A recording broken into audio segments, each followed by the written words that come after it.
Hello and welcome, all you criminals, princesses, and basket cases alike. It is 2:31 in the AM here in West Virginia, and once again I fell asleep. But I'm here. So I want to say hey to Gelth, What the What, and Sandra. I'd like to ask you all for a big old favor, though. If you don't mind, I'm going to set a timer for 5 minutes, and I'm going to go do a couple of things I didn't quite have time to do, and then I shall be right back. Can you all hang out for about 5 minutes?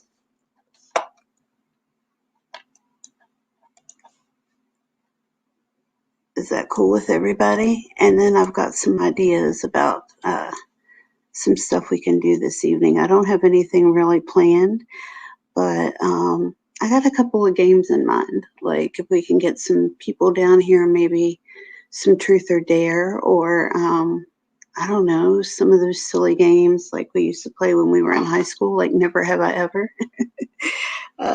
Anyway, it's just an idea. I also went and looked around and dug in my stuff, and you know how I've been telling you guys about how I've been designing jewelry and thinking about getting back into that. So I found a few of my actual pieces here that I actually haven't seen in years.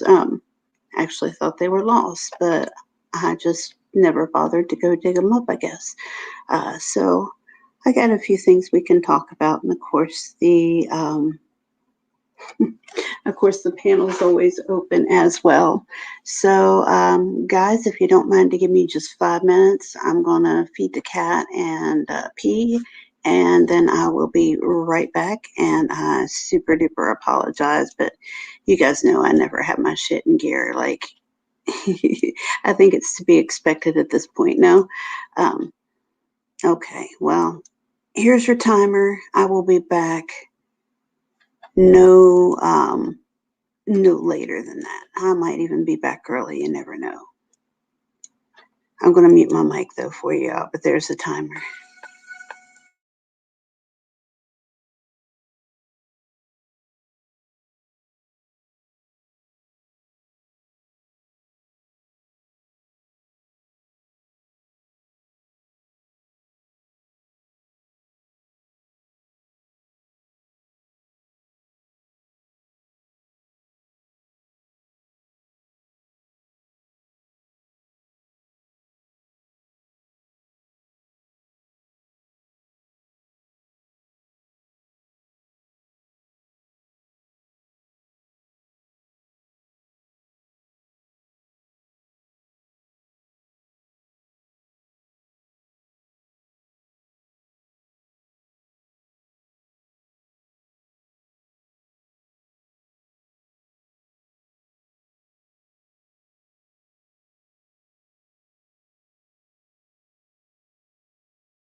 Hey guys, see, I told you I'd be back, and I got a little treat for you since I didn't do my Thanksgiving stream. I thought you guys might enjoy this.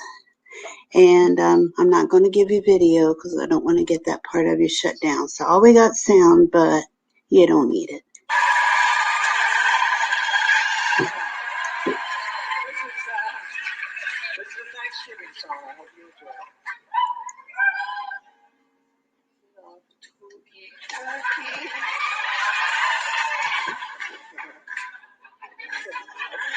Love to eat turkey.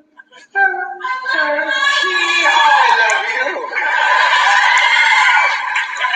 Love to eat turkey. Cause it's good. Love to eat turkey like a good boy should. Cause it's turkey to eat. So good. That clapping's messing my head up, man.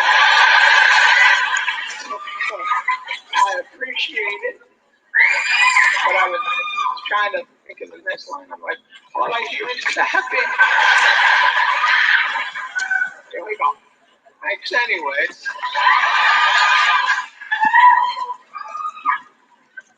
Turkey for me. Turkey for you. Let's eat the turkey in my big brown shoe. Love to eat the turkey at the table. I once saw a movie with Betty Grable. Eat that turkey all night long. 50 million Elvis fans can't be wrong. Turkey lurkey do and turkey lurkey that. I eat that turkey, then I take a nap. Thanksgiving is a special night. Jimmy Walker used to say dynamite. That's right. Turkey with gravy and cranberry. Can't believe the Mets traded Darryl Strawberry. Turkey for you and turkey for me. Can't believe Tyson gave that girl baby.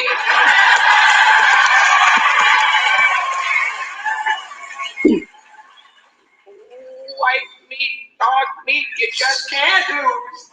I fell off my moped and I got a bruise. Turkey in the oven and the buns in the toaster. I'll never take down my Cheryl Teach poster.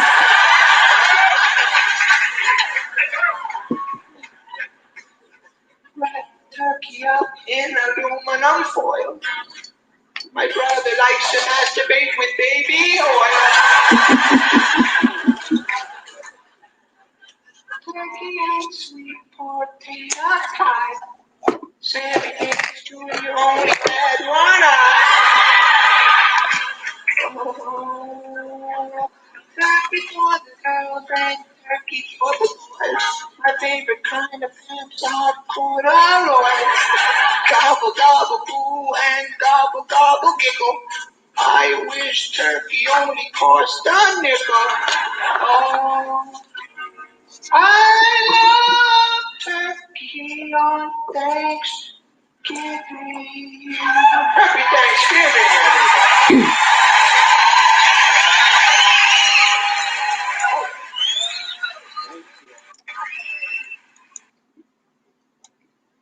Okay, thanks for your patience. I love that song. I can't help myself. Every time Thanksgiving comes, I got to hear it. I got a little bit of a confession to make, guys. When I said I fell asleep and I only just woke up, that was kind of a lie. What actually happened was I got into a rabbit hole of whether or not I'm going to go on the camera. And so I took my shower and everything, and then I decided I'm just going to like put on some powder in case I look like crap. And then all of a sudden, like, I decide to, well, you got to understand that full makeup for me is not the same as full makeup for other women, okay?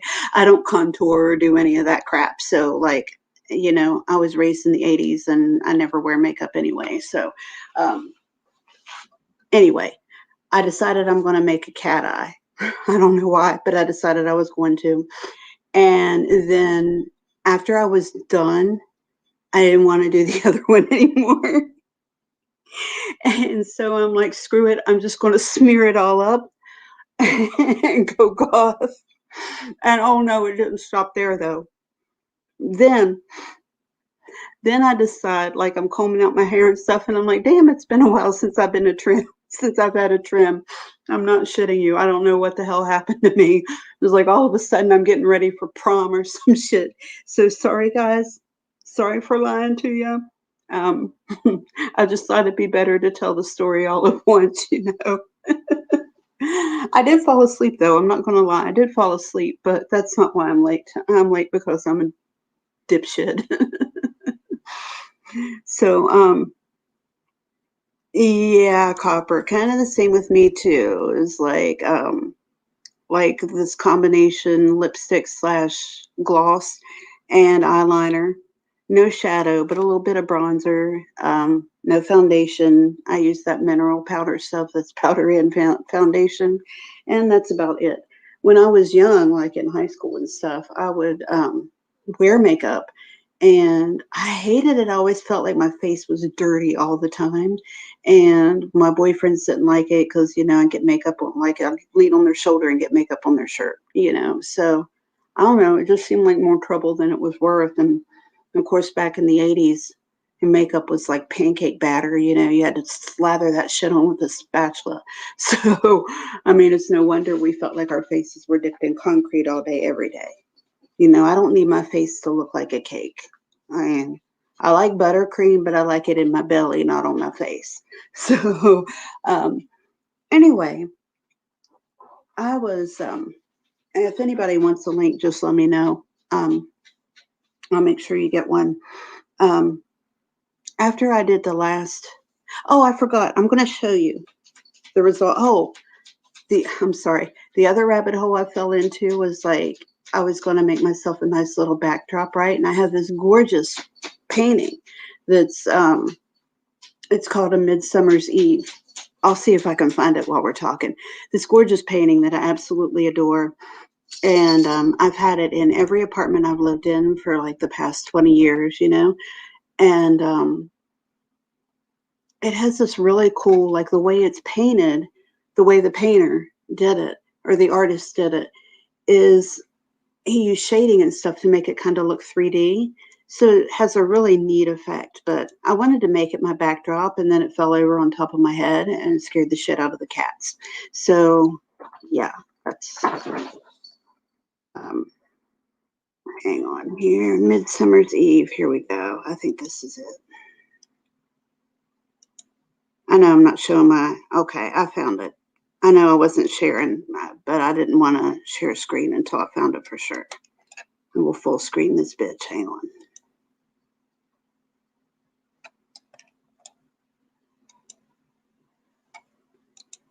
Okay, let's see. Well, maybe there we go. Okay.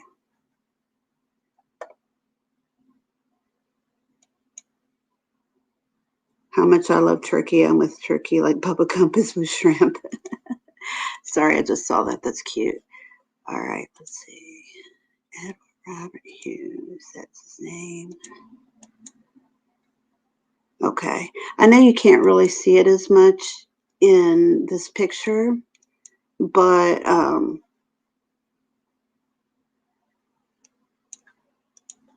like around here and where it's lighter here, when you're looking at it in person, it has a very 3D effect. It's almost freaky. And like the way they did it, like kind of fisheye light, you know, it kind of looks like you're looking at it through a fisheye lens. That really, really makes it 3D looking. It's so neat. Anyway, you guys missed out on that because I couldn't figure out a way to secure it. So get rid of your mug. Full makeup for me is, okay. Okay, so I want to turn this on anyway because I want to show this to y'all. So you'll get to see my smeared up cat's eye look. I'm just excited about this because I thought these were gone. And these are some of the first things I ever did. And so, you know, they're a little beat up now. And of course, you know, it was before I was still learning when I did some of these, but they're still my favorites for different reasons. All right, hang on a second. I'm going to make sure there's nothing showing here I don't want showing. Like, make sure the loop's put up and everything. Let's see. Sorry. There we go. Okay. I was just getting all the pillows out of the way. All right, hold on. Hello. All right. See my nice smeared? Tried to make a cat's eye and failed? Like, that's pretty, ain't it? All right. So, I don't know if y'all can even see these very well. No, you can't. I'm kind of wasting my time, I think. Can y'all see them? Can you see my cat trying to play with it? Anyway, there she is. That's all of everybody. She wanted to say hello. This was made from a pair of earrings. Hey, you can't have that. You can't have that. All right, here. Get it. Get it. Anyway, I found this old pair of ugly ass earrings at a flea market. I keep trying to. Okay, there we go. That's a little easier. The earrings were ugly as hell, but when I picked it up, the beads they were made out of were these leaves. And if you look at them close, they're actually really pretty. I know it's hard to see on here, but they're kind of iridescent. And I saw that they were only held together with wire. So I was like, hell, I can take those and get some wire cutters and make something with them. And so that's what I did. This is one of, here, I'll hold it up like this. There we go. It's a little beat up because it's like 15 years old, but it's still one of my favorites.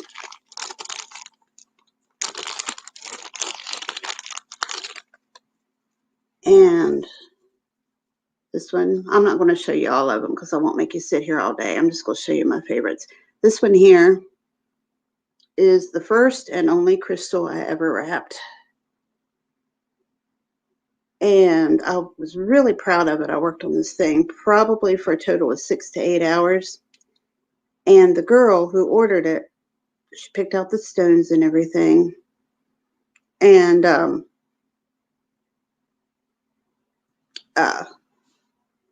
when she said she wanted it wrapped, I told her, I was like, wrapping crystals is a bitch. And I'll do it for you. But if you want me to do it, because at the time I only charged about $10 a piece. But that was like for the first thing I showed you. So I told her it wasn't going to be any $10 because wrapping crystals is hard. You know, by the time you're done, especially with a custom wrap, your fingers are bleeding, you have blisters all over the place. And when you have a chain like this, baby, that shit's all handmade too. Every single little teeny tiny loop in there is handmade. So I told her, I was like, it's going to take 2 or 3 times the amount of time, and the work's a lot harder too. She says, I don't care. I love that stone. I love it. Please do it for me. So I did it. And when I finally gave it to her, I mean, I was already in love with it. I'm not going to lie. But I was so proud of it. So this was kind of like somebody picking on my baby, you know, like I was so proud of it. She was such a bitch. Anyway, when she asked how much, well, she gave me a $10 bill, and I was like, no, remember, I told you. And hey, Robbie. Anyway, I said, I told you it wasn't going to be any 10 fucking bucks. I'm sorry, any 10 bucks. And she said, okay, how much do you want for it? And I said, 60. And she got this look on her face like she just, like I'd asked her to fart in her purse, you know. And so I said, all right, well, how about 50? And then, like, I got an even worse lemon face. So finally I said, look, all right, 45, because there seems to be a miscommunication and you're my friend. but I'm not going any lower than that. And the bitch fucking threw that necklace at me, threw it at me. And she was like, forget it. So after that, I was like, I am not selling that son of a bitch to anybody. And I'm not making any more either. So that one's my favorite out of all of my creations, but there will never, ever, ever be another one for that reason. Hi, Irish's wife. Okay, so I'm done with the jewelry. I'm not going to make y'all stop and look at it. But I was wondering, well, Copper and I think I might have mentioned this to Robbie too. I don't remember for sure. But we were talking about maybe trying to just play some games and do some silly shit. I had an idea for Truth or Dare where like we do kind of a non-cam Truth or Dare or something like we dare each, I mean, nothing dirty, but like we could dare each other to do stuff like sing an 80s song all the way through, like something really goofy and stupid, or I don't know. We'll just think of something funny to do. Anyway, if anybody wants to or has any ideas or anything, throw them out there. I'm just kind of here to shoot the shit with y'all. And to celebrate Robbie's 5-month anniversary, woohoo, go Robbie. Congratulations again. But anybody who wants to come up, feel free to hit that mic. Because I'm mostly doing this so I can talk to y'all tonight. I don't really have a set plan. So does anybody have anything they want to talk about? If you don't have anything on hand, I could go to Reddit and read you some of the stuff that got me to YouTube. If you're interested, we can go through the list and see if there's anything there y'all want to hear. Oh, I didn't see Snoop Medic. Hi, Snoop Medic. Irish's wife, Gelth, Sandra, Robbie. I love that song. I'm such a sucker for that movie still. I was one of those people who made a point to see it at least 100 times. And every time it's on cable or whatever, I have to watch it. Like, I can't help myself. That movie gives me the fuzzies.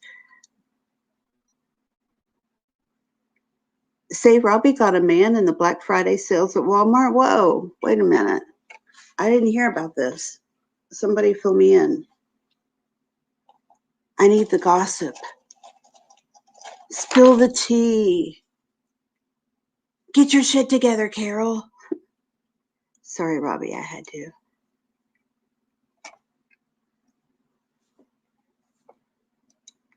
Oh, okay. Well, nobody seems to have any ideas, and nobody's taken the link, so let's go over to Reddit. And we'll go through my list of stuff, and we'll see if there's anything there you guys want to hear. There's not a lot on there. It was just when I don't know if everybody here knows my story. I won't bore you with the whole thing, but on New Year's Eve, I hit my 2-year anniversary for being clean. And when I came to YouTube, I had actually come from Reddit. I decided that I was going to just start writing because I always did like through school and stuff. And that was my therapy also. I would write everything down. And my mom has a really, really interesting life story. It's a very Appalachian story, but it's very, very interesting to hear. Not the least of her wild story is the fact that she was kidnapped, twice. And there's a whole lot of stuff, but anyway, we've talked about me writing her story for her. And I'm really afraid to do it, but I'd like to do it while she's still here, so I thought I'd go there and kind of like get my feet wet and see if people just enjoyed the stuff that I wrote. I didn't really write much about her or my family, but I did write the story of her being kidnapped. And a couple of anecdotes, from my life, most of it with the Karen stuff. But yeah, we can do that. Choose a subreddit to read stories from. We can definitely do that. What do you have in mind, Gelth? Or anybody, not just, sorry, I'm eating chips, not just Gelth, anybody who has one that we can read from. Or do you want me to just pull up Reddit and have you all pick one that way? Hold on. We'll pull Reddit up.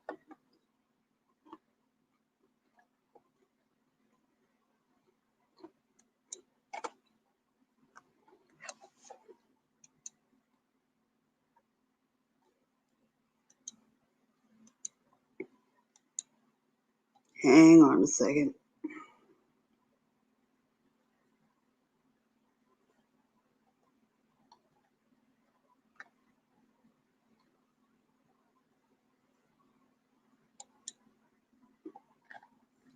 Okay.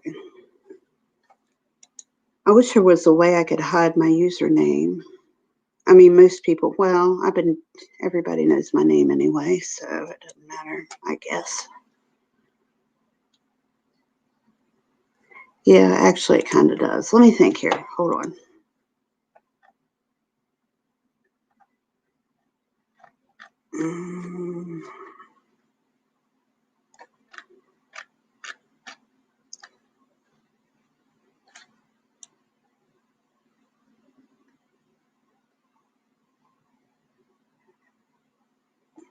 Okay, yeah, I'm just going to have to read it to you. I'm sorry, folks. Because I can't figure out a way to hide it. My username. What is it? Horrible product reviews? Okay. I've never actually seen that one. Okay, let's check it out. Horrible product reviews.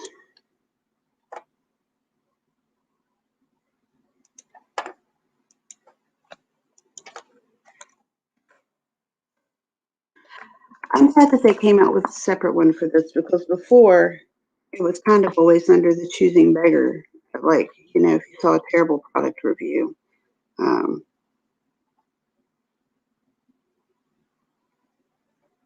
Let's see. A lot of these are just pictures, though. Let's see. People have read it. What is your reviews were good, product was horrible? Let's see. Alpine Home Air Review. These are just the top ones that aren't pictures, like that I don't have to share. Alpine Home Air Review. Horrible company. Product does not work. Let's see.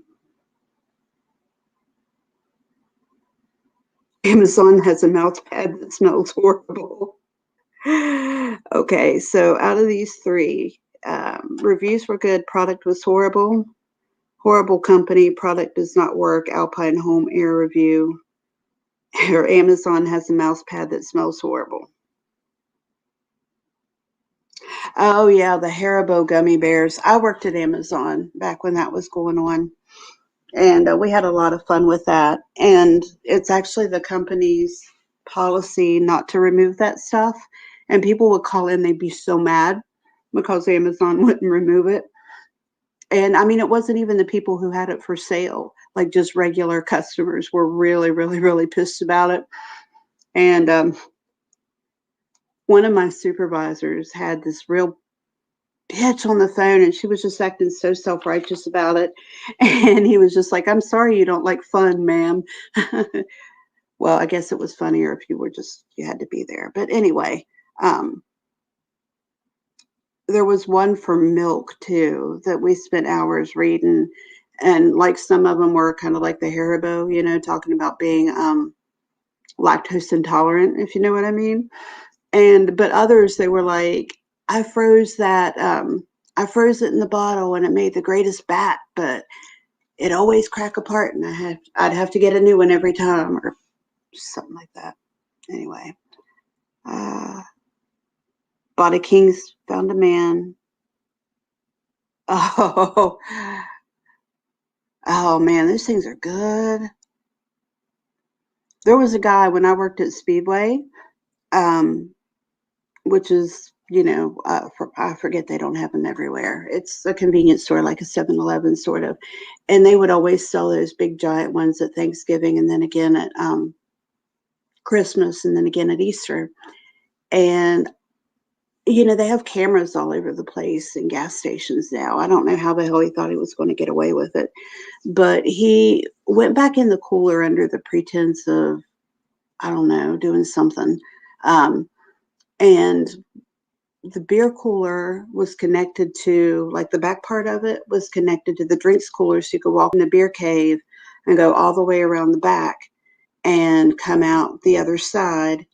And then there was another door there in front of the bathrooms and then the office door. So you could technically bypass all the cameras if you did that. And this dumbass takes a couple of those giant 5-pound Reese cups, not just the king size one, but those ones that are like $10 a piece, and takes them back in the cooler, and then he emerges from the office with nothing in his hands. And, so they questioned him, the guy didn't have nothing on him. They looked through his shit, there was his stuff. Sorry, I'm cussing so bad tonight. Well, I'm not monetized anyway. So they looked through his shit. I'll say it West Virginia style. They looked through his shit, y'all. They looked through his shit, and there was nothing there.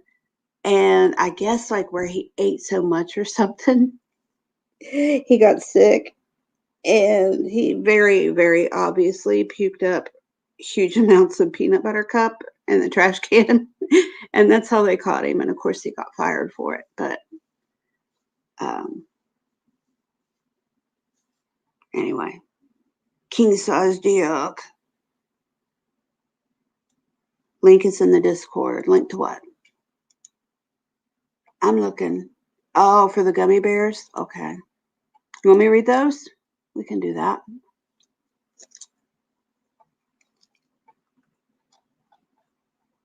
Oh, I can actually share this too.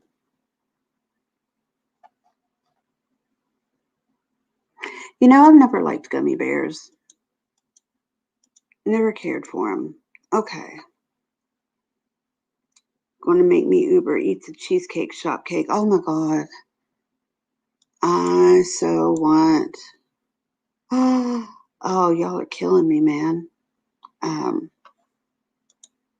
Okay, so there's more than the gummy bears there. I just see the gummy bears. That's okay.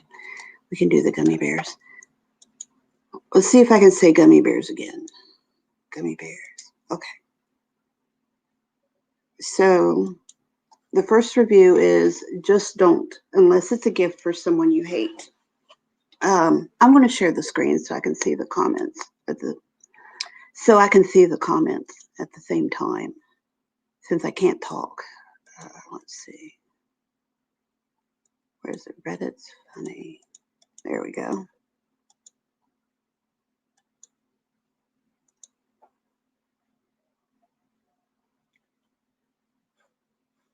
This looks terrible, but it's okay. Oh, there we go. That's better. Okay.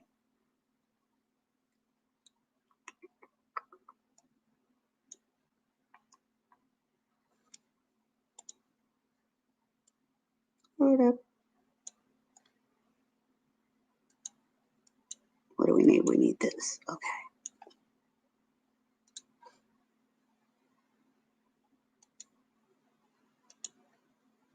All right. I think I got it now.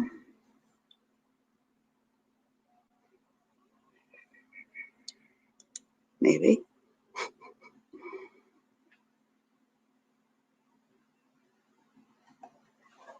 Hold on. Okay. Now I got it. I'm sorry. Okay. So, Haribo sugar-free gummy bears review. Just don't, unless it's a gift for someone you hate. And it says, oh man, words cannot express what happened to me after eating these. The gummy bear cleanse. If you are someone that can tolerate the sugar substitute, enjoy. If you are like the dozens of people that tried my order, Run! First of all, for taste, I would rate these a 5. So good, soft, true to taste fruit flavors like the sugar variety. I was a happy camper. But, or should I say, double T. Not long after eating about 20 of these, all hell broke loose. I had a gastrointestinal experience like nothing I've ever imagined. Cramps, sweating, bloating beyond my worst nightmare. I've had food poisoning from some bad shellfish, and that was almost like a skip in the park compared to what was going on inside me. Then came the flatulence. Heavens to Murgatroyd, the sounds like trumpets calling the demons back to hell. The stench like 1,000 rotten corpses vomited. I couldn't stand to stay in one room for fear of succumbing to my own odors. But wait, there's more. What came out of me felt like someone tried to funnel Niagara Falls through a coffee straw. I swear my sphincters were screaming. It felt like my delicate starfish was a gaping maw projectile vomiting a torrential flood of toxic waste, 100% liquid, flammable liquid, napalm. It was actually a bit humorous for a nanosecond, as it was just beyond anything I could imagine possible. And it went on for hours. I felt violated when it was over, which I think might have been sometime in the early morning of the next day. There was stuff coming out of me that I ate at my wedding in 2005. That's funny. Oh, I didn't know that was going to happen. Sorry. 2005. Okay, here we go. I had 5 pounds of these innocent looking, delicious tasting hell bears. So I told a friend about what happened to me, thinking it had to be some type of sensitivity I had to the sugar substitute. And in spite of my warnings and graphic descriptions, she decided to take her chances and take them off my hands. Silly woman. All of the same for her, and a phone call from her while on the toilet, because you kind of end up living in the bathroom for a spell, telling me she really wished she would have listened. I think she was crying. Her sister was skeptical and suspected that we were exaggerating. She took them to work since there was still 99% of a 5-pound bag left. She works for a construction company where there are builders, roofers, house painters, landscapers, etc. Lots of people who generally have limited access to toilets on a given day.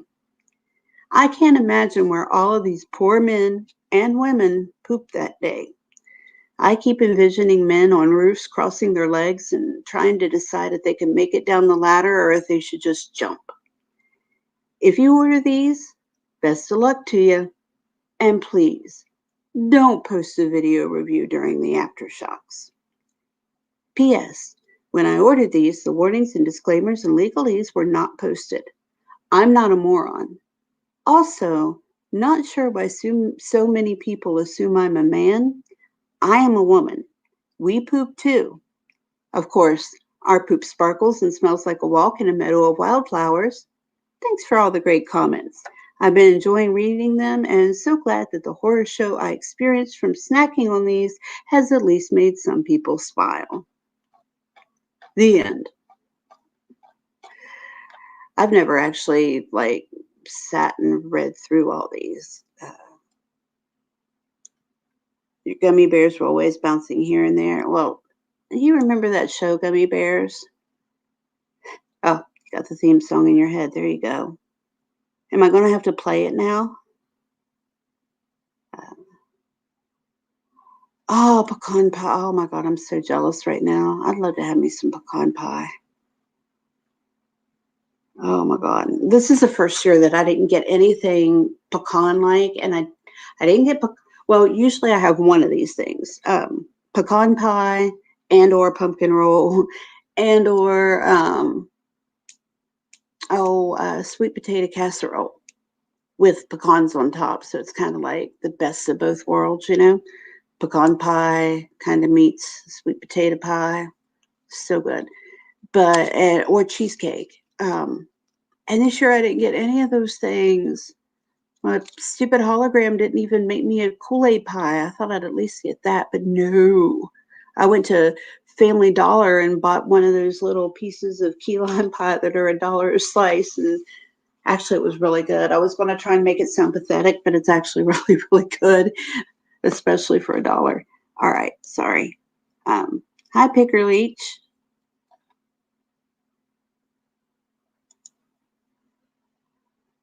I don't know why, but that sentence looks really dirty to me. I don't know. I'm just having one of those nights where I'm feeling a little slap happy, I guess, because to me that looks really funny. Let's see. No, it wasn't erotic at all, Picker Leech. I'm sorry. That's what, I can't remember which she picked it now. Somebody picked it for me. Um, do we want to do another one or do we want to look somewhere else? Or do we want to talk about something else?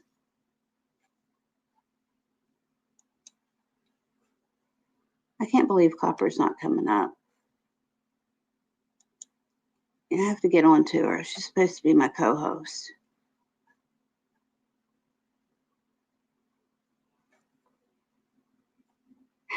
I can make more pies.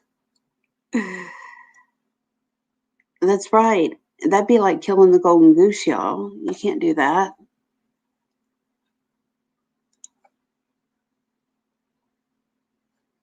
That's our pie connection right there. Oh. So, did anybody do anything interesting for Thanksgiving? Did you all get to see your families, or were you separated? I didn't get to see mine, which I'd rather than be safe than sorry, you know, because both of my parents are high risk, and so is the hologram, and I kind of am too.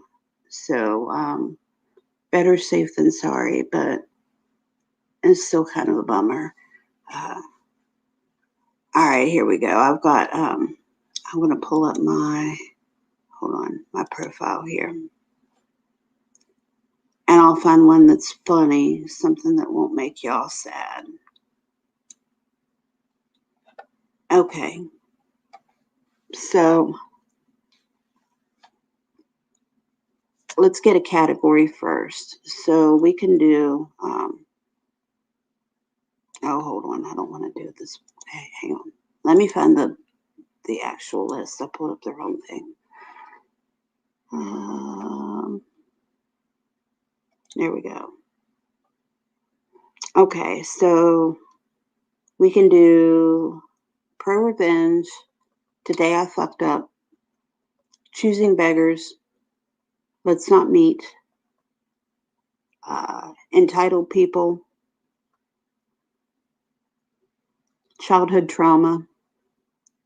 They're not, it's not as bad as it's not bad like that though. It's just, that's what I called it. Entitled Parents, I already said that, sorry. A Cat Story, Tales from Retail, or Tales from Call Centers. I know that's a lot.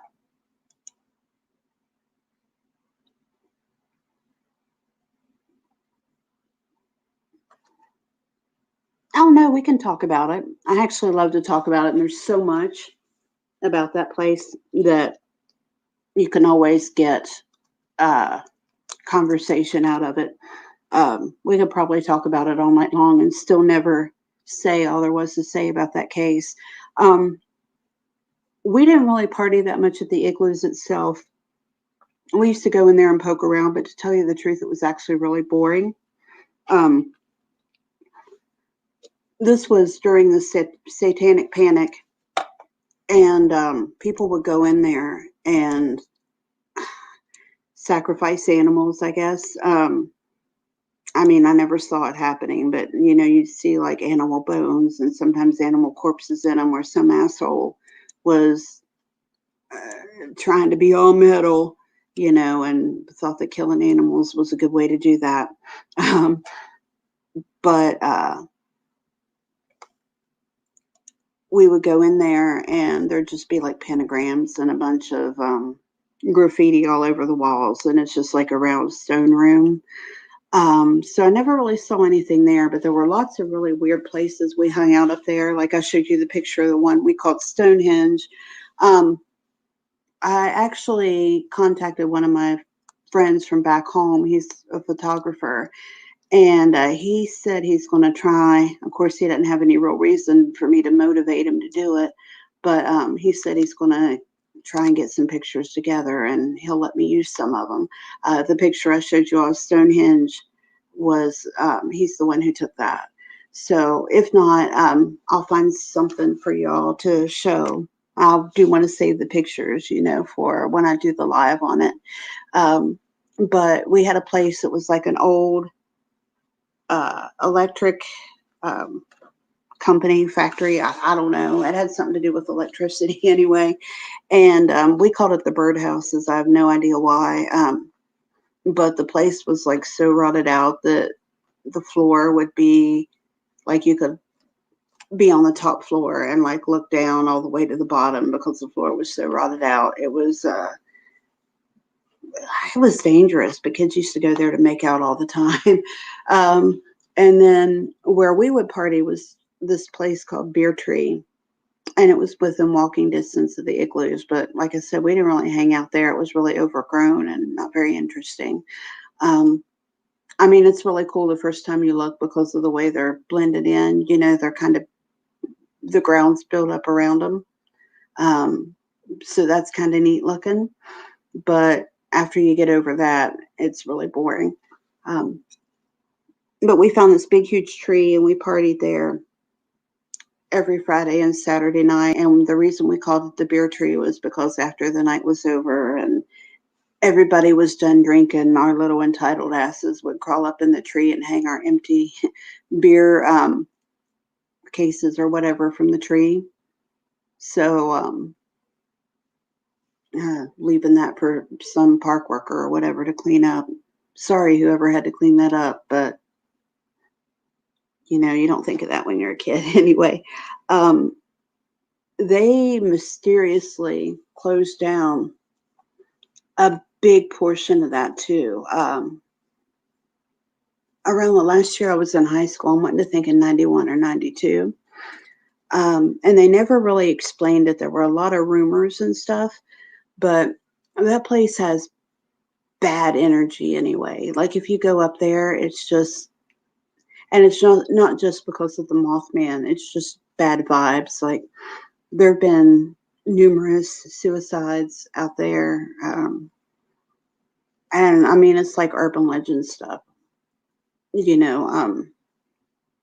don't want to tell too much stuff, but I think there was a few murders out there too, like unexplained stuff and a lot of whispers about bodies being thrown in lakes and stuff.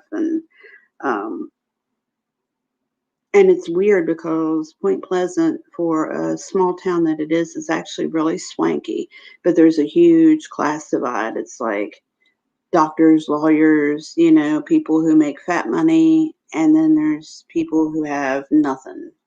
And there aren't that many people in between, really. It's a really weird town.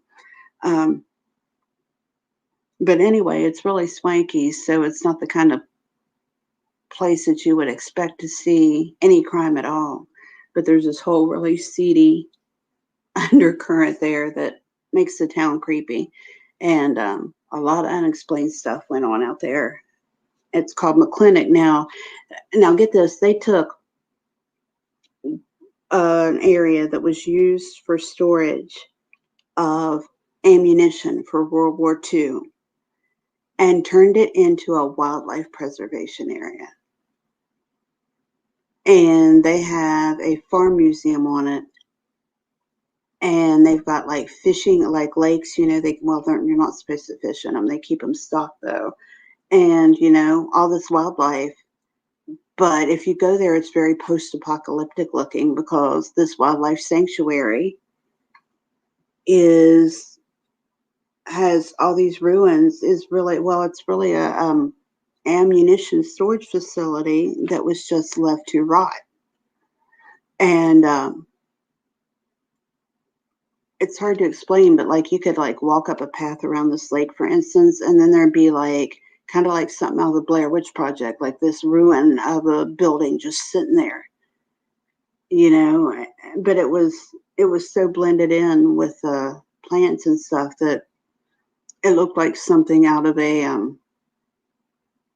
fairy tale almost, or something. It's really weird.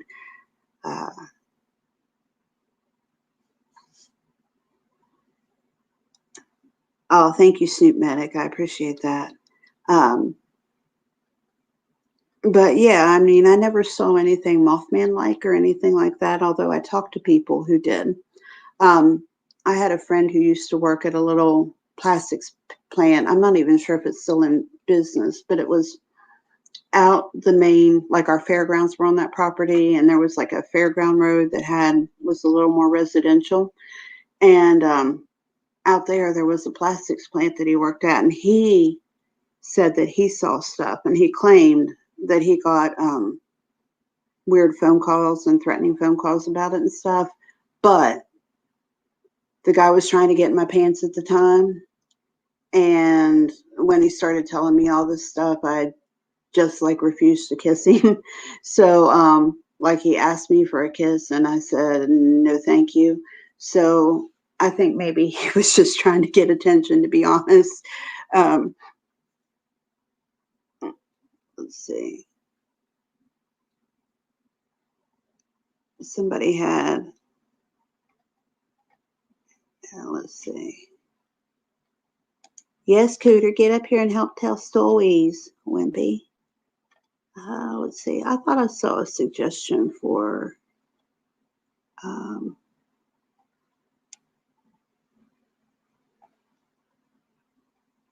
ultimate revenge. Okay. I've got a revenge story here. Well, this one is mine.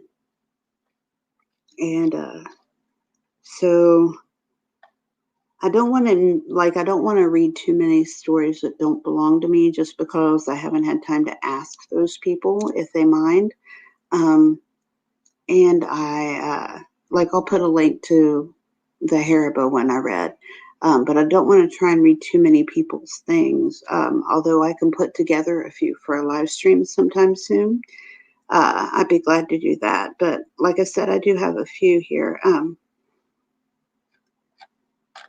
Give me a second here. I have a revenge one somewhere here. Actually, okay. This story is called How to Dispose of Choosing Beggars, the Valtrex edition. So it's kind of a revenge, not ultimate pro, I called it pro revenge / choosing beggars story. All right. All right. So when I'm going to replace boyfriend with a hologram. I just called him boyfriend back then, but he has since become and ever will be known as the hologram. So when the hologram and I first moved away from Armpit to Ass Crack around 1996 or so, we moved into an apartment building that was really a huge house broken up into 5 or 6 apartments. A few days after moving into the top apartment, we discovered that the hologram actually kind of knew the couple on the ground floor. As it turned out, he had graduated with the girl, who was a little skinny blonde girl with a very crunchy, buy me a Seagram's 80s perm. Now, we didn't realize, well, I'm going to explain that a little bit. This girl was not a Karen. You know, they say Karen has a let me speak to the manager haircut.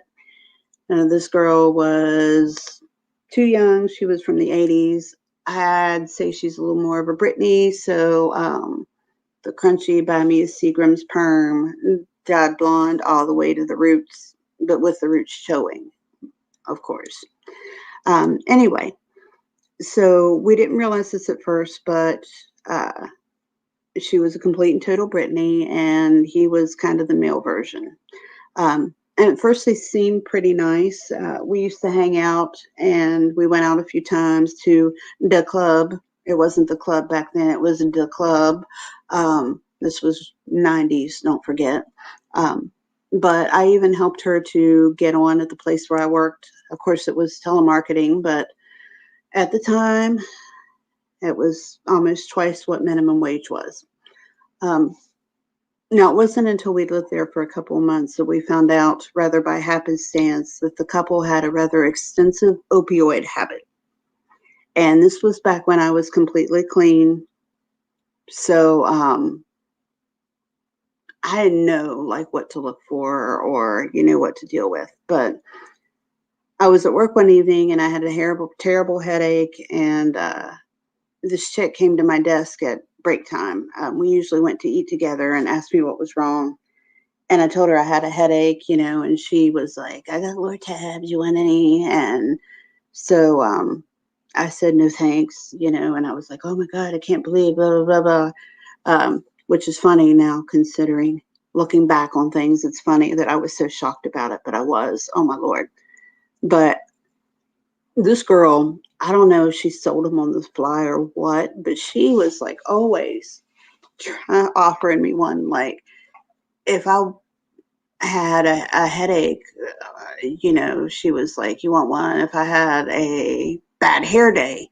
And I don't know, maybe she was just trying to be super cool, like looking back at it.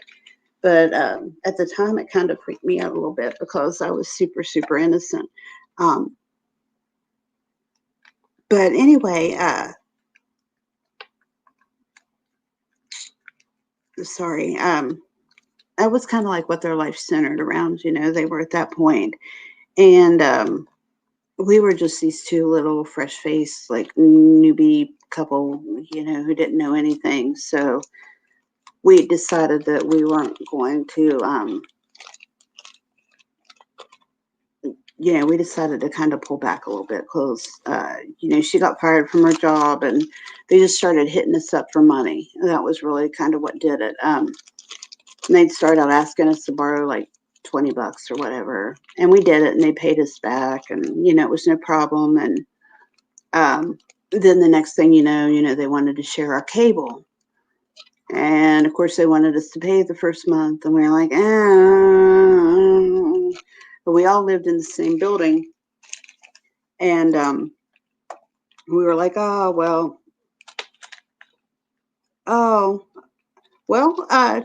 I don't know if there's a way to do that or not. You could maybe. I don't really know how. You think I sound shaken? Oh, is it? No, I'm not shaken. I'm actually in a real mellow mood tonight. I don't know how you could chime in on the cell.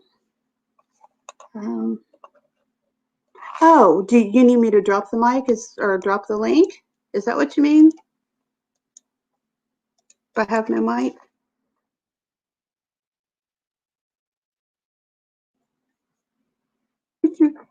There you go. All right, but anyway, what happened is eventually they took our money and they did whatever they did with it. And we ended up getting everything shut off. And of course, it was in the hologram's name. So, he was flipping out. And, we let it slide for like a month or two. And then we were kind of like, nah, I don't think this will work out, folks. And they just got really crazy about it, like really crazy.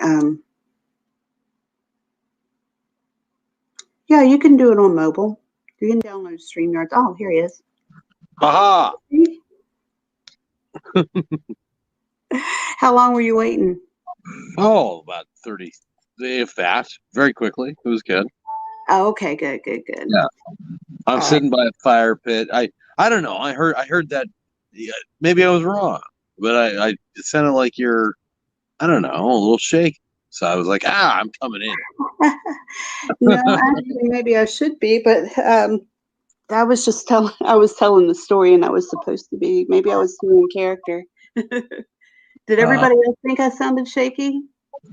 I don't know. There was only 9 people there, not a lot of people. Yeah. No, we just kind of decided in the Discord, we were all bored. We're like, we're just going to go on and shoot the shit a little bit. I just put Mrs. Magoo to bed, and then I won't tell you what we did, but we did some soulful things. And I was like, and I'm sitting by a fire pit, just honestly, just having a mellow. The coyotes were yelling, and I like, I'm not kidding. The coyotes were, and I was like, oh no, she sounds like she needs a little solace. So I'll jump in, and maybe I was wrong. I don't know. But. Well, I don't know. I was telling them earlier when I always start late, like something always happens, and I like made this excuse. I was like, I fell asleep and I just woke up, and then I was like, no, wait a minute, that's a lie. I actually went down this whole rabbit hole of like putting on makeup and stuff, and then I'm like, what am I doing? I'm probably not going to go on cam, and yeah, I ended up being 5 minutes late because I was putting on makeup nobody was ever going to see. Well, okay, so I came off a really deep night with Mrs. Magoo, and I was like, we were like, yeah, it was really deep, and because she thinks 28's like 45, and I'm like, nah, it's 28's nothing. Like, it's nothing. Oh my gosh, for me it was 26. When I turned 26, I was like ready to just give it up. I was like, my life is over. I don't know why, but now I'm like, man, that was like the perfect age. I'd love to go back to 26. Oh, well, I played this little song for like John Mayer's a douchebag, right? Can we all agree that John Mayer's a douchebag? Oh my God, yes. All right, I agree. John Mayer's a douchebag. Yeah, they don't make him douchier than John Mayer. John Mayer is a huge douchebag. However, there's this beautiful little song that douchebag wrote. That's called "You're Gonna Live Forever in Me." I don't know if you've ever heard that. He wrote it. No, sometimes a douchebag can write a good song, and so I played it for her, and I kind of broke her heart, and then she was like, "Oh," and I said, "This is your birthday, hon. I love you. And, I'm sorry I didn't write it, because I actually like I'll sit down and write song. I wrote a song called "Christmas Bitch" for her that she loves. You had to be there though. No, actually, that sounds like the kind of thing I could really get into, man. No, I did. I was going to ask you to sing it. I was like, let's hear it, Truthy. Come on. I gotta be. Look, that's the thing. Like, I'll play a song. You've heard me probably play a song on guitar or whatever. At least I hope you have. But yeah. Sometimes when I'm in the mood, I'll really do it. But I just wanted her to have a moment, and I was like, listen, this is I didn't write this song, but it's a beautiful little song, and John Mayer's a douchebag. And I'm like, but he wrote this nice song. And she's like, oh God, John Mayer's garbage. And I'm like, yeah, I know he's garbage. And then I played You're Gonna Live Forever in Me. And she's, and then all the coyotes stopped crying when I gave her a hug, and it wasn't my song, but for some reason, and then she felt safe, and then she went to bed. And I was like, oh, I want to chime in on BCF with that. Oh hell yeah! I know what you guys. I know how much you guys are talking in Discord, and how friendly and all the things you guys are saying. Mm-hmm. So I wanted to chime in and just give some words of love. Oh, I appreciate it. Always good when people stop by. We didn't really plan anything, so I usually have a topic and stuff, something to talk about. So we've just been kind of shooting the shit, and all these people who are talking all this shit in Discord, nobody wants to come up and play. Who's talking shit in Discord? Everybody loves you in my Discord. No, I didn't mean talking shit like that, but they're like, do it, let's all go on, blah blah blah, and then oh no, everybody loves you in our Discord. No, yeah. I thought like I was going to get, because I was like, I want all these people to come up and let's play like Truth or Dare or something, just do something stupid. I'll play Truth or Dare. Yeah? Yeah, I'm at your disposal. I got another hour in me. I'll do whatever you want to do. Well, let's see. I think we need a couple more people, but to play Truth or Dare, we need some truth questions. for Truthy. Sure. You can. Hey, it's up to you. It's your show. I'm willing to play. Okay. Played the Lion King 2 song, You Schnozzle. I don't even know that song. The Lion King 2. I don't think I know it. I never saw it. Cooter dose. Well, Copper, damn ya. That was supposed to be my co-host right there too. She's in trouble. All right. We need questions for Truthy, folks. Truth or dare? Let's do it. Or Truthy or dare. Come on. Oops. Well, what happened? What happened? You came on and Truthy dropped off. No. How can that happen? No. Hold on. Oh, there he is. Should have been. Yeah, there you go. Is that Gelf? Yes. Is that Gelf? Yes. All right. Yeah, let's play. All right. Cooter's coming up in 5 too. So, but we can go ahead and start. The dares have to be PG. Like, it can't be anything that involves the cam and anything we don't want to show. But other than that, No, I'm not. You know me. I'm not going to show. That's our thing. We don't. You know, like Gelth understands that from that umbrella guy. That we're all on the same page. But no, I'll. How about this? I'll do truth or truth. Truth or truth. Okay. We can do that. I kind of suck at all that, so yeah. And plus, I am kind of concentrating on what I'm doing at the moment. Big in sport, you fucking Vegemite bastard. All right, let's do it. All right, let's let Gil start. He's the ballsier one there. Go ahead, Gil. No, I'm not good at this kind of stuff. I tend to stay out of it. All right, Truthy, you can start us off. Okay. Oh shit! Now I got to be sensitive because Gel's on. Oh boy. Oh. Don't hold back. I don't know. No. Because I'm a dirty bastard. I was gonna, sexualize the whole situation, but now the Gel's on. I don't want to talk about any of that because all right. You know what though? I know Gelf better, so I'm gonna. What are you gonna do with this live stream first? Well, I mean, if we're just shooting the shit. So if we talk about anything anybody wants not shown, I can take it down. It doesn't have to be there. Okay. Yeah. It can't be as bad as Tug going live earlier and doxing his freaking car and number plate and all that kind of crap. Gelf, I will tell you, Tug's family and I have been in contact this Thanksgiving, and we're good. But oh damn it! Yeah. Now the Gelf's are it. I feel neutered. All right. When was the first time? Well, it doesn't need to be sexual. When was the first time you felt emotionally vulnerable towards someone in a positive way? In a positive way? Fuck. Probably be about when I was 4 or 5 and in hospital with a lot of the nurses, which is why I ended up becoming a nurse. You were how old? About 4 or 5. I've been in and out of hospital my whole life, just through asthma and lots of operations and stuff like that. So, yeah. Oh, gosh. Trust me, I used to have more fun in the hospital with the nurses than ever being at home. Yeah. Which I'm pretty sure you guys can understand why my home life was fairly shit. So. Yeah. I was actually I did my best for you to give something positive. Thanks a lot, though. You fucking morose. Everything is. What does the nurse do? Is it too private to say? Like, no, I was hoping. I was gonna say some really, truthy type shit, where I go like, it was the first time you fingered somebody in the butt. You also be like, well, that would have been Santa Claus. That would have been about 11 or 12. So yeah. God damn it, Gil. Jesus. Damn. Can we get a lighthearted thing somewhere in? Fuck. Well, what's the guy from Red Dwarf? From what I've heard, Red Dwarf, I was that young to drop my skateboard. Oh my God, no! No, please, no! I know that's. Oh my.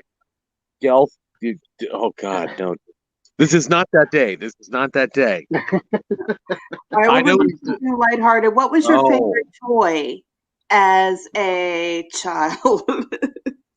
Yelled Um, appropriate disclosure. Appropriate disclosure is okay. We know all. Oh man. All right. Probably the one that I had for years would have been the Alf toy that I had for years. Oh. Oh. Well, he wins all the time, I guess. All right. Forget y'all. BCF. When was the first time? When, when was the first time that you fell in love with a Hollywood person on screen?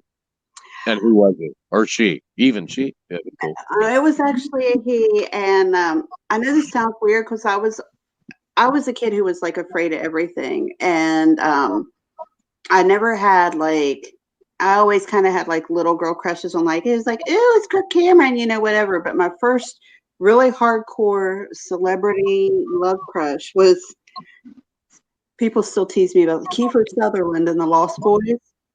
Oh, no.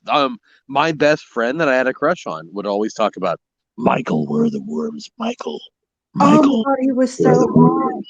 Yeah, Oh, yeah, yeah. that voice, it was his voice that really Yeah, did no, it. no, that's what he would do. He'd go, how do you like those worms, Michael? And he'd be like, ooh. Yeah, And he was terrifying. And I think it was kind of like yeah. because he was like a little grimy and a little dirty. And I always like these squeaky clean boys, you know. And I was about 13, 14, you know, right at that age where everything changed. So, I'm sorry. Yeah, I'm sorry, Gal. We're not letting you dominate the conversation with your. We already, but yeah. No, that's fine. But mine would have had to have been Danica McKellar from uh, what's the show? The Wonder Years. Yes. Oh, Winnie Cooper. Yep. Yes. Winnie Cooper. Is that where you wait? Hang Oh on. yeah. Are we right? Is that Yeah. what? Yeah. Winnie Yeah. Cooper. Yeah. Yeah. Yeah. Oh, Winnie Cooper. Yeah, yeah, I'm with you. I'm with you. I had to think. I like her high cheekbones. I had to think for high cheekbones. I did. Yeah. You And then know, when you saw her later in Big Bang or then No, I didn't. No, I don't watch. NCIS and all that. Oh damn. Nope. I don't. I don't. I never. I never. I quit watching network TV. Oh, I don't know, 30 years ago. But Winnie Cooper, though, absolutely in the Wonder Years, because I'm of that age. Like uh, I'm exactly of Fred Savage and the yeah. guy. Everybody thought that Paul, the best friend, was actually Marilyn Manson. I Total bullshit. remember that. Oh my God. Yeah, That's Yeah. yeah. Have you seen what No, she looks like now? no, Winnie Cooper now? No, Yeah, I haven't. it's like Yeah. the Nah. on the left there is oops. On the left there is her back in the show, and that's her Oh, now. I can see that. Holy shit! I've never done this, by the way. This is the first time I've ever done this from a cell phone, so I don't know. I've And I'm never. also high on. We're in a place where we can do legal mushrooms, so I'm also legally Oh, mushrooms. Yeah. Um, I'm a yeah, that's little what jelly. I have to. I have to admit, I'm a little jelly, but we did just a little bit. Yeah, no. I can see that though. Holy crap, she's even hotter now. yeah, she looks Mm-hmm. Or amazing. Holy crap! I mean, yeah, I think what I liked about her is that she looks different from. I mean, she's beautiful, but she looks different. yeah. No, she looks great. I Yeah, can see it. Yeah, she's gorgeous. I'm with you, yeah, Gail. Winnie Cooper. Hashtag Winnie Cooper. hell yeah. Yeah. Um, She was the first celebrity crush. Definitely. I'm with you too. I had a crush on her too, but she was not my first. My first was Sandra D singing "Hopelessly Devoted." that movie, Yeah, I have such emotional. that's really. That was like my first movie ever that I really remember watching. And I wanted to be Olivia Newton-John so bad. I actually got in trouble because I came home and put on a pair of black sweatpants and rolled up a little piece of paper like a cigarette and was dancing around. I was like 4, you know, or 3. And I got in trouble because my mom thought I was mimicking somebody smoking a joint. Oh, so you wanted to be like Leather Sandra D when she's like, Yes. "What's up, Yeah, I Steph?" went home and put on a black well, actually it was like one of those things you go to ballet in Well, that was my ballet, yeah, because it was the closest thing I had to what she had on. And I was dancing around with my little paper cigarette, and I got in huge trouble for it. Oh, you had a fake cigarette? Yeah. I rolled up this little tiny piece of notebook paper, and my mom saw it because I was with my dad. So my mom thought that I was mimicking smoking a joint because it was real little and twisted up, and stuff. So that's what I got in trouble for. That's great. Yeah, no, I actually, for me, it wasn't the leather. It was when she was on the porch singing "Hopelessly Devoted." I just got heartbroken. And you know what? Honestly, this is gonna break your little sweethearts. That's what Kate is. Aww. Yeah, like she's just adorable, and I'm like, oh, like I don't know. If you dress her up in leather, we want to see. Say again. If you dress her up in leather, we want to see. I mean, after all, seeing her, kind of topless behind that pizza box. Everyone knows that once they have to be PG questions. I say no. I'm okay. Like if it's as long as you're not being gross, I'm trying not to be gross. I thought I was being sweet. No. What the what asked if they had to be PG questions from the chat, and I said no. Well, I'm okay. I'm okay with dirty questions. That's up to you. It's your show. Yeah, I'm sure. That's what I'm saying. Well, I mean, yeah, I'm okay with dirty. I'm just, That's your trying to be respectful. When we're on somebody else's channel, we play by their rules. That's our. Oh, I don't mind. I am so hard to offend. The only thing that really offends me is hate speech. Otherwise, well, that goes without, Right. Yeah. But I mean, otherwise, I grew up with a brother, and all my best friends were guys, so there's very little you can say that's going to really upset me. Copper. Okay, well, fire it up then. What do you got? We got another player on the panel too. This is my my girl here, Copper. Hello. She's also in the Discord too, Truthy. Yeah, I'm in the Discord. Yeah, you're in the Discord too. Wait, are you guys all in our Discord? Yes. I don't know. I don't ever. I swear to God, not one time do I look at our Discord. So that's all. That's all business to go. Your wife knows we're in there. That's what counts. Do you guys know we're not married? We have more fun with your wife than you do, Truthy. I bet you do, you dirty fucks. I don't know about that. You gets to touch her. I think that'd be more fun. Wait, I've seen how hot she is.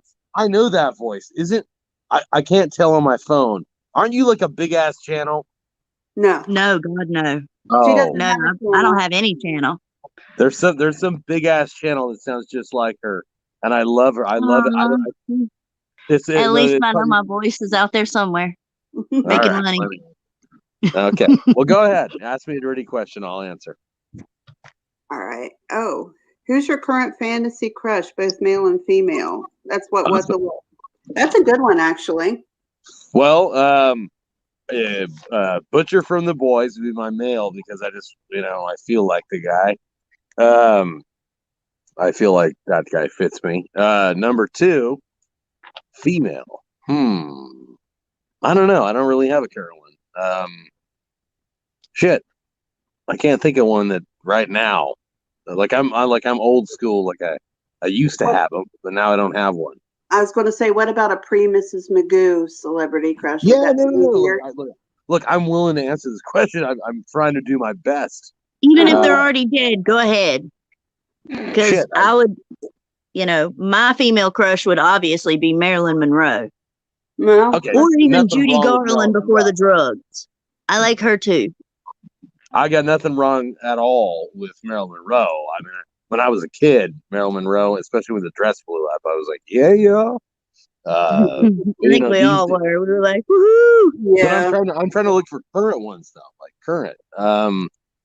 Dead Brie Larson. I hope Amber Heard and Brie Larson are dead.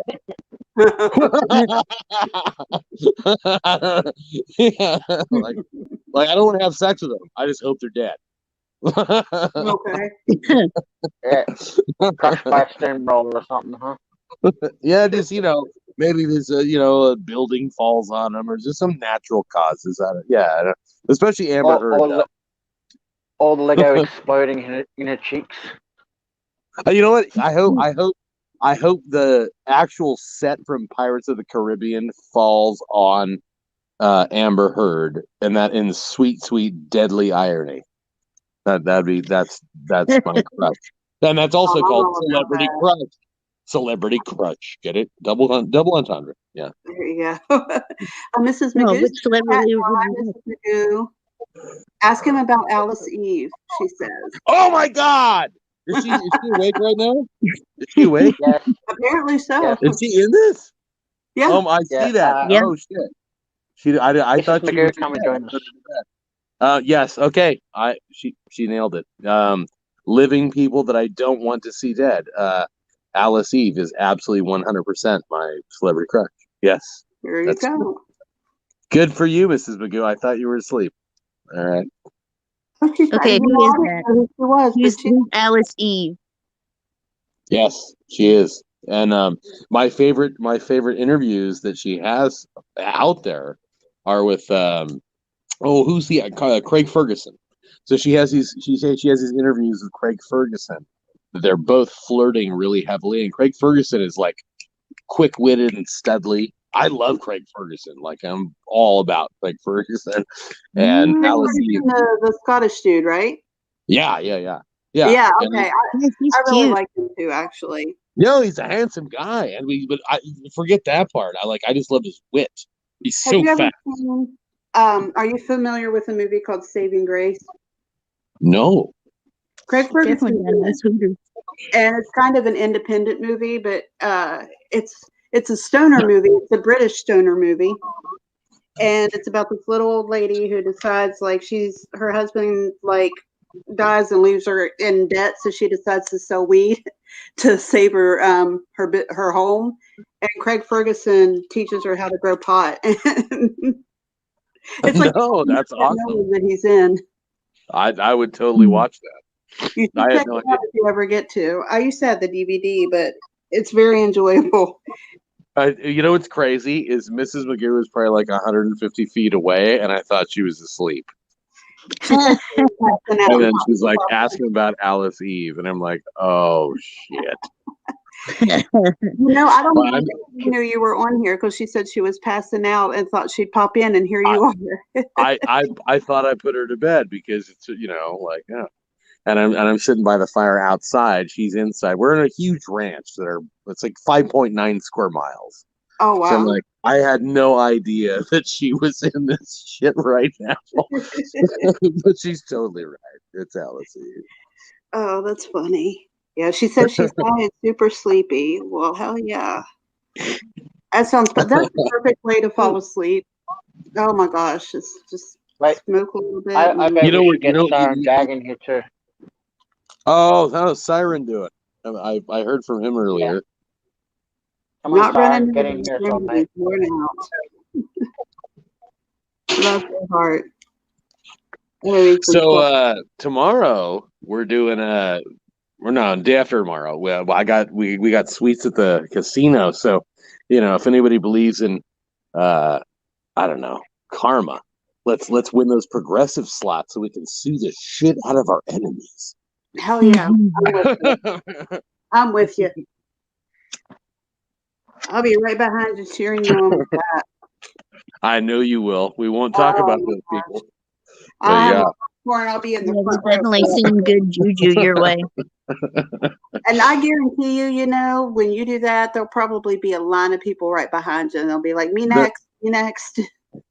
You know what? Like I certainly won't address any of this. I'm having a good time, not a bad time, so I won't talk about it. But I'll tell you this: it's refreshing that there are so many good people who are funny and dark humored, who are supporters of the light side, in my opinion. There's a lot of good people on the side of light who, we can make fun of each other and we can have a good time. You guys brought together a lot of good people just like around your channel, actually, because Man, it was getting to the point where in that community, it was getting kind of gross. Like, it was What hard community though? Like, what community are we? Like, we like 90% of my shit is a fake devil making jokes. What community are we? well, that's what they call, I guess, our little corner of YouTube, it seems like. But Yeah. it's true. Like, it's amazing. You go out a few channels in, like there's these little groups of channels, but you hear all this hate coming at somebody, and then like I had a bunch of hate coming at me, and I go into a stream and nobody even knows who I am. It was a really nice feeling. But Yeah. Well, a little corner of misfits. That'll go with that. there That you sounds go. good. I like it. Misfit toys. Yeah, I'd say it was like Misfits, definitely. Island of Miscreants. There you go. There you go. You know how so another channel said, "Oh, I know Truthy wants to be Howard Stern, but he's no Howard Stern." And I'm like, "Well, yeah, I'm not, because that guy's got millions of viewers, but I still want to be a personality channel and a place, but a place for serious shit when it's time for serious shit, and which I really believe in." But I thought, oh, their criticism makes it right. Like, and without Mrs. Magoo, we never could do what we could do. Like Gelf, I mean, you guys know. So do you. Yeah. I know you. So like, yeah. So like, I like it. It's an island of miscreants, but through that is strength, and also humor and jokes and having a good time, and everybody just save Robbie is our fucking court jester for sure. Robbie is my hero in so many ways. I'll tell you what. Did you see what he did with Sandra with the little, when she got the antibiotics, and he's like, and then Yes. yeah. He's such a sweetheart. When COVID first came out, like his first worry was not what if I get it. He was more worried about Sandra getting it and whether or not she could get it than he was about whether or not he could get it. Yeah. Like that's the kind of guy he is. He's such a good dude. Well, I mean, Sandra is his baby. Yes. Well, I had the same like with my cats too, but I worried about whether or not I could get it. I won't lie. Somebody's echoing. I think it's Truthy. It could be me. I'm on a cell phone. I don't know. Oh, okay. Well, it's not that bad then. As long as you're not like have YouTube running while you're on your mobile as well, dude. Just stay in and stream on it. Yeah, this is the first time I've ever done this, Gelf. I've done sitting by a fire, man. I do it on my phone all the time. That's how I talk to you and that. So I know not to go into YouTube or on that. Yeah, I feel kind of naked without the mic, and you feel free to make a naked joke. That's what you should do. I always use the built in everything. So I've got a laptop. I've never used my cell phone either, Truthy, for streaming ever. And I'm going to have to learn because we want to go up and do the Mothman thing real soon. But I have a feeling it's going to be a hot dumpster fire because I have no clue how to do it. If anybody wants a mic so there's this one mic that it's kind of like the douchiest of all YouTuber mics that you can use, but it really is a pretty good mic, and it's a Blue Yeti. It's $140.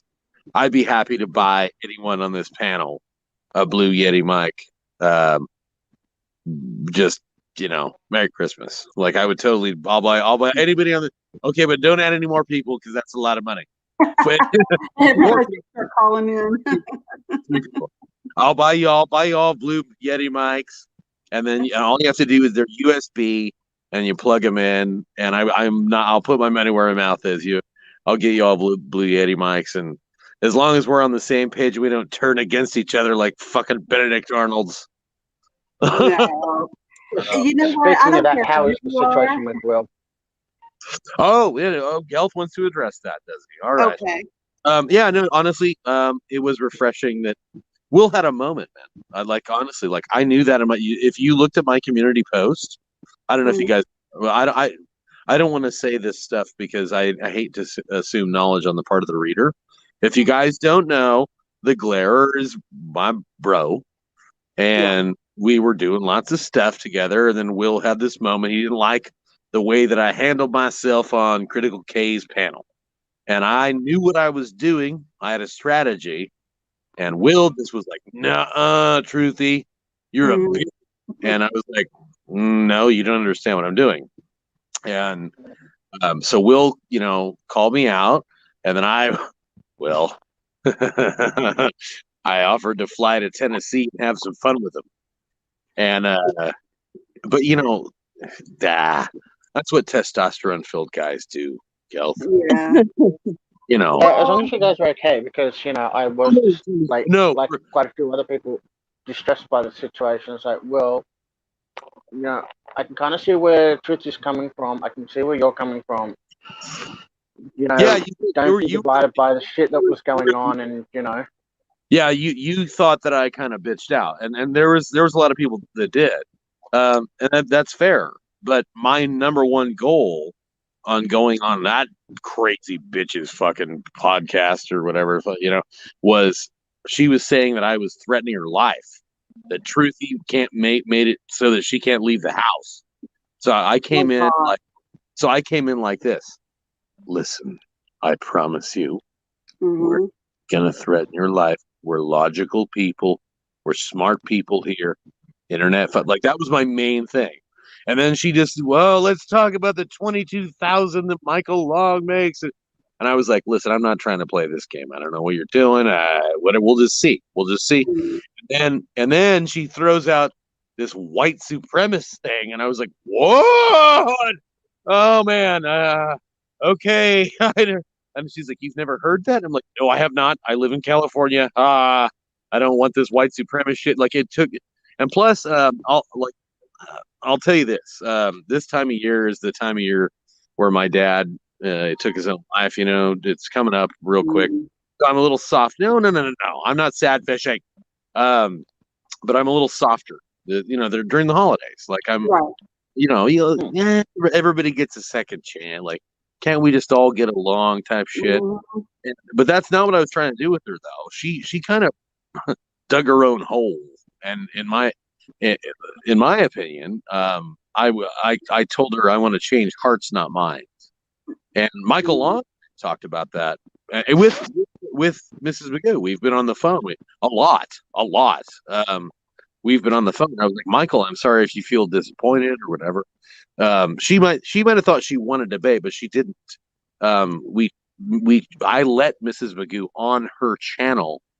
And we had, at that point, it was 27 people that came and said, until stuff like, well, I don't know, Gelth. I don't know if you watched it. I put it up on StreamYard. Where you. She basically proved herself a liar yet again. Yeah. It was bad. I was concerned for you, and especially when Mrs. Magoo started losing it and whatnot. It's like, considering her own stream and how much trouble I was having mentally and she was having with that, and then that to happen, I was really, really concerned, No. You had a fair point. You did. You had a fair point. I watched it. There was a lot of people who were like, that's not the Truthy I know. Truthy I know would tell you to fucking die and burn in hell and gonorrhea.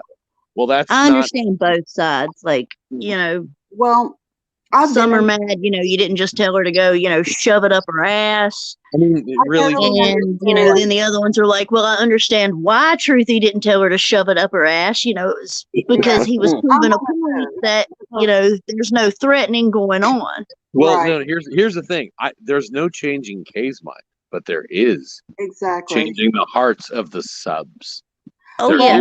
That's a real thing. I was in your situation. Well, not exactly, but I was in a situation kind of similar about a year ago. And when you're dealing with somebody who is unreasonable and is not ever going to be seeing reason, the best way to get back at them is not by screaming and yelling because they want that. Like they want a reason to see. I told you Truthy was crazy. No, hey, BCF, you're still thinking that I'm talking to her. I was never talking to her. I was talking to her subs. I was talking. Me and Mrs. Magoo we're trying to do a strategy that I made up hours in advance called Change Hearts, Not Mine. And we told Michael Long about it. He didn't like it at first. And then we started counting how many people are going to come to us and say, oh, wow, we actually do believe in a little girl that cried out. Mrs. Magoo is my weapon for this. But it's also a fucking truthful weapon. I mean, yeah, Gelf knows. And like, we absolutely, that is the only way, like, there's no changing that person's mind. You gave me a platform to give empathy, right. a weaponized platform, like, so that's what I was trying to do. Number one, though, also I was trying to say, we're not going to ever dox you. We don't play that dirty. And we just, that was my main thing. But Plumie! Sorry. What? Plumie. She's ours. Plumie! Oh, Plumie. Yeah, we got Plumie. Yes, we love some Plumie. Yeah. Sarah Allison's not here, unfortunately. Nah, in respect of Plumie, I like me some Plumie. She is very awesome. Yeah, she's been with us for a long time. Why is it when you guys say that, all I can hear is the She doesn't like the word, you know? Is here what? What is it? All I can hear is when you guys say her name is the anime version of Puny running around in my head now. Dang. Gelf, I actually think of Plumie, dun, dun, dun, dun, dun, dun. You are my candy girl. Like I think. I don't know. I love that song, but I wouldn't. And you got me wanting you. I'm gonna have to remember that. I like that. Plumie. Now I'm gonna be singing the damn song. Yeah, isn't that what's his name? Paul Anka? Isn't that him? You are my candy girl. Oh, I don't know. I just remember the Archies did it. Yeah, the Sugar. Yeah, Sarah Paulson, huh? Yeah, Sugar by the Archies. Yeah. Yeah. But isn't the Archies Paul Anka? No, actually, it was. Is I it? started thinking on it recently. They're back there. It was a studio session band that did it. Oh, No, the Archie comic book. They played like in the Archie comic books. Whenever they played, they always put the lyrics to Sugar on there, and I always wondered if they were supposed to be about the band, and nobody seems to know for sure. Did you ever notice that though? Like the band was the Archies, and in the comic book, like if you read the Archie, no, that was done deliberately. That was a deliberate tie-in. Was it deliberately? Okay, I always wondered about that. It was always meant to be. That's where when they called it the Archies and they did the film clip of the characters and all that. As I said, they just got a whole heap of session musicians to go in there and sing it, and yeah. Okay, so it was directly related. Okay, I always wondered about that. And when I was a kid, I worshipped those comics. Like I collected them. I had shelves and shelves full of Archie comic books, and I never could figure out for myself whether or not they were related. So thank you for that. Yeah, so did I. Like from like the Archies, and then they had the spin-off of like Little Wendy, like Casper, and all the others that all kind of tied in together and had their own thing, like where they sit there and go, oh, all the MCU and all that, like freaking Archie and all that did it way before they ever did, Oh yeah. Oh, what the what else? I want to know this too. Did Mrs. Magoo get to wear both of her outfits yet? Did Mrs. Magoo what? Oh yeah, no, nope, they have not arrived yet. However, so how many people are in here right now? I don't want to spoil it. Just 9 for now. Okay, 9's good. All right, Sunday and Monday she'll be wearing them. No, yeah, but he gets a little embarrassed. Gelth, you know who we're talking about? DD, our biggest fan, our mutual Tugs, also big fan. Oh, I think I know who you're talking about. Actually. Yeah. We just I put a post up and I was like, hey, thank you very much, but in my community post, but he was like, please don't say anymore, and I was like, I messaged him personally, and I said, hey, if you want me to take it down, I'll take it down, and he's like, nah, you just made me a little embarrassed. Anyway, so one of our just wonderful people, he bought us all that food from Chicago, but he bought her I don't want to tell her. But yeah, the size of this pizza was freaking huge. 150 feet away. Yeah, it's a really big deal. So we're waiting on that, and she bought the other two outfits. That's for her, but we're going to the casino on Sunday, and we're spending. I got a suite for 2 days. We're doing a whole big. So we got multiple friends coming. It's going to be a good. Oh, it's going to be so much fun. So you're gonna give in to Mrs. McGee's desire and pick up all waitress and have that little threesome you were talking about. Gelf, you never know what's going to happen at the casino, Gelf. You never know. Is it possible? Yes. Is it possible that we're going to win the fucking progressive jackpot for $500,000? Yes. Especially if you use that demonic voice on the waitress, you should get her into bed. Oh yeah, that's real sexy. I really want to sleep with you. Yeah, real sexy. You guys like that? Yeah. No, it's not sexy. Yeah. Oh, what the Mrs. Magoo out. I fully expect to see pictures of both outfits. She's got some new outfits coming. Yeah. She is. As long as we don't get murdered by the other channel that's trying to have us killed. Yeah. Well, and they are. It's all right. You never know what can happen if you wake up and you see Momo hiding under your bed. Oh, looks like somebody. No, she won't be under your bed. She'll be like standing at the foot of your bed, staring at you with that creepy ass smile, making this little clucking noise. It seems like everybody knows too much right now. Yeah. Well, if you've actually seen photos of Truthy. Wait, let me make this clear. I had nothing to do, and I'm not shitting you. We had, I don't know, Gelf, you're in our Discord. You guys are actually mostly in our Discord. Yeah. We had zero to do with that. I promise you. Like in the soul of my father's grave. I don't even know what happened or why that happened. I'm like, what? That has been like, stuff started back in May, and so that's not related to you. Yeah, but that's what I'm getting blamed for it, though. Oh, that's not fair.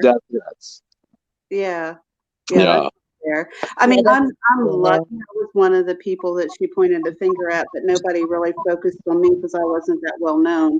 So I didn't get like horrible amounts of hate and stuff. But honestly, like we got notification of it in Discord, and I think somebody messaged me on Twitter, and I was like, "What?" I'm like, "We were gonna do that because they said Michael from California, like, and then that's all it takes, and that's a TOS violation." And I was like, "Well, go ahead and give me a timestamp, and I'll fucking fuck you, it doesn't matter." But they didn't. And so I was like, "Yeah, we're having fun at our friend's ranch." And then I was like, "Oh, somebody else did it?" I'm like, "Oh, okay." Apparently so. Well, it takes about 48 hours for a privacy to go through too. So if you just they're always by human review. Mm-hmm. And so that's why they need a timestamp. Right. So it wasn't me. It was not me. It was not me. I make that real clear. It was not me. Well, I'll tell you how I know because of privacy. See, she would still be able to access it. So whatever happened, she did something bad enough so that they made that inaccessible to her. And so that's either something I'm not familiar with or a copy strike, but I'm real familiar with privacy strikes. And if somebody wins one against you, you can still access your content. Oh yeah, and she said I couldn't access my content. Right. So that's I read her community post on that. Yeah. Right. Yeah, I think copyright, it would be you wouldn't be able to view it because that means you win against copyright. Something, Well, no, I'm just saying like if it's that's why you wouldn't be able to see it if it's copyrighted. Speech is one of the ones, like if it's something like, so it could be that she got hit for harassment or something. No. Let me make this clear. I know exactly what it was. It just wasn't me. Yeah, it infringes upon my privacy. That's what she got hit with. It's a TOS strike that says infringes upon my privacy. I know what happened to her, but I don't. I've done a ton of those and had a ton done on me though. If they grant those, then she can still access it. So if she can't download it, she got hit for something else. No, because it was timestamped. That means a human approved that it did infringe upon their privacy. Right. So that becomes a TOS flag. All she needs is 2 more. And she's so guilty of doing it all the time. Michael from California, Truthy, where are you? Truthy, bitch. I was asleep, bitch. I was asleep at 3 in the morning. You know, all it takes is a timestamp of that, and then 2 more, her channel's done. Right.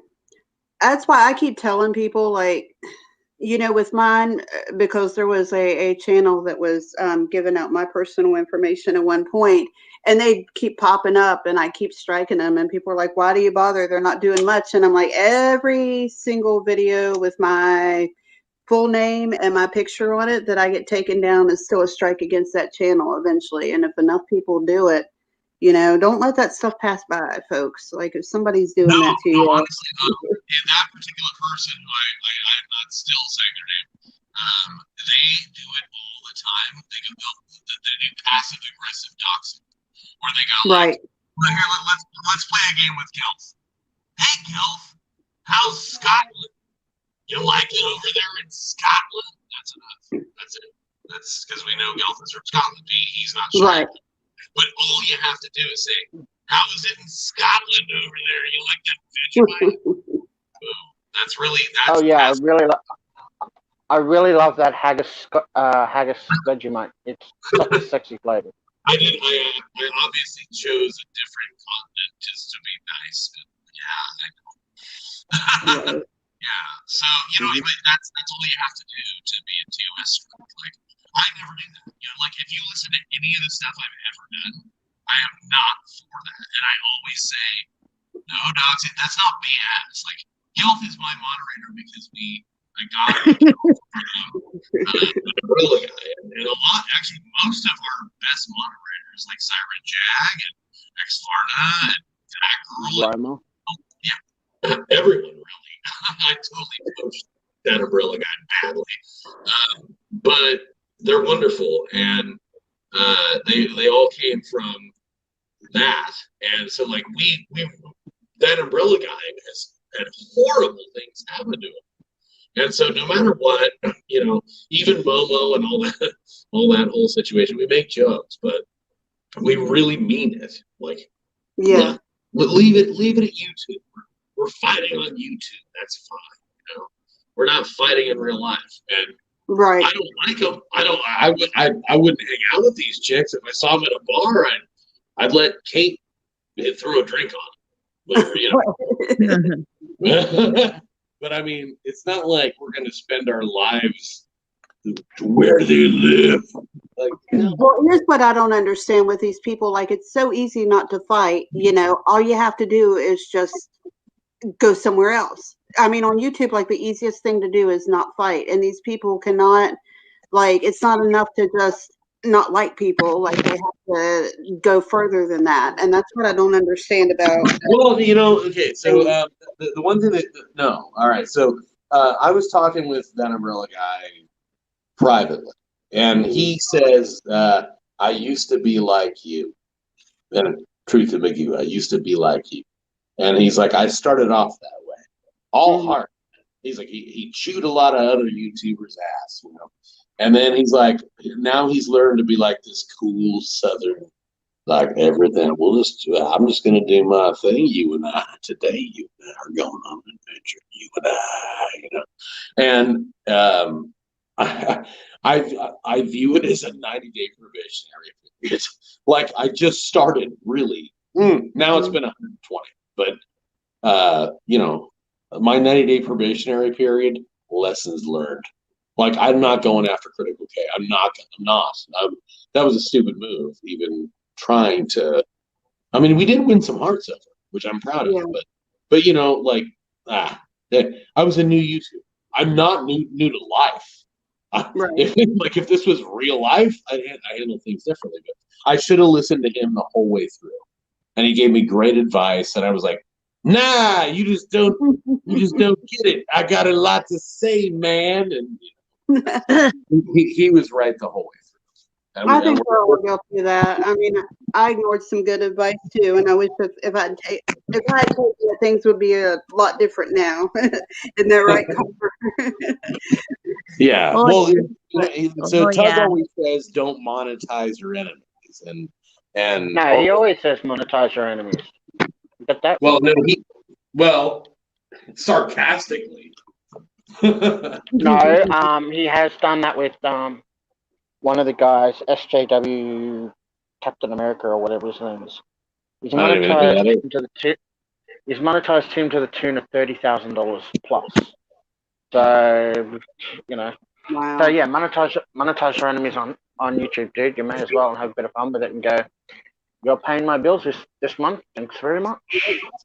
Oh no. Okay, so when it comes to like critical care people about Sophie, I can't sanction that. I can't do it.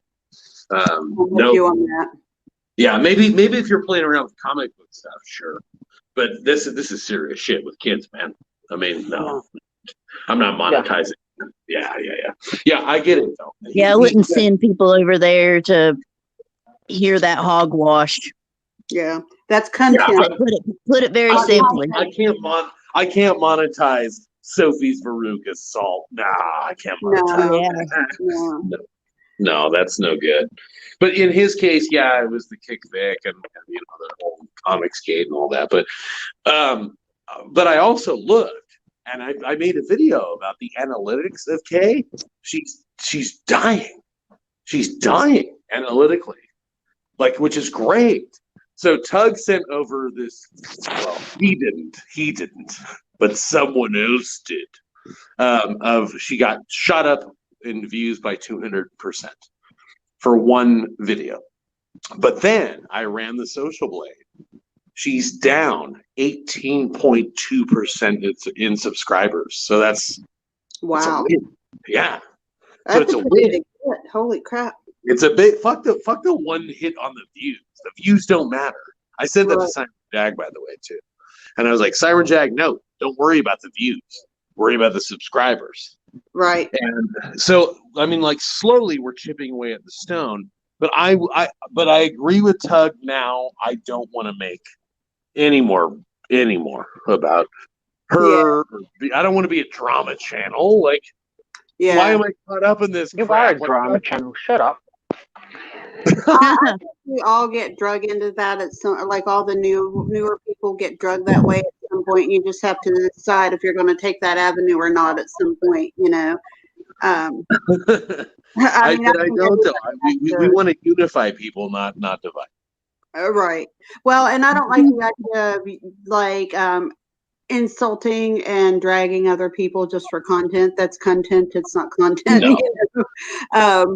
I just have a real problem with that. Just bad mouthing people just for views, and too many people do that, and it's just not. Yeah. Look, I believe in hating bad people. I believe.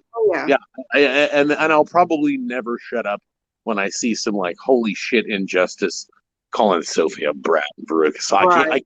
The bad shit you gotta call out though. You've got to. Yeah, but you know what though?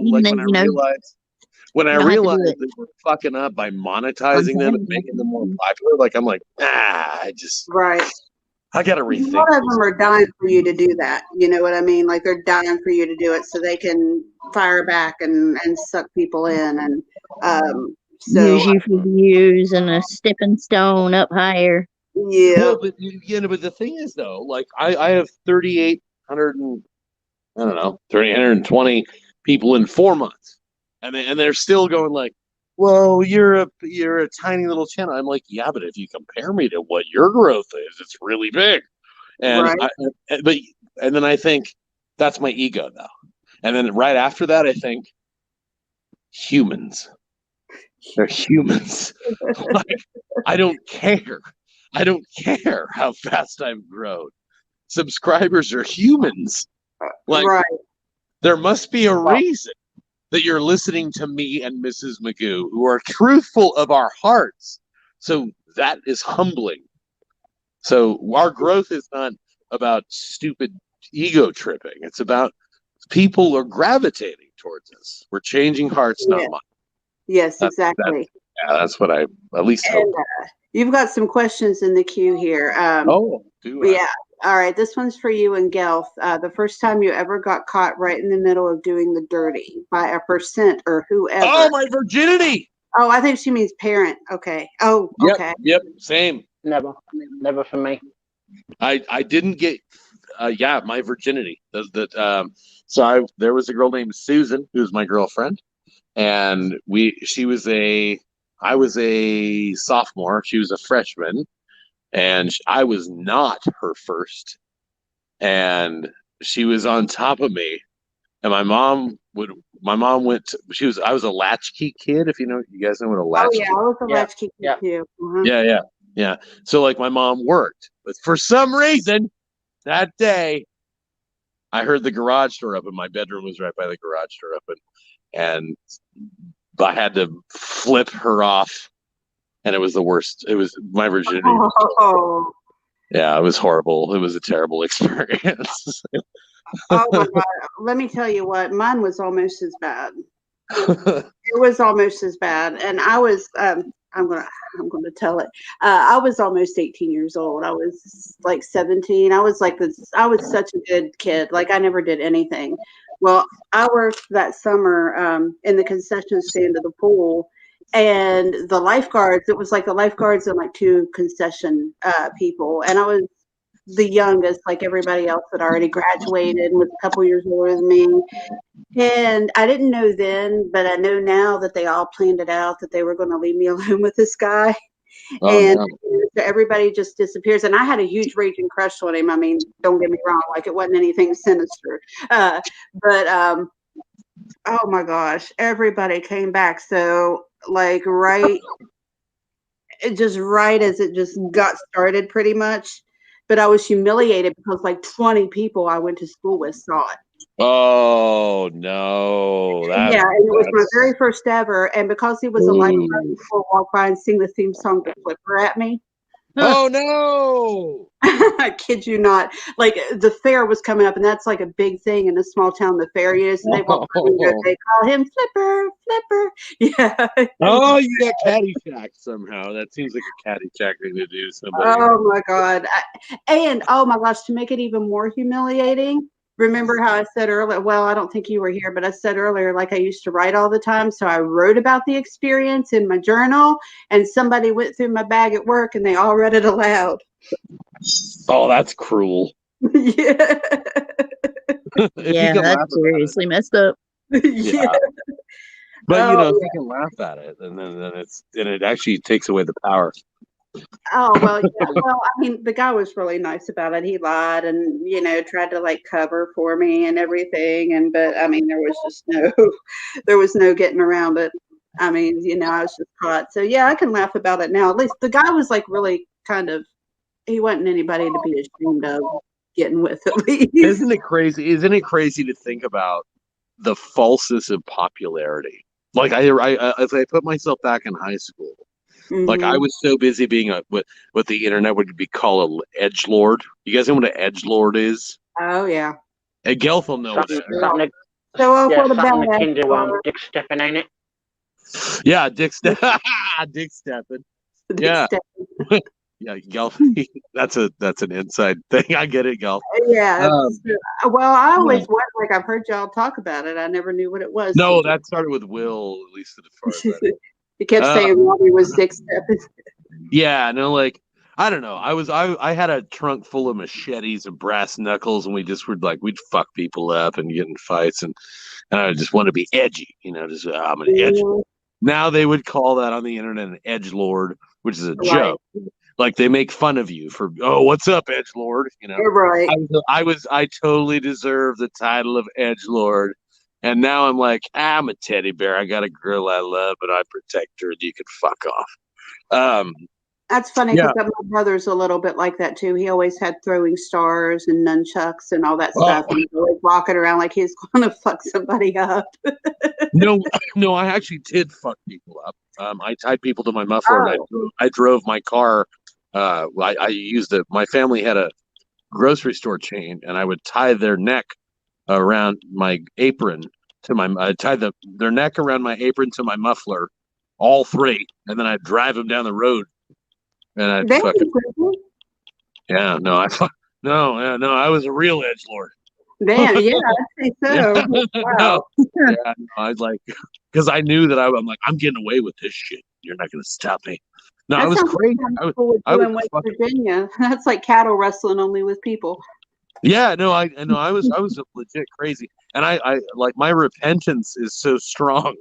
Like I'm like, oh my God, who was that fucking human? Like I am not that, you know how you made all these mistakes. I don't know, maybe you do, maybe you don't, but I personally look back on all the things that I did, and I'm like, what a fuck, who was that guy? Like, oh hell yeah, everybody does that, I think. Yeah, I'm not the same person. Oh, Siren. Yeah, but I usually don't say guy. What's that? Sorry. I said, when I'm looking back, I usually don't say, who the hell was that guy? Oh. Well, girl, lady. Hey, no, but you sound a little crazy. I like it. Like, let's hear that. Crazy. Not me. Let's hear the craziest, most violent thing that you did. I bet she's got some good ones. Let's hear a Copper. I bet you do. I don't know. I guess you'd just say my fights with my siblings. Those were usually the worst. We would go pretty hardcore. Headbutting, chop to the throat. It was all fair game. But of course, when I was little, they rolled me up in a mattress, and put me in a dryer and a few other things. Put you in a dryer? Holy shit. Oh, yeah. And turned it on, too, to watch me go. Oh, no. Do-do-do. Do-do-do. Wow, you're well ahead of the curve on that one, then. Yeah. I know I didn't land on my head, thank God. Southern murder. That's attempted murder. Yeah, almost. Get rid of the young one. I was always the quiet one, though. Now you Why are. get rid of me? Siren Jag says her dad would walk in and catch me once when I still lived at home during college. We wound up not doing it, and he didn't say anything at all until she went home. No, well, I've never been walked in while, doing it. Yeah. No, well, my kids walked in one time, but it doesn't really count if it's baby daddy. Yeah, that's it. Yeah, but doesn't never had anybody walk in when I've, had my pants around my ankles. I never had on the floor. But when I was 21, now remember that I've been with the Holograms. But I've walked in on people doing it, though. And I was with the Holograms since I was 17. And when I was 21, my mom found a hotel receipt. I was 21. Let me emphasize that. 21. Since I was 17. So I come home, and my mom has this piece of paper in her hand, and she's smacking it in her palm, and looking at me with this just curious expression on her face. She found a hotel receipt in one of my pockets. I was 21. I'd been with him since I was 17. And I get this huge speech about, what are you going to do if you get pregnant? Are you going to have an abortion? I mean, it was absolutely, you would have thought I was 14, the way she was acting. It was absolutely insane. Huge. 14 and running a whorehouse. Exactly. Oh, I got this big talk about using protection and all this stuff. I'm like, Mom. See, I was smart though. I was smart. I waited until I was 18 before all of you from some part of this. I hear Southern accents. I'm from Virginia. All right. So all of you females, are you from the South? Yeah. Well, no, I'm not from the South. I'm from West Virginia, but close. Okay, West Virginia's close. So, yeah, isn't there kind of a thing where, because so is Kate. Kate was from South Carolina, which is not near there. Yeah. Hey, don't knock it, man. I'm from North Carolina. I'm not knocking it. That's where my girlfriend. No, you're crazy, then. No, Crazy. Yeah, no. Gelf and I stand alone here. So isn't there kind of a thing like, as long as it's consensual, we don't give a shit? No, God, no. I have higher standards than that. Well, and with parents, there's a lot of very religious, very, very religious. I'm not just talking about people who are Christian. I'm talking about very religious. But you do have like certain families that are like, well, she got a pulse. That's true. Oh, no. All right. You do have some of that, like everywhere, though, not just in the South. I'm not stereotyping the whole South. I'm listening to what Kate told me. All right, I want to address this real quick. Siren Jag says West Virginia is below the Mason-Dixon line. It's in the South. So Siren Jag, West Virginia seceded from Virginia because they fought with the North. So we don't consider ourselves part of the South because West Virginia was the one. Is this entire chat consisting of the miscreants from that Umbrella Guys moderators and me? Pretty much right now, yeah. Probably. Pretty much. Well, we decided and Plumey.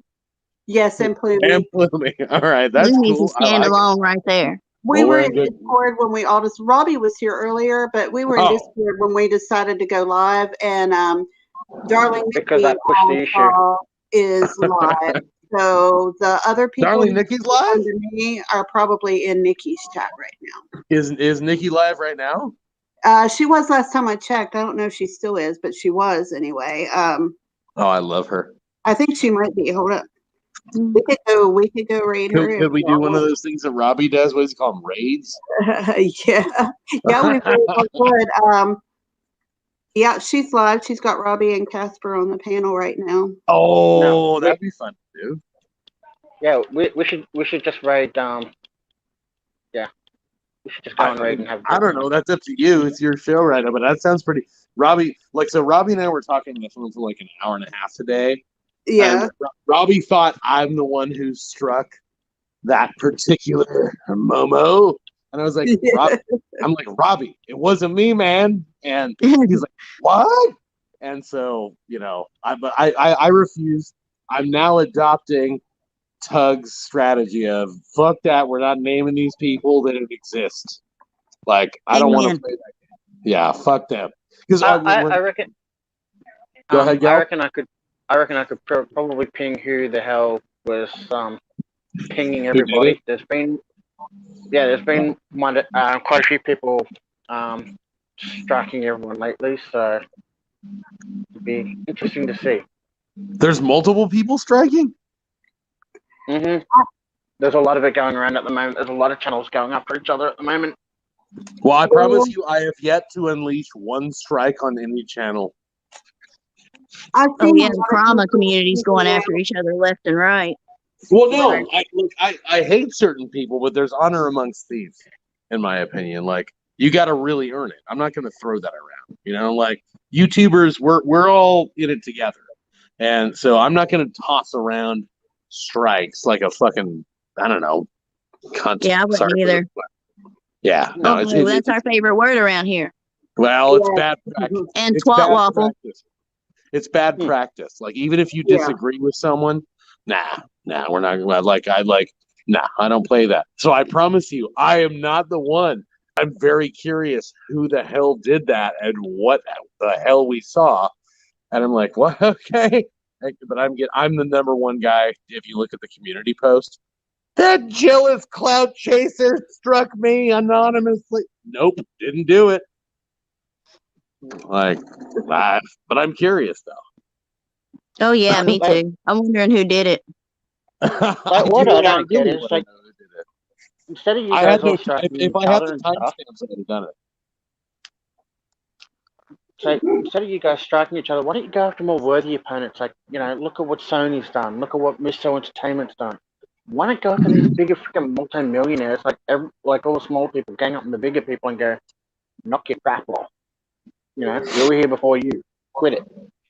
That's a good point. How about this? Strike Aquaman. Strike Aquaman too. Yeah. Gelf knows. Yeah, strike Brie Larson. Strike Brie. I don't hate her that much. I don't. Hey, not Aquaman. I like him. Honestly, I am He's proud. really pretty to look at. I am proud that as a brand 4-month-old YouTuber, but not even, I have yet to toss around one copyright or TOS strike. But I absolutely will when it comes to Momo. When she says Michael from California, she's in deep shit. She's in deep shit. I just haven't found the timestamp. Give me a timestamp, strike, because that's fucked up. Like, imagine if I said BCF from, I don't know, wherever the hell you are. I've been doxxed so many times it doesn't even matter anymore. Well, it's a principle thing, though. Yeah. Like there needs to be honor. Like if I said Gil from Victoria, I don't even know. I just made it. Right. I would have to doubt you for that. I talk about it right now because of like the Marshall thing and because of the Mothman thing, so it's not a secret anyway. From Huntington, West Virginia, Point Pleasant originally. I just why does it matter where we're from or my name or like that's fucked up. Just don't do that. Don't play that dirty. Like, dude, somebody sent messages to my family. Like people that's not cool. Nope. My sister just messaged me last week. Somebody messaged her on freaking Pinterest. They tracked her down on Pinterest. I've never ever said any of my family's names on here ever. Yeah, this is when the strikes are okay. The strikes are okay because, and here's why, in my opinion. If let's say, okay, so I don't know your Pinterest thing. I don't know any of that. Right. I'm glad I don't. I'm so glad I don't because I'm never going to care about it. Right. But that we shouldn't. You shouldn't care. What does Truthy really look like? What does he do for a living? Does he make a lot of money? Is he broke? And then, they're like none of that shit matters. We're just fucking YouTubers. Like, let it go.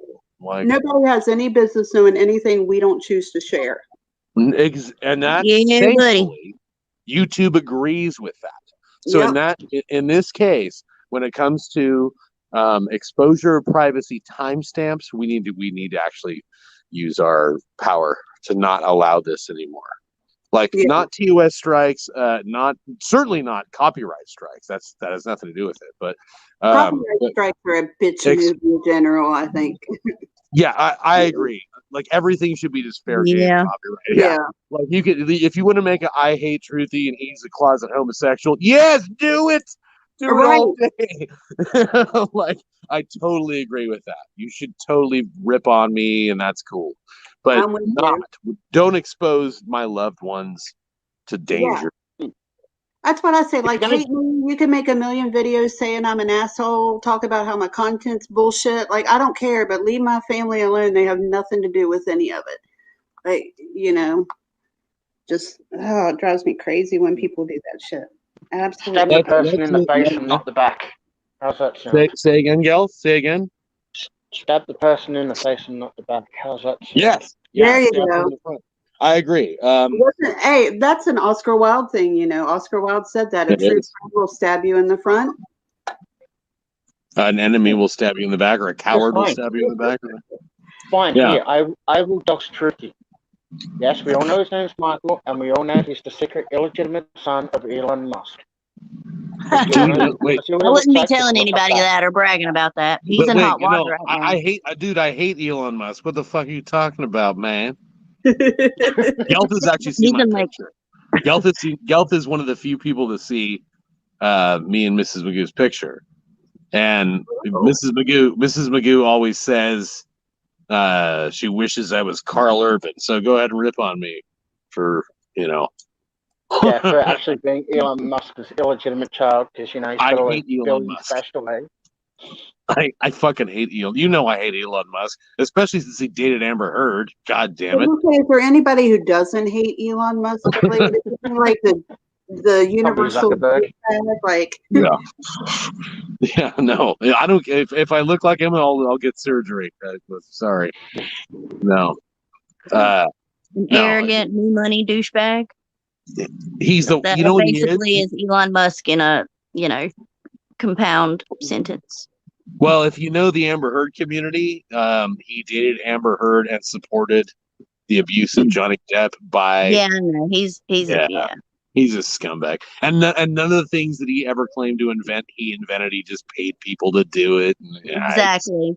He's a He's a C word. He's a C word. Elon Musk. Cunt. The fucking cunt.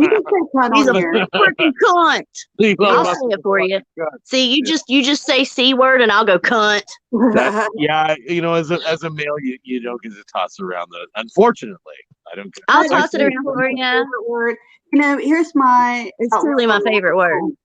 All right, my outlook on the word cunt is: if women have the right to call a man a dick, a man has the right to call a woman a cunt.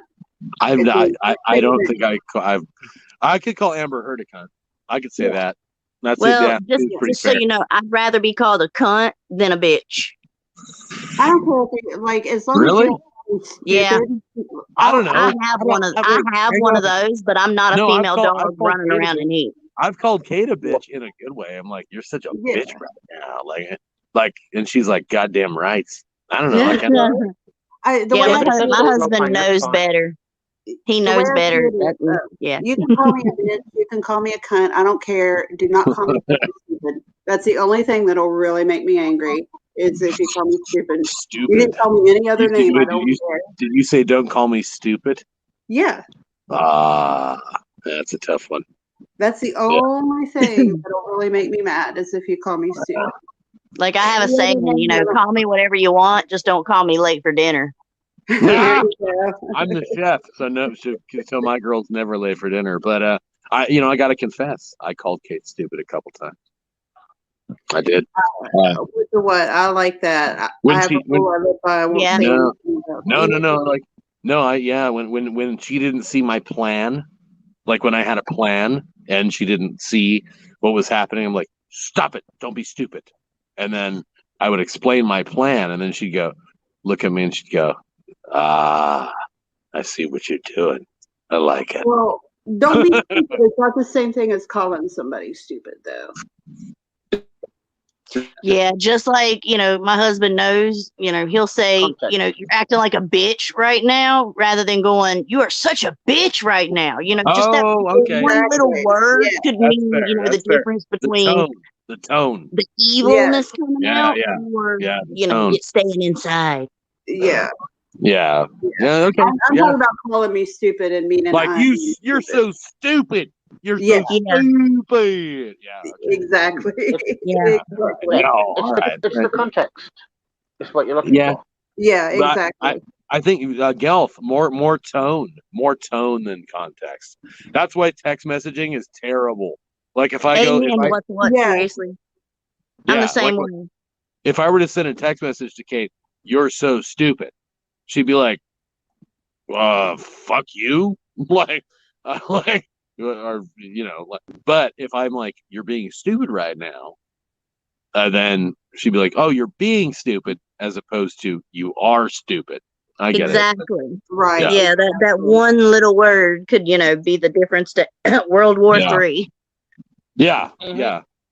We you know what though? We've said some shit though.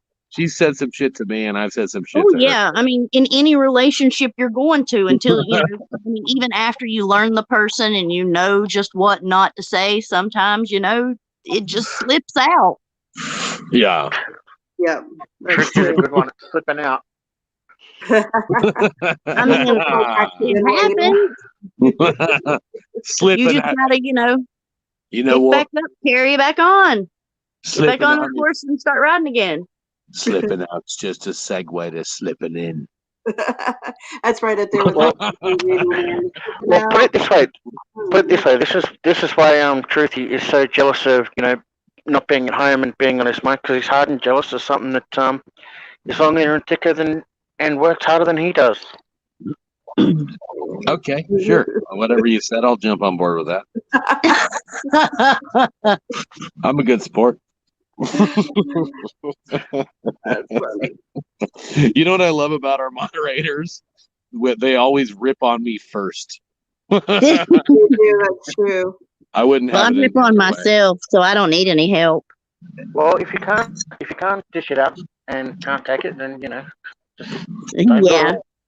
Those are the most fun people. Like, if you can't laugh at yourself, you're just a douche canoe anyway. And guess who can? Yeah, nobody can say anything that I haven't said about myself already. All the channels that shit on 3/4 of us that I know. I unfortunately, hon, I don't know you on the bottom left very well, but I hope I do. It's okay. I'm Breakfast's little the one who was always on her panel before. Yeah. With the dick picture. Not that one, but the dick from Breakfast Club. Principal Dick. Yeah. That's me. Oh, the eggplant. Yes, that's me. Oh, that's I'm Copper Dick. Nice to meet you. Oh, yeah. She was. I love sassy women with sassy attitudes. I'm always cool with it. She was my first mod and first friend on here back when I had my other channel. We had all of my mods were characters from the Breakfast Club movie, and she was Principal Dick. So that's where her name comes from. That guy. God, that guy is always a fucking asshole, isn't he? God. Yes. Yeah. Hey, I think we did pretty good in the chat. Being an asshole. Well, wait, there was a point I was going to make, though. There's a difference between all of us, and I just chose you because I unfortunately don't know. Oh, Mrs. Magoo, is she popping up right now? She's still awake. She said to tell him your other username, Copper. Oh, sorry. She has another username we like a lot. I apologize, but no, but there's one thing that separates us from everyone else. What's that? Senses of humor. Yes. You can laugh. Like Amen. that one. Have a good fucking laugh. Jesus. That's what most of these people who have like bugs up their asses, that's their whole problem, is that they can't laugh. Like absolutely do not know how to laugh. Mrs. Magoo says that you know Copper's other name. That's Heimdall's Cooter. Hey. Hello. Heimdall's Cooter. Why is Mrs. Magoo 150 feet away from me and just still fucking around in the chat? Because she keeps saying she's going to go to sleep, and then she keeps getting sucked back in. Oh my God! Look, she'd rather be sucking something else up than being sucked in. Jesus, you jerk! Getting sucked in's not bad, Gelf, after 2 years of stuff, there's more to life than just blowjobs. There just is. Not from what I've been hearing from half the girls in the bloody Discord chat. I was going to say, now that I've heard a man admit it, I've got a good argument the next time. I'm going to be happy with you for spilling that secret. Do you know what Mrs. Magoo prefers to over all of that? Good naked cuddle. That's her favorite thing. Naked cuddling. Yeah, that's her thing. Cuddling. I'm a big cuddler. I would say pull the other one, but knowing you would. No, it's true. He can get because of the restraining order. Yeah. Night, I woke up in the middle of the night screaming, and there Truthy was holding me because that's as quick as you can get. I didn't do that. What are you talking about? You're gonna break us up. You're gonna ruin our relationship. I think Mrs. Magoo is sending you the call to bed there. It says, if Truthy Magoo would come warm me up and snore in my ears, I'd actually fall asleep. Well, if she come join me for one last cigarette, then we'd agree. We'd meet in the middle. Did you hear that, Mrs. Magoo? I can just walk to her. I can walk to her right now. Hang on. I'm going to walk to her. We're going to call her out on this shit right now. Let's keep it. He's an asshole. Everybody here's an asshole. Look, it's you. An asshole. Look, I found you. As my husband likes to say, I'd rather be an asshole rather than a whole ass. Oh, God, I remember saying that as a kid. I just remembered like that old Dr. Pepper song. Remember, we used to put all kinds of different words to it. It wasn't just I'm a pepper, you're a pepper. Like, so I'm an asshole, you're an asshole. Wouldn't you like to be a pepper too? Yeah. So only replace pepper with asshole. I'm an asshole. You're an asshole. Everybody here's an asshole. Wouldn't you want to be an asshole too? I was almost asleep, and then I heard you not knowing who Copper was, and I was like, "Oh, tell him your other username, and he'll know." I can't read this shit, baby. No, it's Heimdall's Cooter. Oh, Copper is Heimdall's Cooter. Yeah. Yep, that's me. No idea. I'm originally. I'm originally Copper Star, but I changed my name to Heimdall's Cooter because I had a troll that went by the name Cooter, the wrench whore. So I was like, you know what? I like that. So I switched it up and put it as Heimdall Scooter, and I actually like know. I know that Heimdall comes in and trolls right next to you sometimes, and That's then her husband. Right, yeah, he's not much of a troll. He's he's actually really that nice. No, Kate told me. She told me the whole story. Like a week ago. Yeah. No, I didn't know that you're the same person. Oh boy. Yes. Yeah. Well, when she's in chat, she'll be Heimdall Scooter, but when she's on panel, she's Copper Dick or Copper Star, one or the other usually. Yeah. Right now, I'm just using the emoji, so it's Copper Star Dick. There you go. Well, good. Hey, you know what? Stand by your man and stand by your lady, both.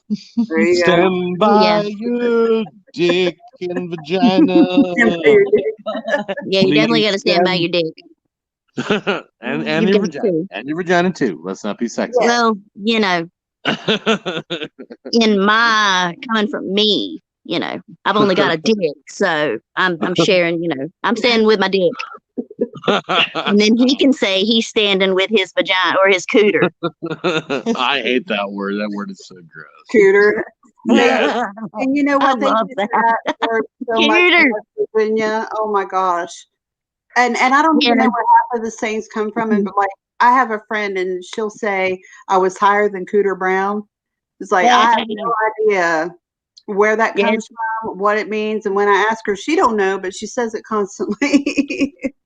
Well, if you guys want to do a regular podcast, I have a good name for this panel, and I'd call it the Good Sports. There you go. Right, Gelth included. Wasn't that a name of a band or something? I would fucking no, maybe hey, don't be a fucking tosser, old sport. No, hey, old sport. I'll fucking see you soon. No, but like I don't know, good sports. Like what I said earlier. I think anybody with a sense of humor, that's like the Robbies and the Mexies and the people I like. We're the good sports. Like we're the ones who can take a joke and you can rip on it and have a good time. We don't fucking play dirty and do. We can join in on the joke and make it better. Yeah, you want to rip on me? I'll fucking dang. You want to rip on me? Let me show you how to do it, son. Exactly.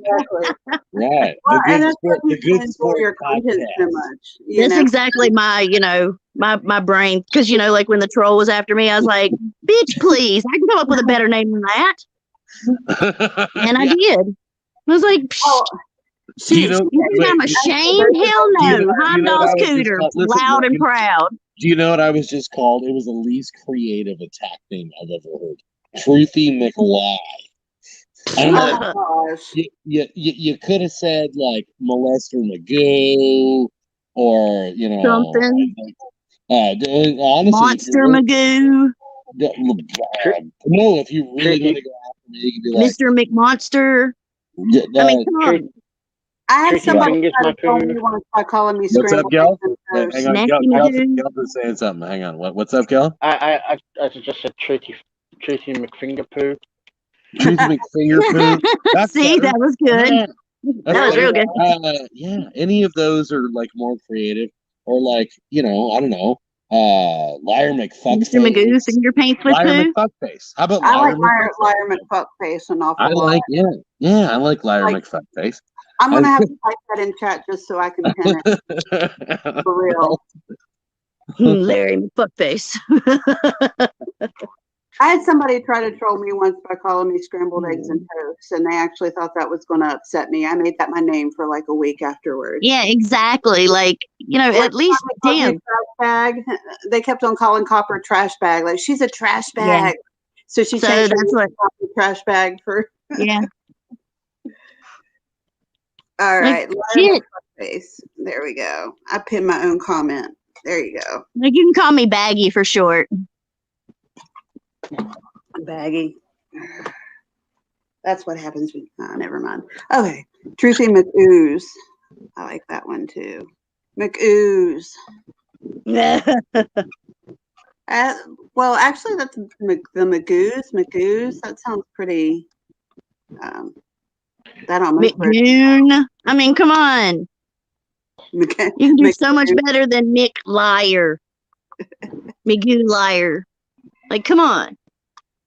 You know what? It took me a minute to figure out what the What Seriously was doing, but they're putting the songs to Dennis Leary's I'm an Asshole in there.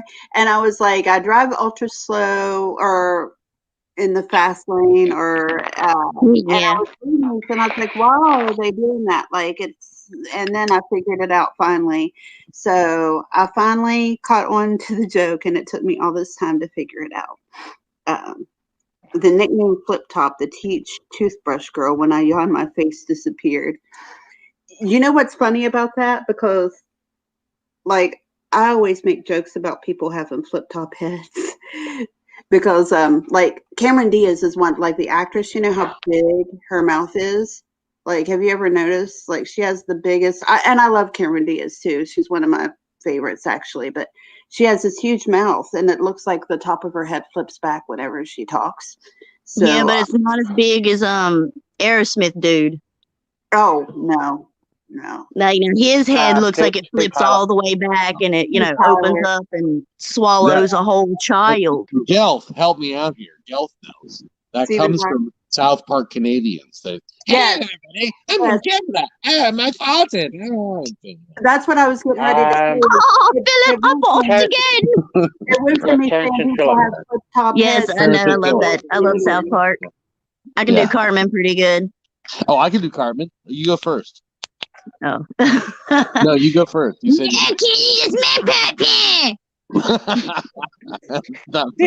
you're like Cartman on fire. Okay.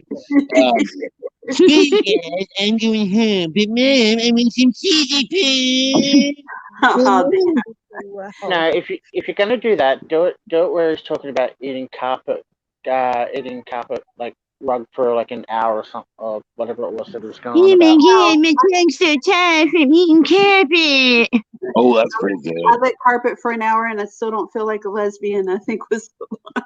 Yeah, thank you. You got the, That's pretty good. How about this one? I love the taste of teeth got to me. By the way, I'm surprised Truthy hasn't noticed the name change yet.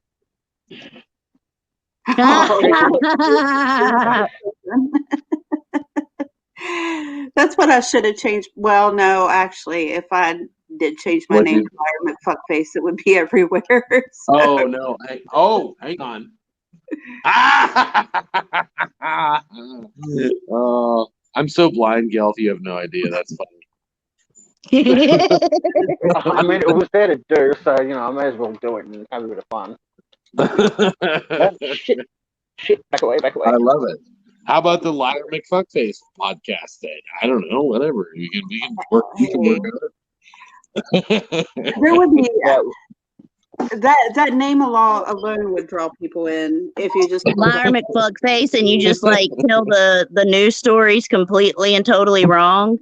Hey, that would be hilarious. Donald Trump is now officially the smartest person in the entire world. Check it out. Don't you? Even smarter than Jaden Smith. No, nobody's smarter than Jaden Smith, girls. That's not how it works. It's not how it works right here. Jaden Smith, first person in the world smartest. Terrific human. Yeah.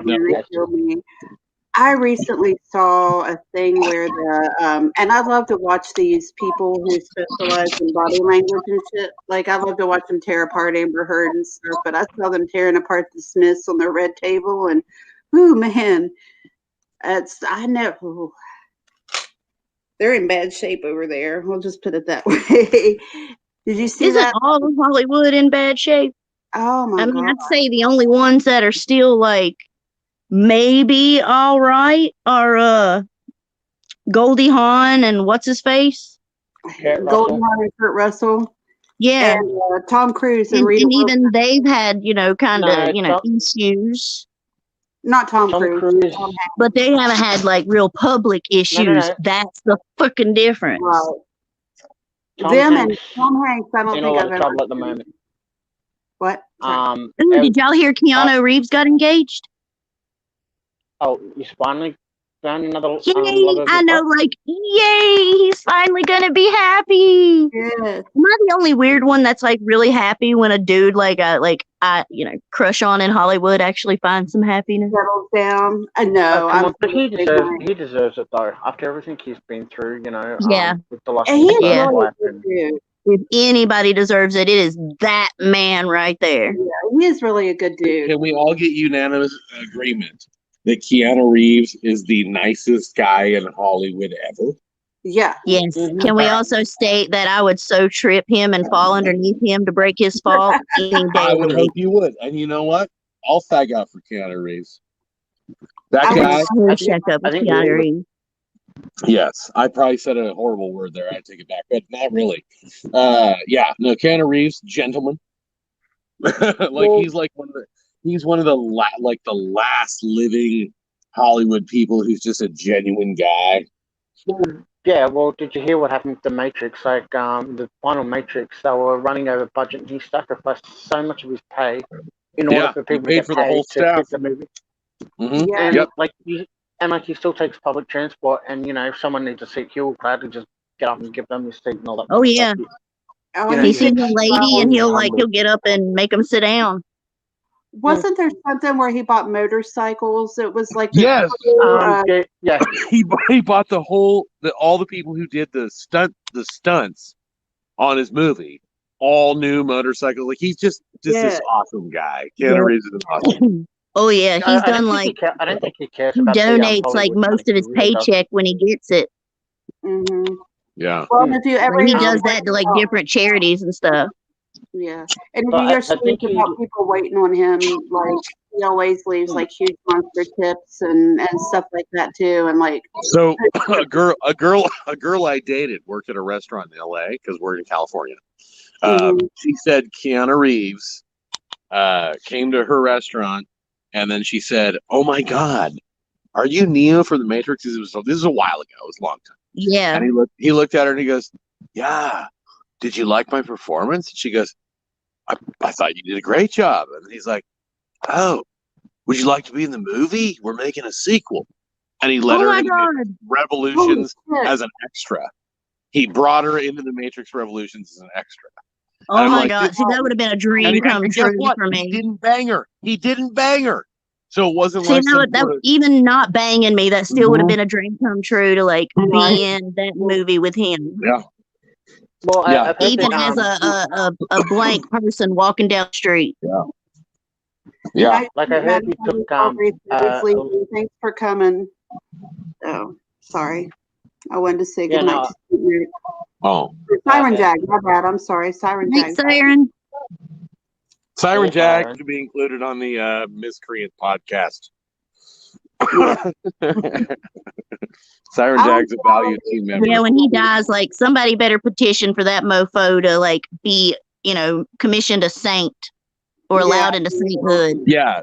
Seriously. Gelf, I think it sounds like Gelf, you got something to say about I know with Keanu, like I know he took a lot of hints and stuff like it has been reported that him and Robin Williams like met up and we're talking about a few things, and Robin actually showed helped him out with a few things, and like that's why like with a lot of Robin Williams, if you hear he turns around and says in his writers for movies you must hire a certain percentage of your staff must be homeless or vets or something. Like Keanu does the exact same thing. You don't see too many people in Hollywood that will turn around and go, give these people a chance, give them something to turn their lives around, and you hear stories of that, like these big name Hollywood stars that don't go out of the way to cause trouble, just sit there and want to have a bit of fun and do whatever, and Keanu's one of the biggest ones available doing it now, I agree. Sure Pedro Pascal kind of he started off kind of being a dick. The guy who plays Mandalorian, he started off kind of being a dick. Gina Carano, like people who are turning their backs on Hollywood, like I agree with that. Fuck Hollywood. Fuck. This is 2020. We don't need you anymore, Hollywood. We don't need you. Right. We don't need you. Oh yeah, Plummy, that made me jealous. And you know the other thing, like I don't get mad at celebrities if they don't want to sign autographs or whatever, like, but it's the way they do it, like not right now, please, or get the fuck away from me. There's two different. I'm above you. I'm Yeah. me. Yeah, peasant. Oh, yep. Oh no, she didn't. Yeah, that too. Yeah, honestly, to a small degree, you're totally right. Yeah, because we're like a YouTuber is a tiny celebrity. We're tiny. Well, I mean, that what's her name? Tana Mojo has called her fans peasants before. Jeffree Star has. No. Like Nikita Dragon, like James Charles, but he likes to call his sisters. Yeah, no, but YouTubers I view us as tiny, like minuscule celebrities, and they're like, I have 3,800 people. Even PewDiePie's done it, but he done it in a joking way. PewDiePie's the biggest guy on YouTube. PewDiePie has done it, but he was like, he was joking and being like, oh, y'all are peasants, bow before the king, because he was playing some game. He's got that Dutch humor. Yeah, I love his humor. It's hilarious. Yeah, he doesn't. Yeah, he gets a pass for Dutch humor. He does for sure. Well, I'm just saying, like, even everybody's kind of, not really focusing on one YouTube person. There's I've heard that from a lot of people who's got their head up their asses. Well, they deserve to not have a head anymore. Honestly, we're lucky to have. They need to remember where they came from and who got them there. Right, YouTubers, because they would be nowhere without their subs. I mean, exactly, they would be nowhere without us. You know what though? Some of them some of them could be like famous movie stars now, because No, might have had to work hard. Yeltha's going to say something, but I'll say it first. I don't know if we're going to agree.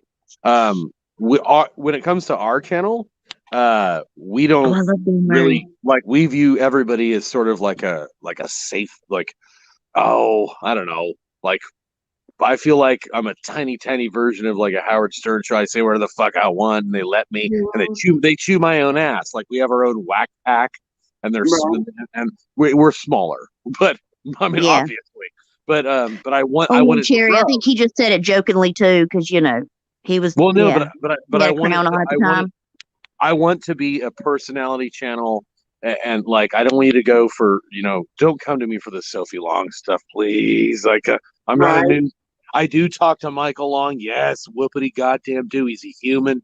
But that's not all of your content. You do other stuff. It's not. It's 1/100th.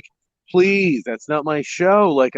I'm a humanist, and I'm lucky to have you. And we actually treat our people with respect and kindness and love, and we're not. Still there? Oh, you went quiet there for a minute. Truthy. Huh. Did we lose you? I have a feeling he's. Oh wait! My phone. When I hit my phone, but did I cut off? I'm sorry. Yeah. Oh, sorry. Yeah, when I hit the button on my phone to turn the screen off, I guess it cuts me. I don't know. I'm new to this cell phone thing. I normally have a microphone. No, I was saying some nice shit. God damn it! It cut me off. Nice shit. All right. No, I view our me and Mrs. we talk about really serious stuff when we want to, and then we talk about really lighthearted stuff when we want to, and we're just honest, and we're so thankful, and we're not fake thankful. We're not kissing your ass. If you don't like us, fuck off. But we want to be misfits and weirdos, and a community of strange people who all get together. We have the strangest and sometimes the most deeply profound stories. And I view us as just I hope that we can continue to grow as a growing whack pack of Howard Sternish type people that love each other, and nobody gets disrespected. We do not ever go yeah, you peasants. We'll never do that. Right. I always look at myself as everybody's the same. Nobody's better than anybody else. You may be better at something, we're all weird in our own but overall, nobody's better than anybody else. No. You know, Truthy, when you said earlier, I said community, and you said, what do you mean by community? That's my version of it. Like, if I say we have our own little community, it's like a little group of people, like, usually a couple bigger channels and then some smaller ones and then the subs, but we all kind of go to each other's and frequent each other's, and we all feel like, I feel safe in like your chats, and I hope people feel that way. I think we do. I think we got me, you, Robbie, Mexi. We got even 10 to Life and Dad podcast and Dad Umbrella Guy sometimes, and we got some big ass people. Whatever, who cares? We're just people who agree that on a lot of stuff. And even if you don't, even if I don't always agree, I still feel comfortable in the chats talking, I may not always agree with everything. Well, when it comes to Sophie, though, that I care about, that's what. Oh, of course. Yeah. That's a whole different thing. That you have to agree. If you don't, you're not one of the cool kids, man. Yeah. Well, if you don't agree with a bad fucking person, in my opinion, and I will say that. Yeah, you deny a child who cries out, nah, we're not letting you in. Sorry. Right. Other than that, sure, difference of opinion. Fuck yeah. You don't yeah. Me and Robbie sometimes will, and we actually, and it's the difference between people who actually respect each other and have a friendship or a relationship. We can disagree on stuff, and we can sit and talk about it and have an interesting conversation about why we disagree, and it's not like an argument or whatever. That's Robbie likes Critical K, and we are still very, very, very good friends. Right. Yeah, I know it's crazy, but that's how it should be. I mean, honestly, but when it comes down to the wire, when Robbie's getting harassed by another channel that we've shown up, I got his back and he's got mine if that were to happen, and it's okay. I don't know. Well, I view it as a family of miscreants, and that's we're all. It's okay. We don't. You're just because you have an enemy doesn't mean it's my enemy. Right. That's okay. And anybody who asks you to take sides that's the wrong person to be friends with. Exactly. My motto is I'll sit back. Oh, go ahead, Breakfast. I'll say it second. I was going to say that'd be the only problem I'd have. If you're friends with somebody, we don't like each other, that's absolutely cool. As long as you're not taking sides on their side, if you're truly not taking sides, then that's A-okay. A friend should never ask you to take sides. Exactly. Yeah. And if somebody ever I wouldn't ask anybody to take sides. I'd just sit back and let them see for themselves what a crappy person that person is. Yeah, right. Well, and you'll see it eventually, and and I'm not going to be going, well, hey, I told you so. I'm just going to be like, I'll tell you what, Copper is my bestie on here, and even if it were Copper, if she said it's them or me, I'd be like, I'll let you make that decision, but I'm not getting rid of anybody just because you say so. I agree. So before I go, I'll name some names. So Tug, I didn't even know. He's been around a long time, and one of our favorite channels that we always shill, promote, was Nerdette's Newsstand, because she jumped on board out of the blue. We didn't even ask her. She didn't even know. I had 1,000 subscribers, and she made this videos for us to That's how I got familiar with you, was Nerdette showing you. Yeah. Really? All right. So you know what happened? She blocked me the other day.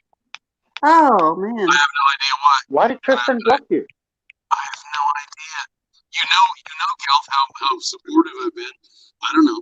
But for some reason, it could have been an accident. Somebody could have pocket blocked you. We just lost him. He said it wasn't, and then we lost him. I wonder too, sometimes if there's a mod who has a bug up their ass and they're being a dick. Oh, yeah. I've been hit several times by mods being, just. Yeah, against the creators. And I know some mods who have lost wrenches because of that. You know who you are. But anyway, I would reach, if you haven't reached out to them, Truthy, I definitely would, just to be sure. Yeah, I would. I'd reach out just to be like, hey, is this? I'm blocked. Can you unblock me? And if they don't unblock you, at least they've you don't need to go back there. Right. Exactly. So, like I got some that I unsubbed to because of it. There you go. I'm gonna make this real short, and I feel like I have to finish the story earlier. Like I feel like I did the play without the finish, so I'll make it short though. The story I was talking about in the beginning, we made friends with these people. They got mad because we wouldn't pay their cable bill and started stealing from us. And so my boyfriend and his buddies always did this as a joke to each other. Like this was back in the 90s when you could call the 800 number and they'd send a free sample of Valtrex to your house. Do you remember that? Oh, yeah. Nope. Okay. Give you like a month's supply or a couple of weeks supply, and then give you a coupon to get more off when you go to the doctor. Wait, right. What is that? What is that stuff anyway? Valtrex is herpes medication. Yeah, it's herpes medication. So what we did was we called and we had it sent to these people. Now they've been stealing from us and stuff, so we wanted to poke them. But what happened was that the whole entire world blew up. Like 3 weeks later, we're sitting in our apartment. We hear this horrible ruckus. The shit's being thrown out of the windows and into the street, and she's sitting in the middle of it like a blonde banshee in booty shorts, calling him all kinds of names and all this shit, like throwing beer bottles. Like, I mean, it was something right out of Jerry Springer. I swear to God, he even snatched her, not weave, but clip-on extensions out of her head during this fight. It was absolutely insane. And the cops ended up coming and getting them. And then they found they got in trouble for stuff they had that they shouldn't have had. We'll just leave it at that. And they ended up spending the night in jail. I don't think they actually had to do jail time, but they spent the night in jail for public disturbance and whatever else. And they never came back after that. Like they came and moved their stuff out, but they never came back. So anyway, that's the end of that story. That was supposed to be like a petty revenge thing, and it turned out to be a big boom. Yeah, big boom. Exactly. Night, Miss Magoo. Night, Miss Magoo. Thank you for stopping by. Love you. Night, Miss Magoo. I'm still sitting out here on the fan, so just wait for it. Well, if he doesn't come back, his phone died. I see where she's. As hot as she is, I'd totally pay for an OnlyFans. Yeah, exactly. I know you've been waiting for him to come to bed. Anything's a dildo if you're brave. I'm straight, by the way. But she's hot enough, so. Mrs. Magoo's a beautiful lady. She is. Well, I guess, can't technically say straight, I guess more bi, but I married a man, but still think women's hot. But, well, it's complicated. There we go. How's that? There we go. You're going to be pansexual. I think girls are pretty, too. Girls are pretty. I just think girls are pretty, like you said. I've never been like attracted like that, but I like to look at them. I have. Girls are beautiful. Like I almost dated a girl too, but a guy friend that we both mutually shared, like, was telling each of us lies, and it fucked it up. Oh wow. I know. I never. Cherry says she's bi. I don't know. I just never had the I met the hologram at such a young age. But I just never had the desire to. But I like women are pretty, like Copper says. So I like going to strip clubs and getting boobies in my face. Really?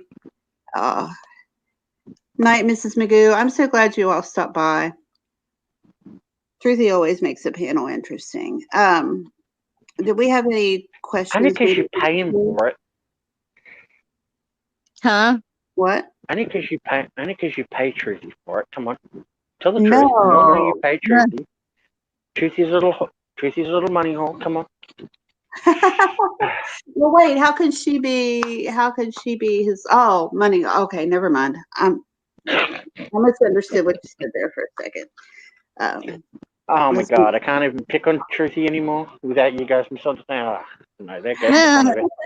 No, I just misunderstood what you said. Plumi says she kissed a girl and she liked it. That ought to be Me our too. tonight. But she had strawberry. cherry Actually, I was the one wearing strawberry chapstick, and she liked it. It was cherry chapstick. Hey, no, it's strawberry. The I think I'm song gonna spell it. It's cherry but chapstick. Copper was wearing strawberry chapstick. It's what? It's The what? lyrics are cherry chapstick. The lyrics are cherry. Oh cherry yeah, chapstick. it is. It's cherry chapstick, but I'm saying I wear strawberry chapstick. Yeah, it's cherry K chapstick. But actually, this time I've got cotton candy chapstick. It's really awesome.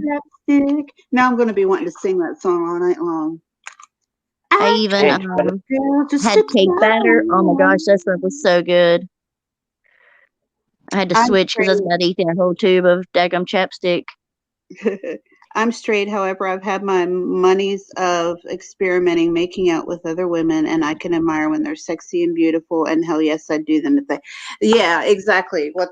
That's how I feel about it. Like women are sexy and beautiful. I've never made out with any of them, but they are sexy and beautiful. And hell yeah, I'd do them if I had the equipment. I've had chicks I felt that way about. They were talking about. I'd still do them even if I didn't have the equipment. I would just order the equipment. There you go. Who's your celebrity girl crush, Copper? Ooh, I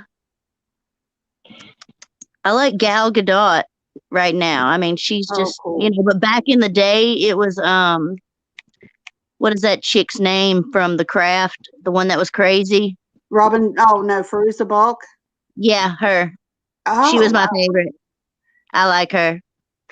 But y'all have to understand, I'm a little bit weirder than the rest of y'all.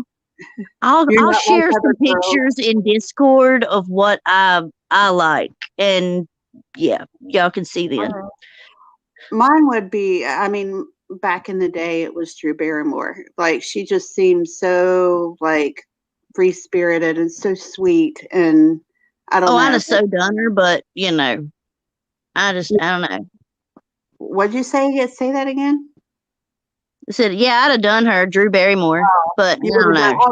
She wasn't my favorite crush. Because you know how I told you I don't hear well, and sometimes I hear odd things.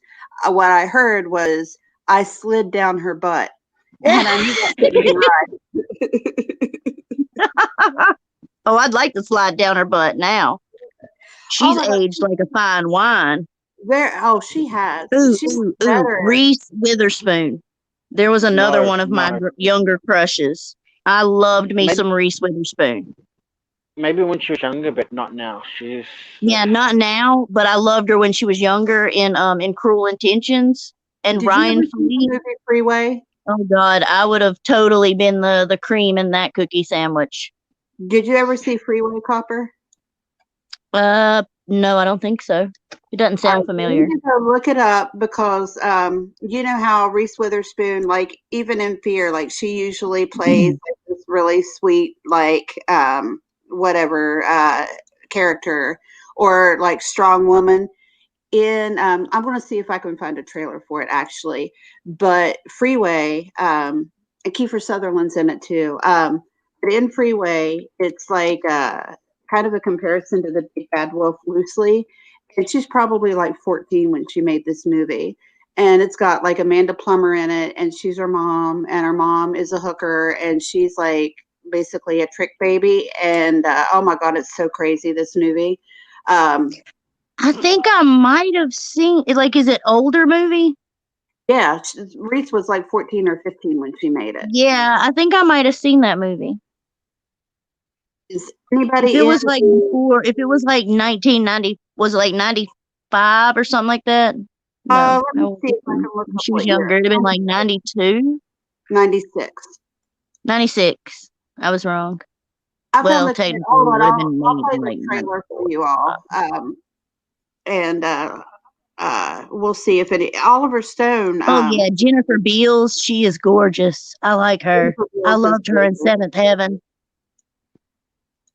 I never watched Seventh Heaven. Yo, you're thinking of Jessica Biel. Yeah, Plumi said Jennifer Beals. Yeah, Oh, Jennifer Beals is not Seventh Heaven. my That's bad. That's the She's other the one one. married to Ben to Affleck. Timberlake. No, No, Timberlake.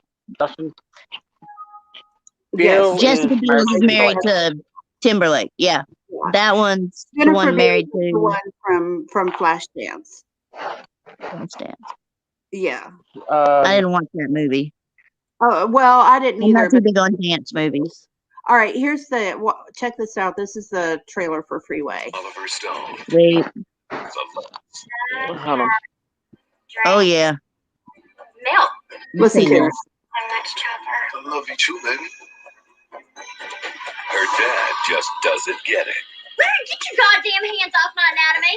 Her mom is clueless. You don't know nothing about nothing. You don't know a goddamn thing about nothing. That woman is And actually her an life amazing actor, is Amanda no Plummer. fairy tale. She's in Pulp Fiction and a lot of other really good movies. Oh yeah. This is a story of a murder. He's a guy that's been killing all them I girls. just love the voiceover. And do sex to me now. You gonna do sex to me? Revenge. You accept Jesus Christ. I know I've gone on about Kiefer Sutherland a few times, and everybody knows now that I love him. But that man is one of the most versatile actors in Oh yeah, Hollywood. he is. Yeah, like I have not seen there are very few actors that have the kind of talent he has. He can be anything. Like he can literally play anything. Okay, sorry. He's your Lord and personal Savior. I want that little monster to pay for this. Brooke Shields. We're the best friends you've got. I'm so sure. C. Betrayal. You don't believe we're your friends. I believe you're out to ruin me. D. Brittany Murphy's in it too. Back in my whole life, I I think. don't want Yep. Yeah, it's a shame she's dead. The above. Oh man. I had this problem with anger.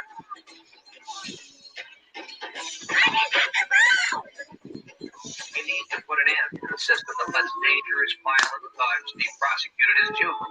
Holy shit. Look who got beat with the ugly dick. Kiefer Sutherland. Witherspoon. Brooke Shields. Amanda Plummer. Freeway. Why are you doing this? Pissed off. The whole world owes me. I mean, I think compared to what we're used to seeing her in, that's such an amazing and unusual role for her. But she was just badass in that movie. Like that movie will make that movie. appreciate how talented she is. I think. Thank you. What I love her too, and so many people. Hi, Kimberly. So many people act like I'm nuts about Kiefer. Let me tell you this. Oh yeah, I like Jason Statham. He's a good actor. Yeah. Jennifer Connelly. He's beautiful. Let me tell you this story about Kiefer Sutherland. I'm so angry about I'm still bitter. But about 5 years ago or so. Lou Diamond Phillips. Kiefer I like Sutherland. him. Hold on. Kiefer Sutherland. He's so cute. Kiefer Sutherland plays in this country band. Okay, I don't know, like I guess it's a little known thing, but he plays in this little country band, and like they don't make records or anything, they just kind of tour around and do their thing. Well, they were in this little dive bar, and I live in Huntington. It's got less than 50,000 people, a tiny town. It's not like Seattle, but we did at one time have a pretty active music scene. Like we actually used to have people scouted here fairly regularly, but Kiefer Sutherland was in this little bar, like probably one of those places that can't hold more than 100 people with his band.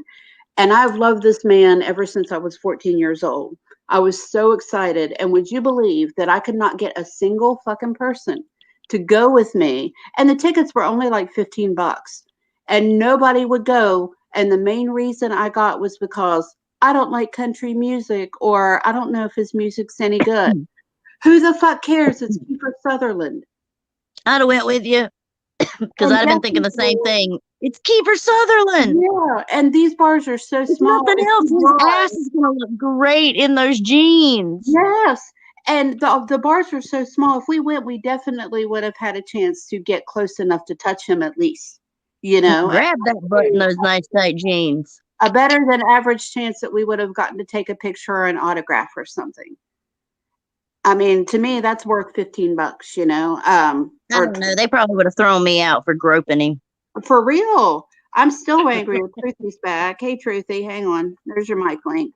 But I'm still mad about it. Okay, so what were you saying? I'm sorry. I had to tell my story. Oh no, I was just saying I like, like a male crush from back in the old day would definitely be Lou Diamond Phillips and Emilio Estevez.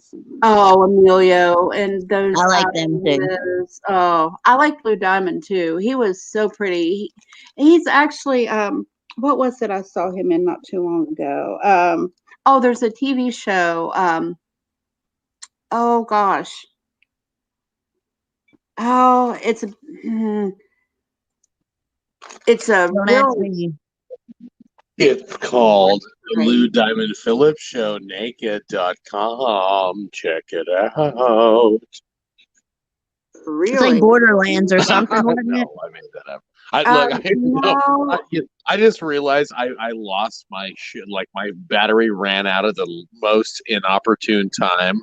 Like that wasn't on purpose. I was talking about something, and oh man, that was. And I was like, Mrs. Magoo, hello. Yeah, I ran to the bedroom and woke her up, and I was like, "Tell him I didn't cut out my phone." We figured something had happened. Yeah. The show that my name says it all, Truthy. Trust me. No, we were talking about Nerdette's newsstand, and I don't know, whatever. Yeah, it's okay. You could have just took her phone. Nerdette's newsstand's totally. She ran to the door and she shot me in the ribs. Yeah, no. I wanted to tell that story, but go on. It's okay. That's okay. I was just trying to remember what the TV show is that he's in. It's I don't know. Crap. That's going to drive me nuts all night. All right, you guys continue to talk. I'm going to figure it out. It's really irritating me. No, I wanted to. I really like. I felt really bad that's how my story ended. No, I was like, I really, Gelf. This is to you, Gelf. In the Amber Heard community, you're kind of either with them or against them. And Nerdette covered our ass, and we have always covered her ass. And Tug and I were both like, he's like, she burned me. I don't like her. And I'm like, hey. And then we talked on the phone, and I was like, I get it. She burned you, but she didn't burn me. And Tug was like, I respect that. I'm like, when she burns me, then she burns me. But she did not. But she blocked me for some unknown Tristan. Yeah, I'm like, what? Because she probably figured you were with him. Anyway, but I am with him. I am with him. Oh yeah, but she figures, if you're gonna be with him, you're gonna. That was my point. Block you, so. That was my point before, though. Don't ask me to Don't. I'm not gonna ask you to choose sides. Don't ask me to choose sides. When somebody burns me, then you're fucked. But you have to burn me. You can't burn my friend. Like YouTube is such a fickle place of. Oh yeah. My thing is if you're gonna like block me and we've been friends and you're just gonna block me out of nowhere, at least shoot me a message before you do so and be like, hey, I'm blocking you because that's how I feel. Well, look, even Will and I, who are like bromance guys, we had our own moment, and I mean, shit happens, but it's okay. We're fine though. And I'm like, because like at first, well, I mean, as soon as I actually listened, I was like, man, I just got really sad, It was but there were people who took sides immediately, and that bothered me because, like, I had to macho up and said, I'll fucking fly on a plane, because I meant it, but whatever. But it doesn't matter, honestly, we're on the same side. I took a side at first, but it wasn't very long before I was like, okay, this is making me sad. I don't want it to happen like that. So no, I get that point. Right? But I think you might not have agreed with my soft approach to Critical K. But I haven't watched it yet, to be honest with you. I knew what I was doing. Would have been what I would have done in your situation, because that's if I'm approaching somebody that I know hates me, and especially on YouTube, what they want me to do is carry on. My main goal with Critical K was, please know You're still a human. We are not going to let our subs murder you. We need proof of that. Well, and it makes it like when they come at you with guns blazing and being all nasty and stuff, it makes them look if I would have said, I fucking hate you with your fucking tiara and your stupid kazoo. Right. She would have muted you right away, kicked you off, talked shit. I disarmed her in advance, and I said, put them on mute. I told her, put them on mute. It's just you and I. We're going to talk civilly. And then my first thing was, we're going to talk civilly. Number one. Oh, yeah. We do not support doxing. We do not support because she was saying that her life was in danger from the great threat of Truthy Magoo. And I was like, no. We don't play this. So that was my number one goal. And then after that, it was, I don't want to discuss the Michael. And I said, we're never going to see eye to eye. And then all of a sudden she said that white supremacist crap. And I was like, what the fuck? No, she's good at like jumping subjects when stuff isn't going her way. It's like she keeps a list of bullet points or something that she can just like go down. But I refuted them though. The problem that Will didn't like in the beginning, because Will is aggro as shit. And I you know what though? I love him for it. I love him for it. I love Will's aggro nature. And he came around, and then you know what happened? It's actually kind of heartbreaking. I don't want to divulge too much. That's all I can say.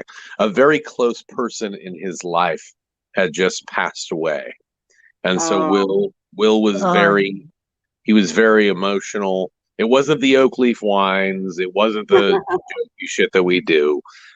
He really actually lost a very serious person, and I knew it because we talked privately. Right. And so I wrote in my community post, please do not unsubscribe from Will. He's having a moment. Let him be. Let it go. We'll be all right. And we are. And we're totally okay. I did get really pissed about the way that he left that Mrs. Magoo comment about great for you. And then plus, I bought him the P.O. box, and I felt the G in the glare. That's grateful, and it's like grateful. And like, you're fucking not being grateful right now. And I drummed it home, and I was like, you are not being grateful. I helped you save your channel, you bastard. And so I got real pissed too. Like, but Will and I are both really bullheaded testosterone. We're both. But you know what though? That's what makes us great. And I'm son of a true friendship or a true friend. Like if you can go eat each other and be like, you son of a bitch. Blah, blah, blah, yeah, like I was. Yeah, well, we punched it out. We punched it out as far like it's so absolutely stupid that we had to do it on YouTube because that's really just dumb. But like if he were here in front of my face, we would have slugged it out, and we'd have been fine. And we are fine. And as long as y'all are fine and talking, we are more in our business as long as you guys are cool. Will and I, as long as y'all are cool, we're good. Will and I are more than fine. Unfortunately, there are some people who who still think that I was like Captain Vagina on Critical K. They didn't get what I was doing. They didn't understand what I was doing. Some people who think you guys either that or they just like stirring the pot. Yeah, but they're not going to stir our pot. Like Will and I behind the scenes are like, no. We had a moment, brother.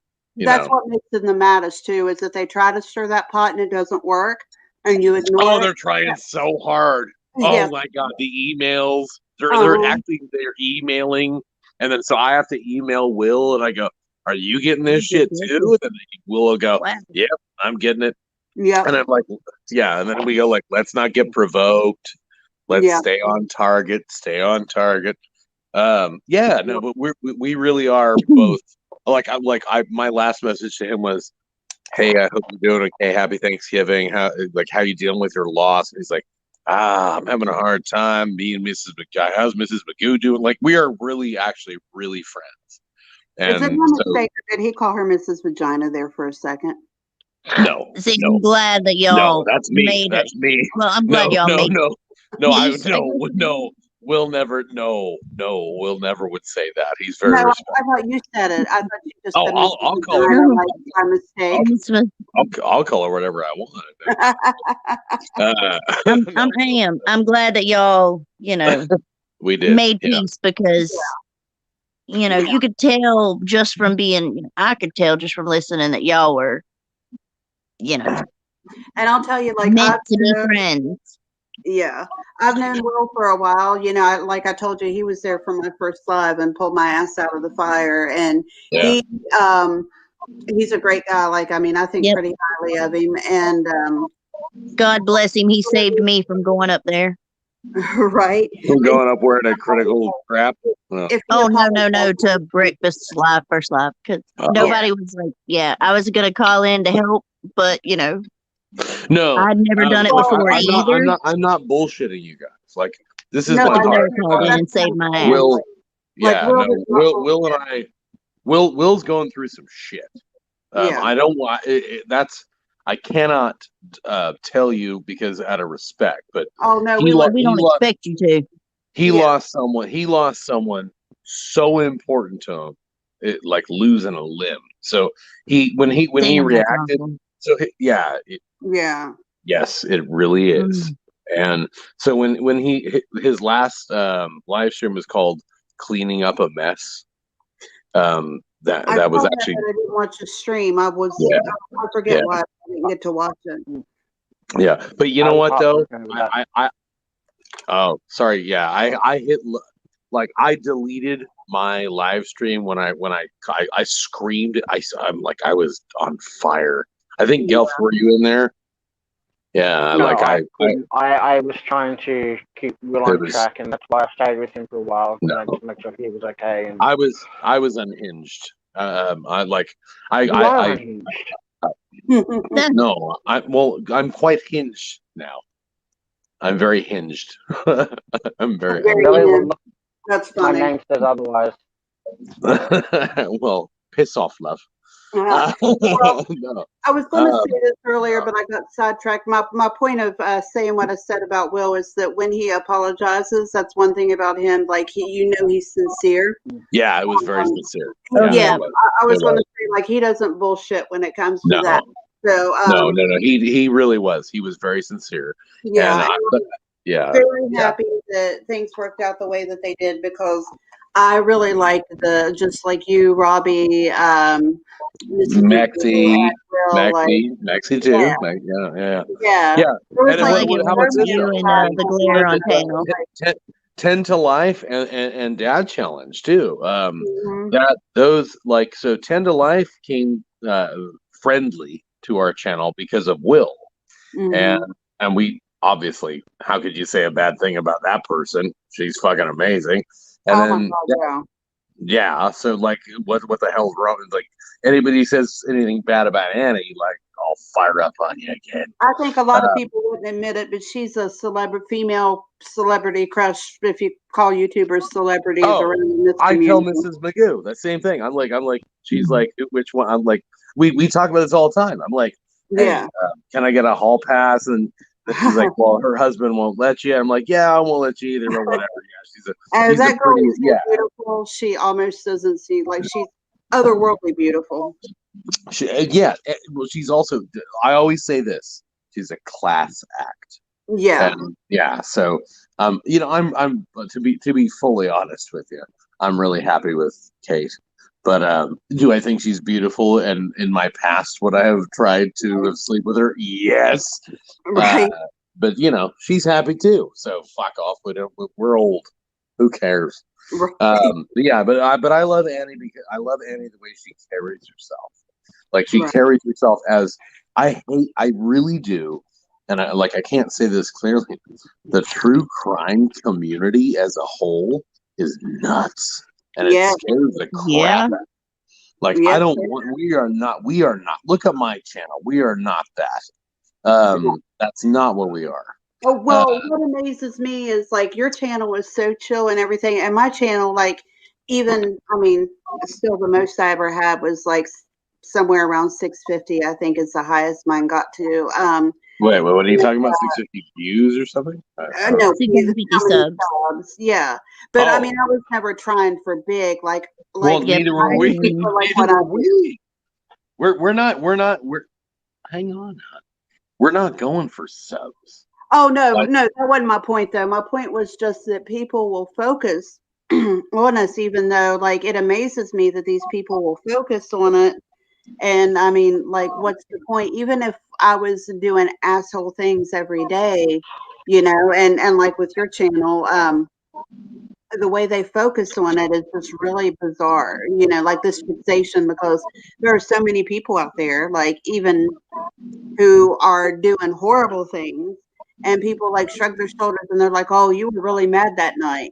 You know what I mean? Yeah, Say nothing about that. If one of us farts sideways, we get crucified, like nailed to the wall. But okay, so on my channel, I started, I don't know, 3.5 months ago. That's exactly, I think, maybe three. I mean, very short period of time.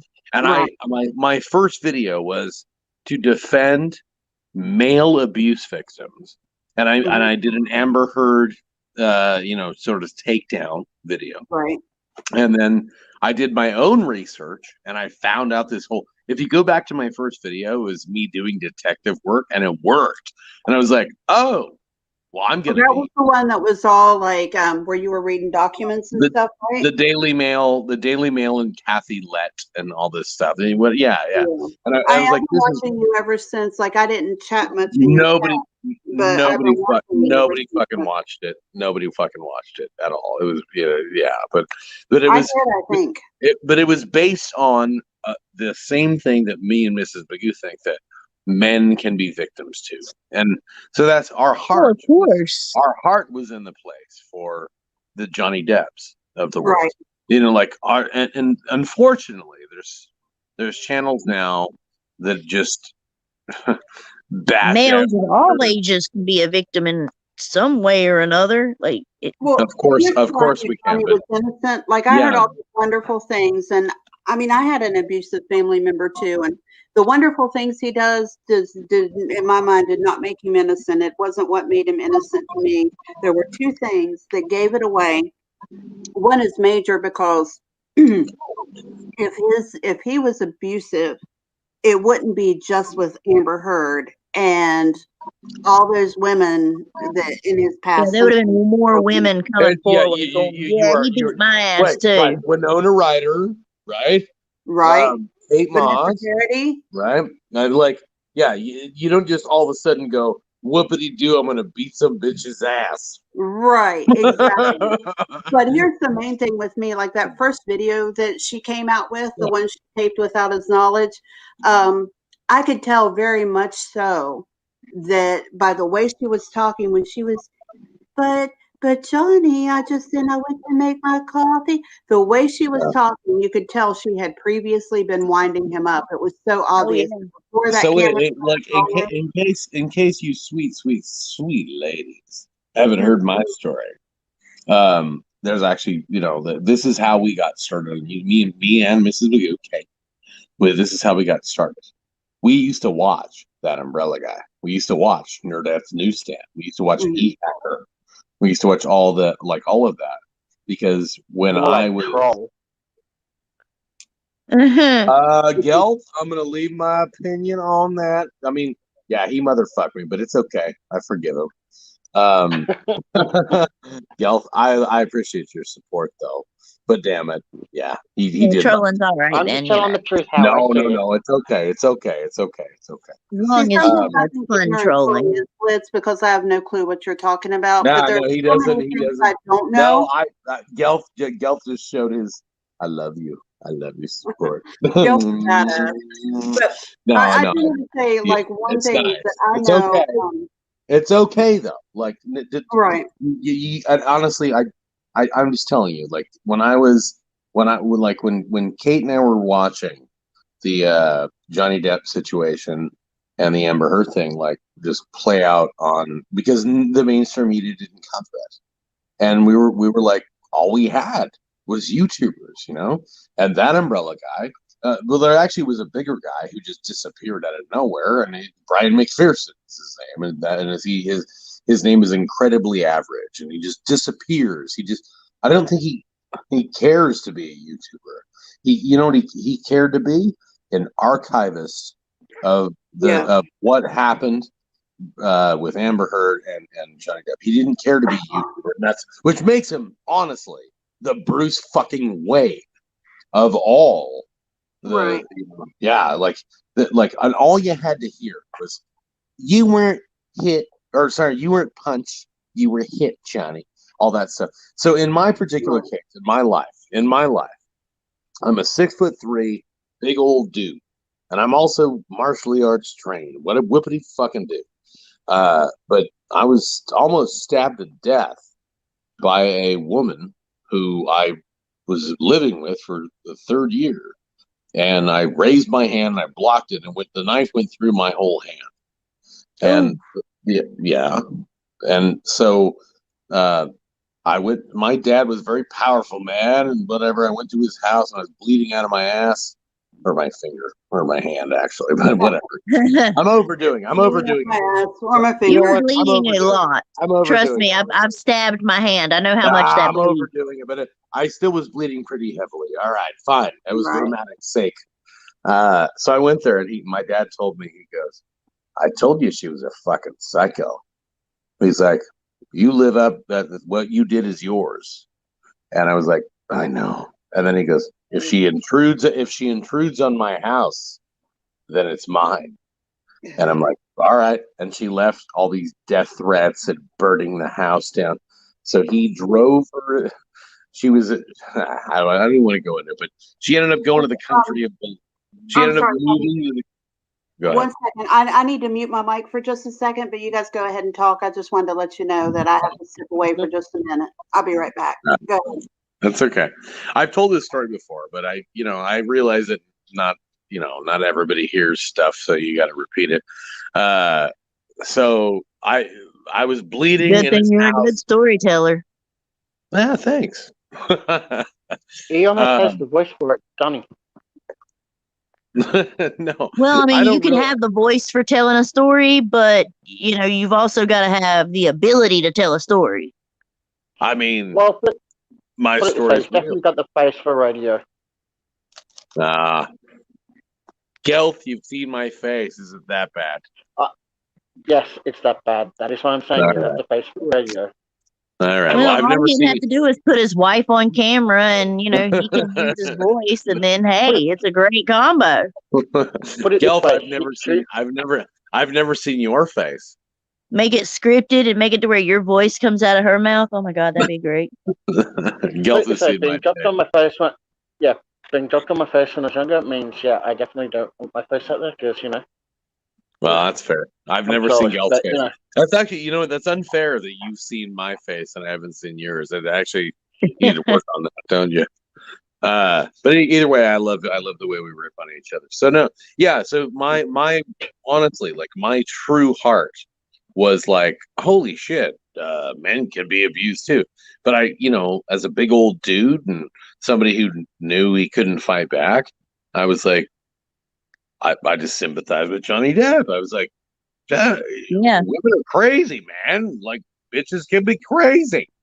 And they expect, like, most chicks expect to be able to do anything at all to a guy with no repercussions. Well, guys are so afraid of, going to jail that they sit there and they take a bunch of crap. And I'm sorry, but in my book, if a woman steps up like a man, you're a man now. Then, right? Hey, you're a man now. If I'm going to get in your face and I'm going to start slinging fists, then, if you get one in, good for you.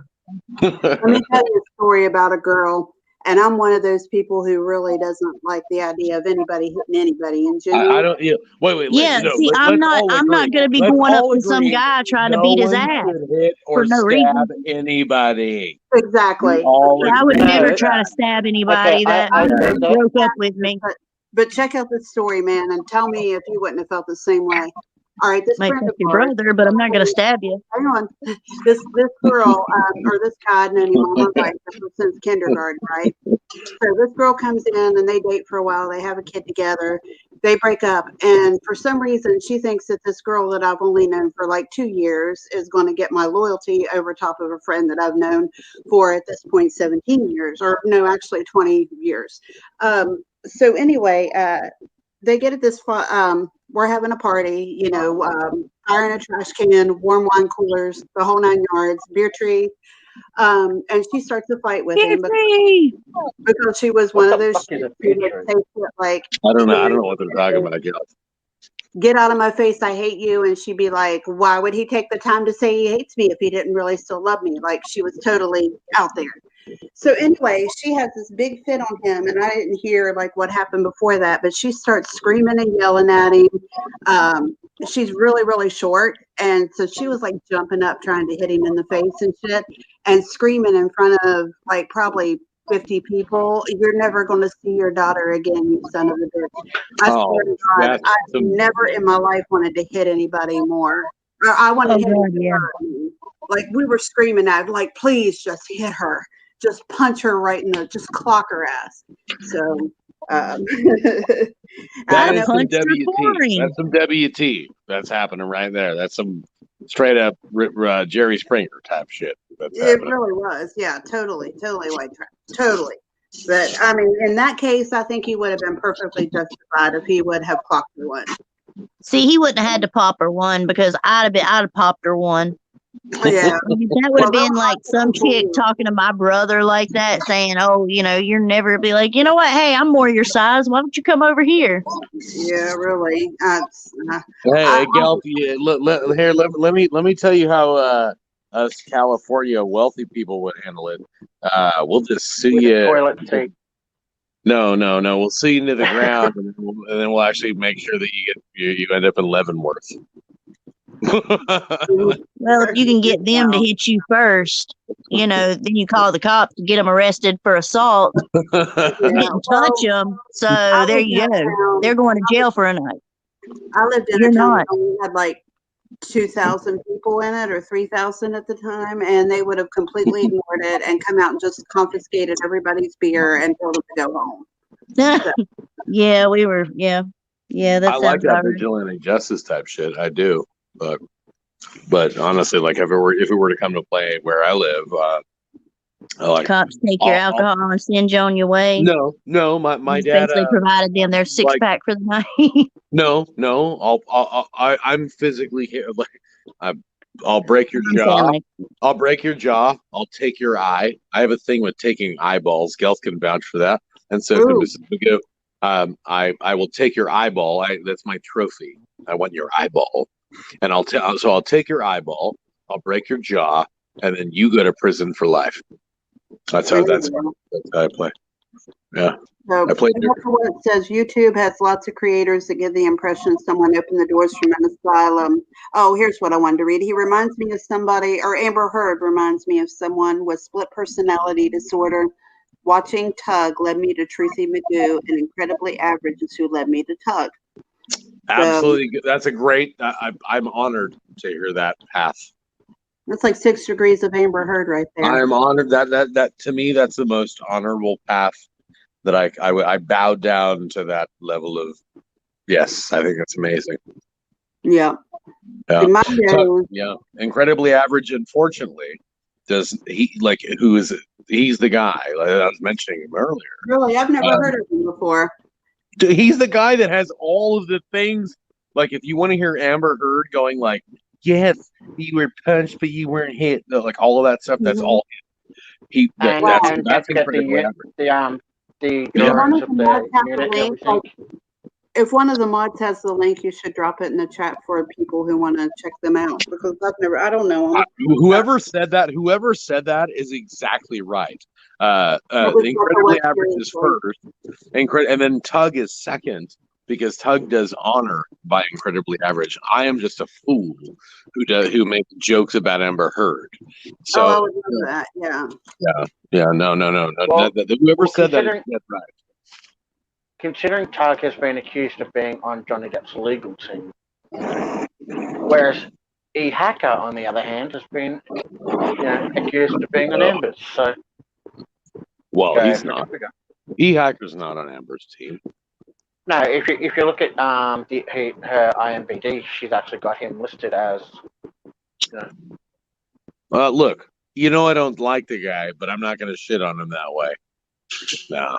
No, hey, I'm just saying he even made a video about it, so I know, but look, gotta be fair. I have a personal problem with E-Hacker because he shit on me on a live stream, but that was rude. But he's still on the same side. Like, you know what? Time will tell how all of that plays out. Mm-hmm. Oh yeah. I like your approach, because that's kind of how we all need to be. Like, we all need to support each other, and even if we disagree. Well, not with the kids though. With the kids, no. But with Sophie, no. With Sophie, there's a hard line. Right. You either believe the child that cried or you don't. That's it. That's it. There's only one line. Right. I agree with you there. Yeah. When it comes to protecting the children, that is number one. Like, it's all of our duties. Even if you don't know the child, it is your freaking sacred, holy, whatever duty you want to call it. It's our duty to protect those who can't protect themselves. Righteous indignation. There you go. Thank you. Yeah. It's and when it comes to none of that bystander effect bullshit. I don't care about fighting with stupid E-Hacker about his dumb. I don't care at all. No, when it comes to Sophie, that's our thing. And I do speak for Mrs. Magoo. That absolutely is. That we will always believe when a child cries out and says, "That's it." There's no.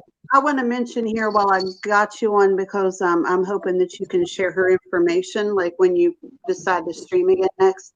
I know I told you a little bit about it, but I did a live last week where we talked a little bit about it too. But this little girl, this Alicia Navarro, are you familiar with her? No.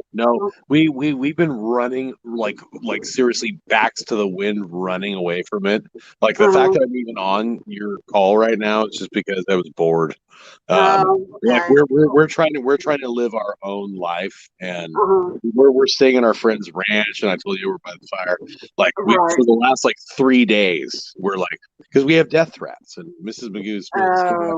Well, this isn't like a Sophie kind of situation. It's the family and the police in her area are all asking people to just share her information out, because they think that she fell victim to a predator in the gaming community, and they're hoping somebody who didn't know about the case might see it.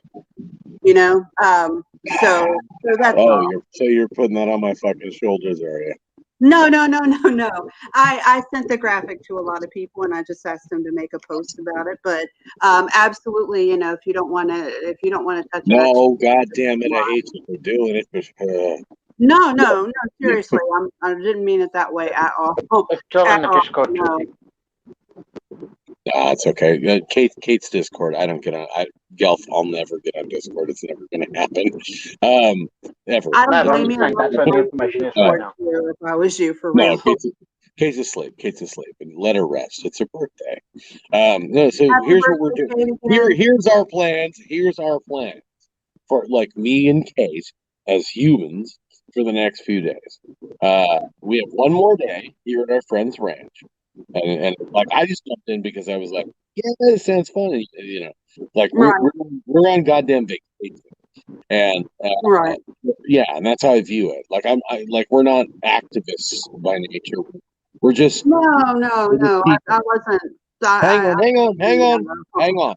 Once our batteries are recharged, if we look at that and we're like, oh crap, again.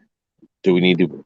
We got to Bruce Wayne this thing. Oh shit! Then yes, but honestly, first and foremost, we are a very wonderful, happy unit, and we need to maintain that. We cannot let that break.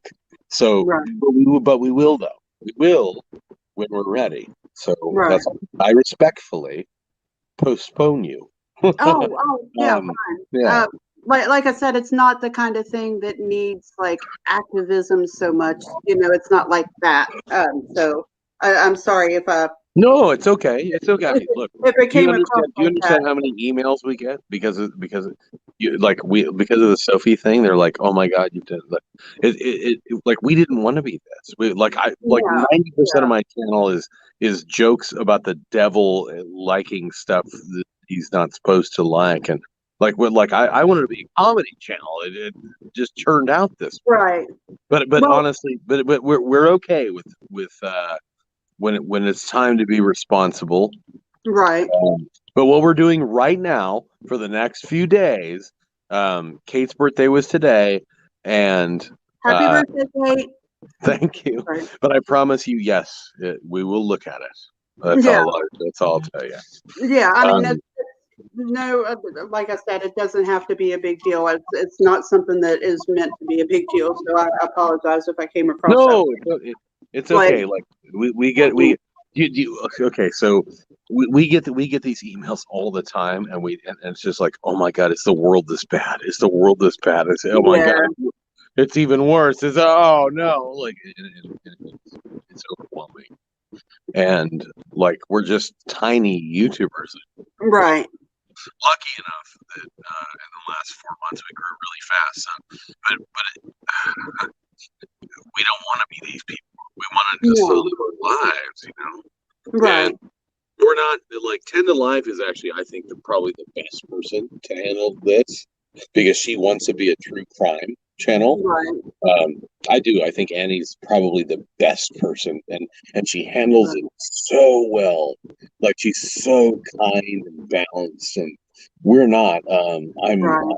I'm not not really either. But this is kind of like the YouTube equivalent of, can you share this on Facebook, please? Like not delved into, or no parents being accused of anything. Like it's not like that kind of thing, So no, we'll do whatever we can, but we don't want our channel to be dominated by that because before you know it, we've already had enough crazy fucking death threats, And, that's why I don't do true crime, and I get really adamant about that I'm not true crime. Like I might decide to do a story I like if it holds my interest, but I don't do true crime at all. Stay away from it. Honestly, true crime is crazy.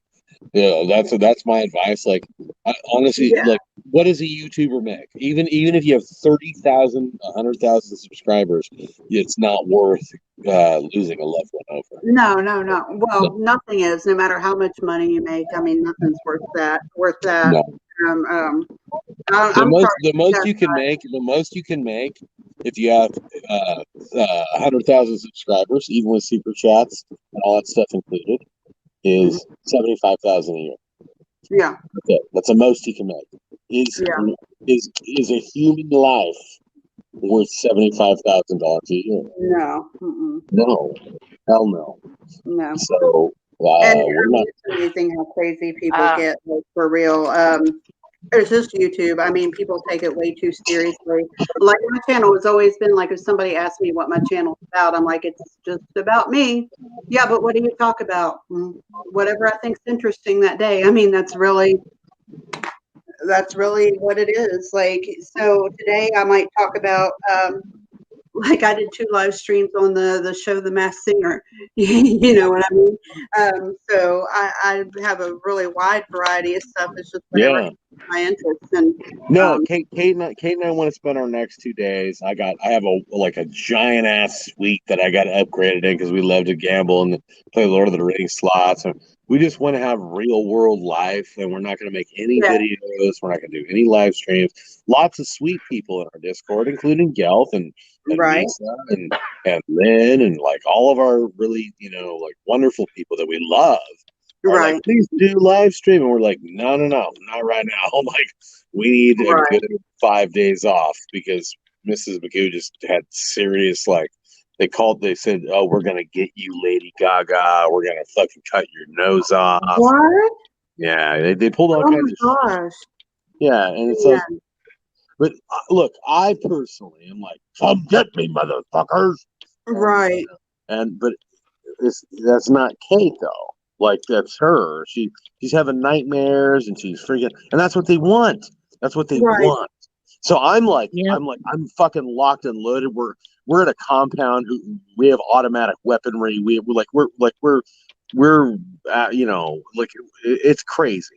The fact that who Gelf can vouch for this more than anybody because Gelf knows what Tug went through, and we're in contact. I won't say directly with Tug, but we talk to his wife a lot, and her name is Sally Des Moines. Sally Des Moines. We'll say. No, yeah, we'll call her Mug, but I just made up a whole name there, Tug. Or sorry, I made up a whole name. Oh no, well that's what we call her anyway. We call her Mug. I know. But we're talking to her on the phone like all the time, and so like I'm like, how do we handle this? Like, what do we do? And she's speaking for him, and but yeah, they're fucking crazy. And, well, we all know that nothing Mrs. Magoo ever did would deserve any kind of not even anything close to that kind of treatment. They said they're gonna cut her big nose off and they're gonna feed it to her and like all kinds of shit. I have a friend who was a sub, has never been on a panel ever, and because somebody didn't like something she said in chat, she got an email saying that they would bash her head in front of her daughter. Like, and this girl had never talked about her kids, like nothing. And she no, but I don't want them to. I don't want them to like. I don't want them to go like, whoa, they ran in fear. I'm like, fuck you, come to me and die. That's my attitude. Fuck you, come to me and die. Right. And honestly, that's bullshit. That's where I stand. Right. Mrs. Magoo has nightmares. And I'm like, all right, hon, it's your birthday. Let's take you out of town. Right. You know what I call that? Digital detoxing is what y'all need. Is what you're doing. Digital detoxing. And just get all that shit out of here. That's well said. That's well said. Yeah. And I've done it before. I left for 2 months because it was too much and I had to get it out of my head. But we're not afraid though. We're not afraid. I wasn't afraid. Here's how we handle it. We're handling it this way. Mrs. Magoo, Kate is not, I've always been a fighter. She's not. So I'm like, all right, somebody does this stuff. Let's find legal recourse. Right. Here's the legal recourse. Oh, I report you to the IC3.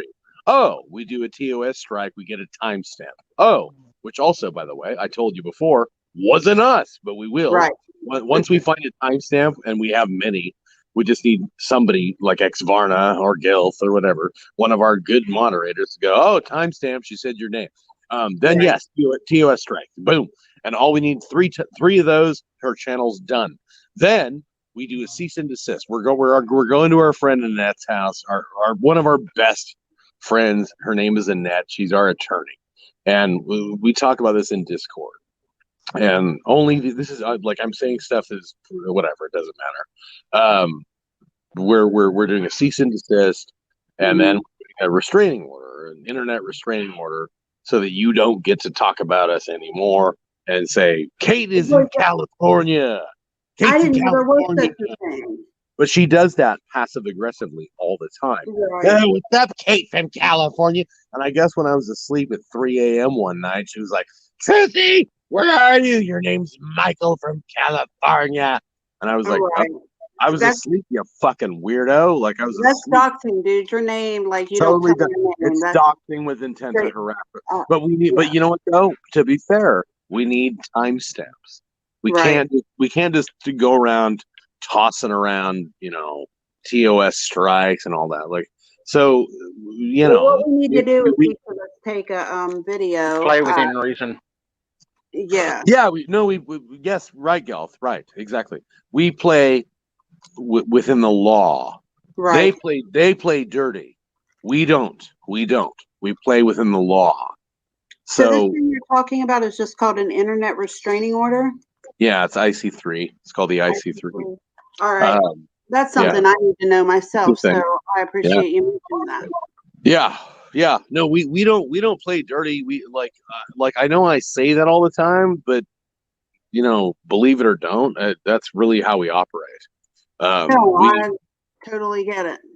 Yeah, we like they can play dirty. We're not gonna. Right. We're gonna play clean, and clean wins. So, you want to, they went after Robbie's job. Yeah. And thankfully, they went to the wrong boss. I don't know if you know about this. Yeah. Do you know? Yeah. Well, they went to they actually it was so comedic that they went to the boss that loves the shit out of Robbie, but it's not Robbie's immediate boss. And they sent videos of, and it was Casbat. Oh, sorry. Whoops. Oops. I don't think that's. Oh wait, Casbat and Martin. Oh, guess what? Your IP address ain't protected, Martin. Oh, yeah. It's Martin. Yeah. So they actually did. They Casbat and Martin. They thought their IP address was protected by a VPN network, but it's not. And that's because that dude has been the one who's been messing with me since January. Martin, I don't even know this fucker, but I know Robbie and I were. Yeah, so it's this guy named Martin, and it was Casbat who directed Martin, and I was like, no, like Robbie came to me for help, and I was like, well, here's how we fucking fight these guys, and thankfully though, Robbie's boss was like, this shit's a joke, like why are they emailing me? And then so I said, good, now we track down their IP addresses, now we get for felonies. These are felonies. They're actually felonies. And I'm like, now we can win. And Robbie's like, well, what do I do? And I'm like, fire now. And Robbie's like, yes, I will. Like the same way I did that with Will. Well, see, I'm glad to know about this because I had somebody. Now this was a fail, but somebody tried to swat me not too long ago. But they called my hometown instead of the place where I live now, and I haven't lived there in over 20 years. So it was a fantastic fail on their part, but somebody tried. And I wasn't even on the internet at the time that all of it happened. Like that was when I was taking my break.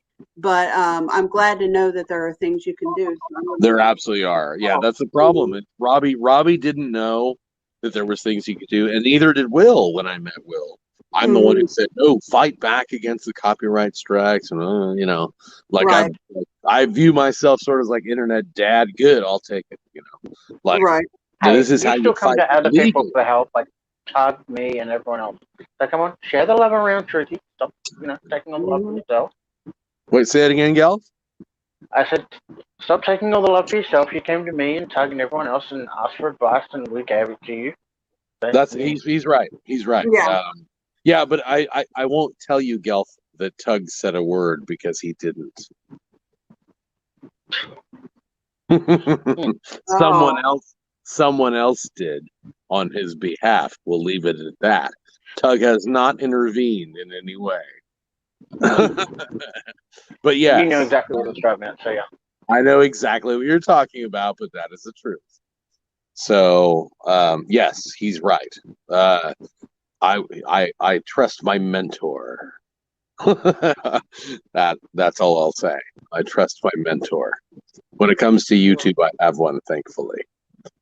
Yeah, I came in without one, and I didn't know anything about it, and I literally got ate alive. Like, I came in from Reddit, and like when I came in with all these people fighting back and forth and stuff, I honest to God thought that it was like a joke, and for the longest time. It took me a long time to figure out that these people were for real. I thought they were like staging it because the stuff they were fighting over was so silly. And it amazed me to like when I finally realized it was all real, and I was shocked. Like I still get shocked all the time at the people go to. What's that, Copper? I said, oh yeah. Yeah. Yep. Let's see. Well, anyway, all of you should trust. Wait, these pictures are serious. Like, oh wait, like Forget how I don't even know how many subscribers we got combined right now. Who cares? There's someone out there who Gelf represents, who who has been through way more than even us, who like we death threats and all that stuff. Who's experienced the stuff. We have someone and multiple people who are even bigger than him watching out. There are people watching, and there are a lawyer and bigger YouTubers that they're watching out for us. That's all. That's all. Good to know, because there's so many things that I would like to see, not for me as much as for what I think I've known have happened to people. So I've been telling people, that eventually karma is going to catch up with some of these people, but I'm so glad to see it's finally happening. Hey, Robbie. Hey, Scout. Is Robbie here? Yeah, Robbie just came in. It's Robbie first here. Hey, Robbie. Yes, it's our man. Does that mean thing has finished their stream now? What'd you say, Gil? Does that mean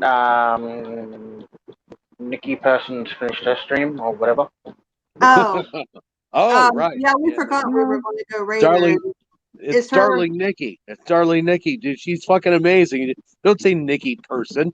She's fucking amazing, Darling Nikki. I couldn't remember the name. Leave me alone. Shut up. It's a fucking Prince song, Darling Nikki. It's not hard to remember.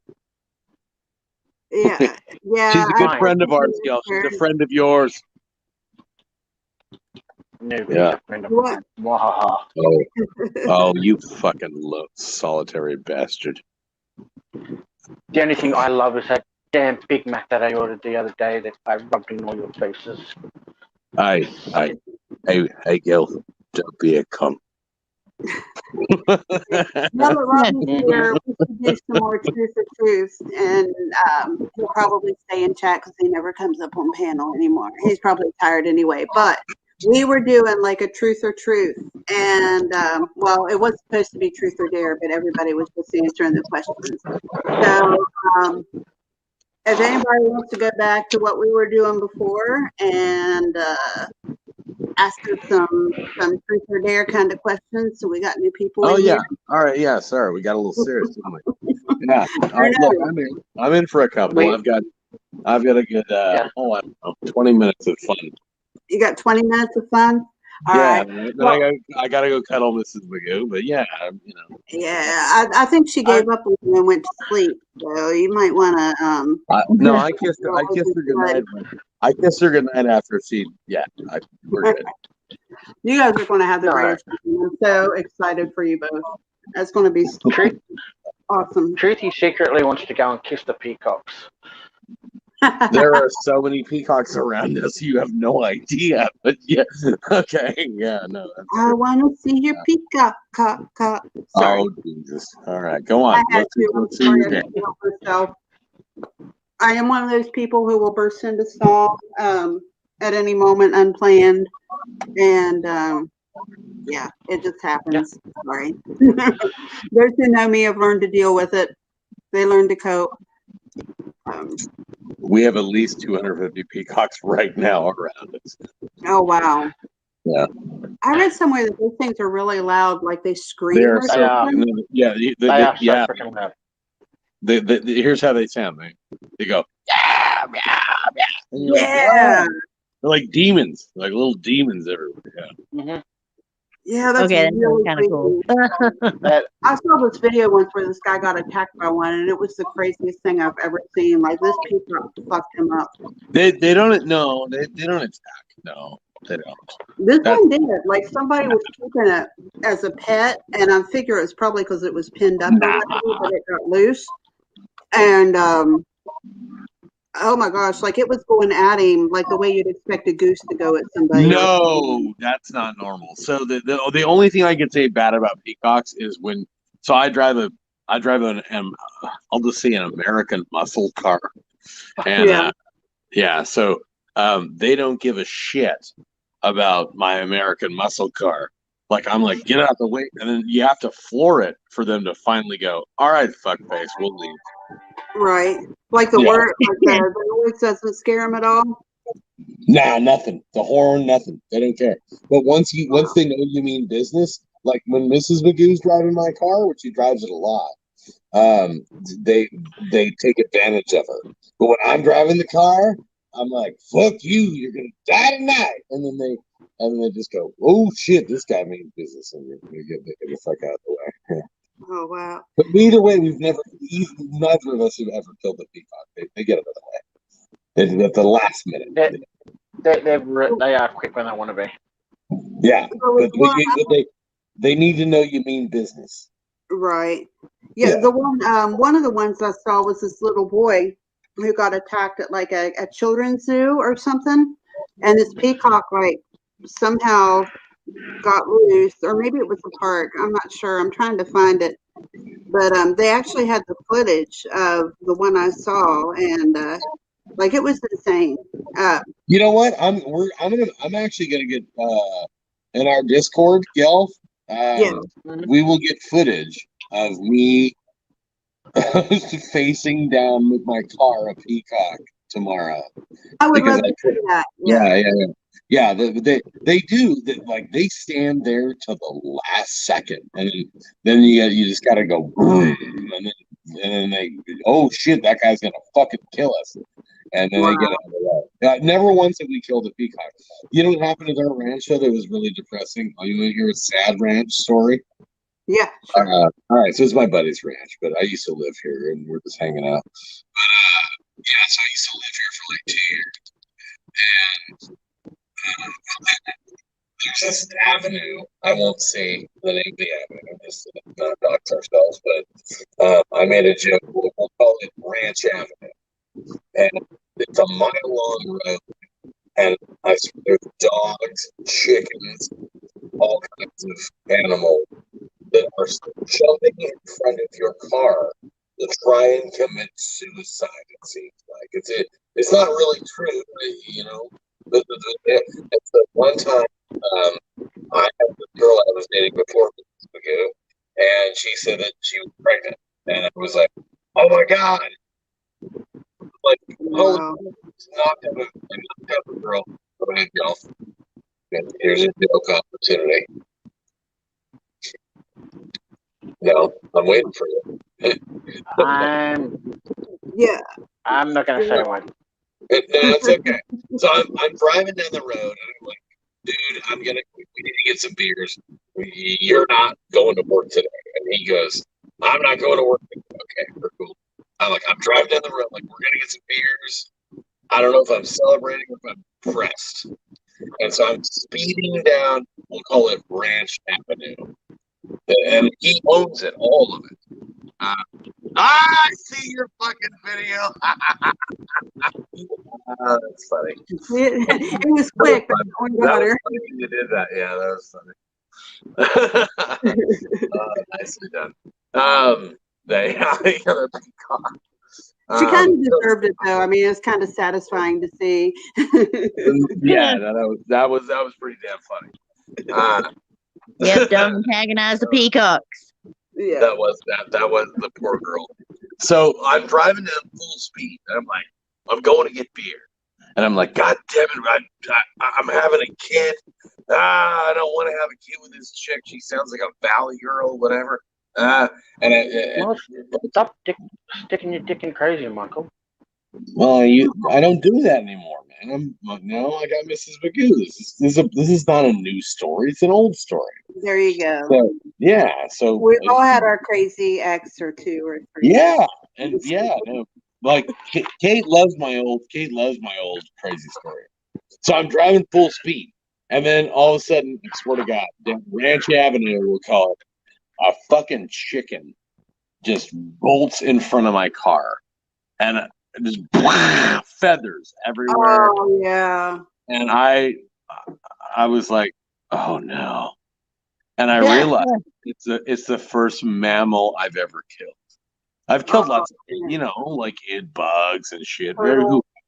And it was the first time I've ever killed a mammal, and I got out of the car and I was like, technically a bird isn't really a mammal because it lays eggs. Wow. Okay. Yeah, no, so you're still good. That wasn't your first mammal. That was your first avian. Well, it is an avian mammal. You're both right. It's an avian mammal, but it is still a mammal, my lady. Yes, it is. Welcome. I've killed pigeons before, like doing that. Was. Wow. My point is, I Anthony Bourdain that shit, and I was like, no, and like this chicken committed suicide with my car, and I'm like it totally would like we call that road Suicide Road because my buddy Bryce, who owns the road, he killed a dog on accident who did the same thing. And we love dogs. We're fucking dog people, And it was crushing. It was crushing. And I was like, I don't care if it's a chicken or a dog. And I turned back around and I go, I don't deserve any fucking beer. I just fucking killed a chicken. And he's like, don't you butcher chickens for a living as a chef? And I was like, oh yeah, I'm a total hypocrite. So I went back, we butchered that chicken, and we had fried chicken that night. Okay. That is almost a West story because I can't tell you how many times people hit deers with their cars in West Virginia and end up having Bambi for dinner. So you'd fit right here in my state. What a cunt chef, really. I viewed myself as a cunt chef. Man, you butcher. If you give me a chicken carcass, I can carve it up in 32 seconds. And I was like, this is total bullshit. Oh man. But I was emotionally connected to I'm having a baby. That is, and I'll tell you what, the first time you hit anything with a car, it's traumatic. The first time it was a big painted canvas. It was one of those giant. Gelf lives in Australia, so he's just basically saying fuck off, love. Oh well, I mean that happens a lot here too. I mean we get. My first one was a big painted tortoise, and that thing was giant. It was huge, and I pulled over because it was right in the middle of traffic. And so I pulled over, and I was going to get it out of the road, and I got halfway across the road, and somebody ran right over in front of my face and broke my heart. I was crying on the side of the road, going, "I'm sorry, Turtle. I'm sorry." Oh, Turtle. Yeah, but birds are bad because of the feather thing you were talking about. I've hit birds like little birds, but I've hit birds before, and that feather thing always happens, and it makes the exploding, it's fucking just poof. Yes. The top-notch pigeons do that a lot here in Australia. The what do? The top-notch pigeons, the ones with the little cresty thing on their head. If you hit them at decent speed, they will just explode. Yes. Yeah. How about dogs though? The back of the car. How about dogs? My buddy. I wouldn't know because I haven't run over a dog, but my brother-in-law has. I have skittled a few cats in my time. Kind of like what you said though, Michael. With I was delivering a newspaper, going up to this guy's property. Not even a one-lane blacktop going up to his place. I'm going along, I can see this cat piss bolting up the side of me, and there's kind of dog legs, so I'm starting to slow down to negotiate around the corner. Next thing, the cat's just gone right in front of me. I've just gone straight over it. I'm like, Suicide Road, suicide. Yeah. Mm-hmm. The worst one that I think is there. Wait, better question: is there such a thing as animal suicide? Because honestly, we call it Ranch Road, but it actually has a real name. I just don't want to dox ourselves. But I mean, so on Ranch Road, I swear to God, all the time, we have to drive really slow because it seems like dogs are trying to commit suicide. Well, I don't know about suicide by car, but I had a dog who committed suicide by leash, and I had a rabbit also. Suicide by leash. I had 3 different pets that killed themselves rather than be my pet. No lie. Our dog actually that means you're a great person. You need to look at what a great person you are. The truest thing with all of our, we just didn't think, but we had an old style deck, and you could get to the deck from the bottom instead of it off the side of the house. And the stairs were like platform steps. So each step was just a step. It didn't have a back to it. And he was tied up or she was tied up by our house so she could use the potty. And she, I guess, saw something, I don't know, but she ran off those steps. Sorry. We're all doomed. We're all doomed. Sorry, I said. if this is a real thing, pet suicide, we're all doomed. It is because there's a bridge. I think it's in France or somewhere over in Europe, where people have been warned not to, like, when they walk across, to keep their dogs on leash because they will just jump off. It's been going on for hundreds of years now. You know, there must be something about that area or something that they smell or But do you think that any pet actually is so depressed that it wants to kill itself? I mean, I get if you're Paris Hilton's kid, you're a little right. All right, fine. Kill yourself. They made a joke about it in South Park, but that's one of my favorite episodes of South Park. Yeah, I liked it too. That one and the Jennifer Lopez one. Those are my two favorites. Jennifer. Yeah. I know. Do the taco kisses. Wait, I actually remember the song. Do you remember the song?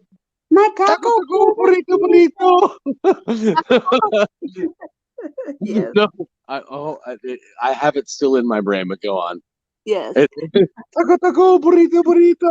He's like, I can feel your sexy wishes with my taco flavored kisses. Oh my God, who said that? Whoever did that is great. Which one of you is doing that? That was me. That is with my taco flavored kisses. Open. Oh my God.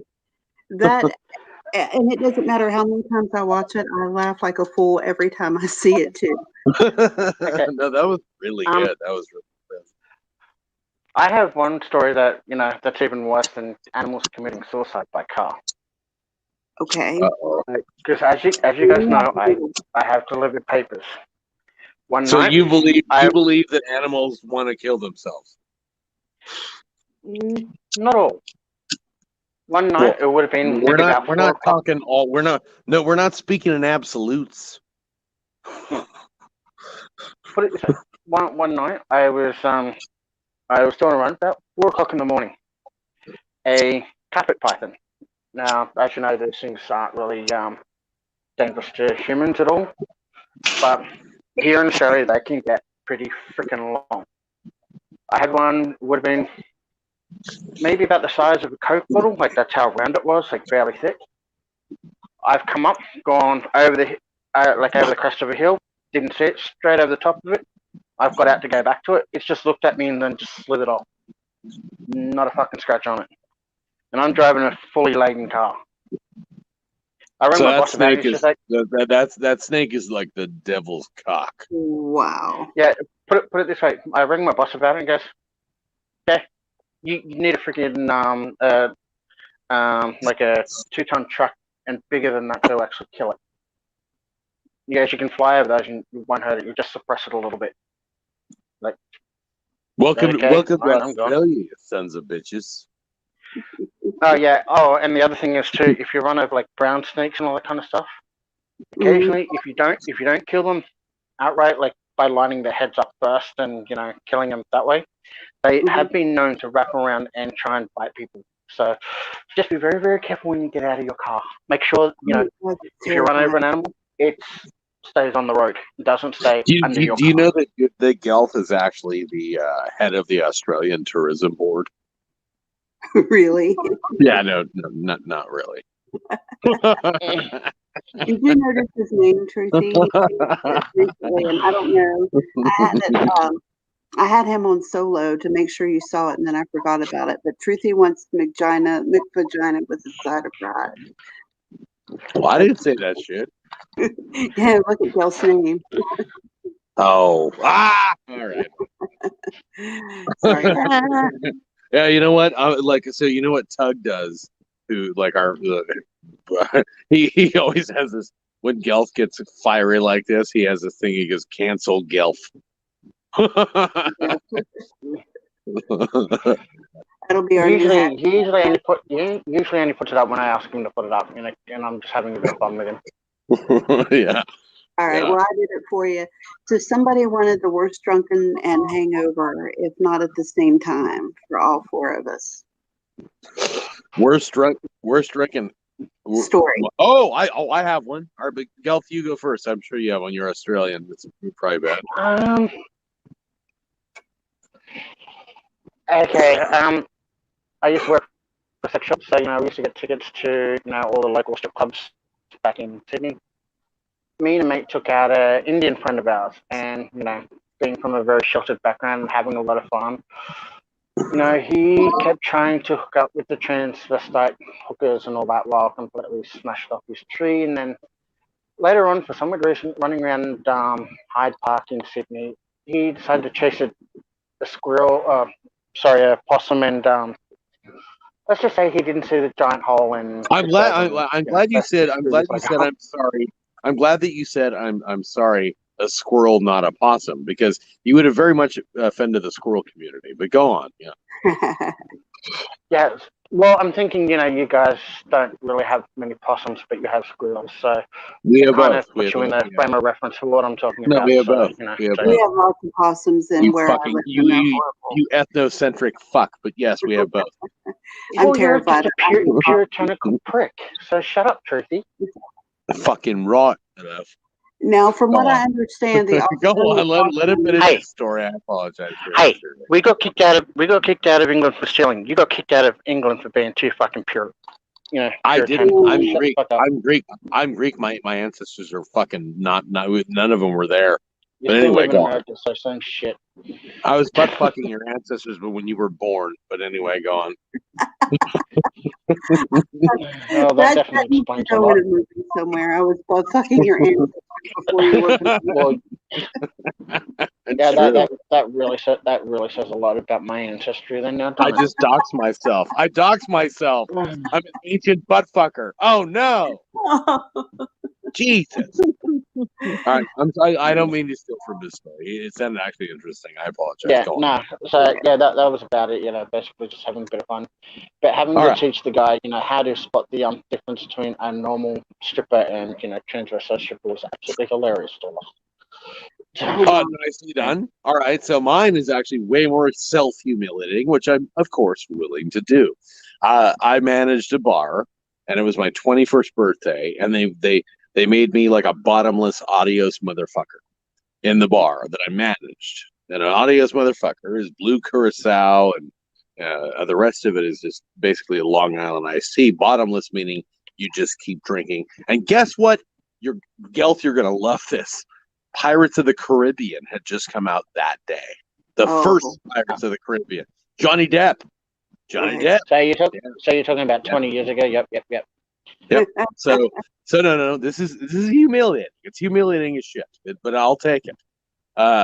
So I did the bar. Fuck yeah, I'll do it. Oh, I managed the bar. I was a tough guy.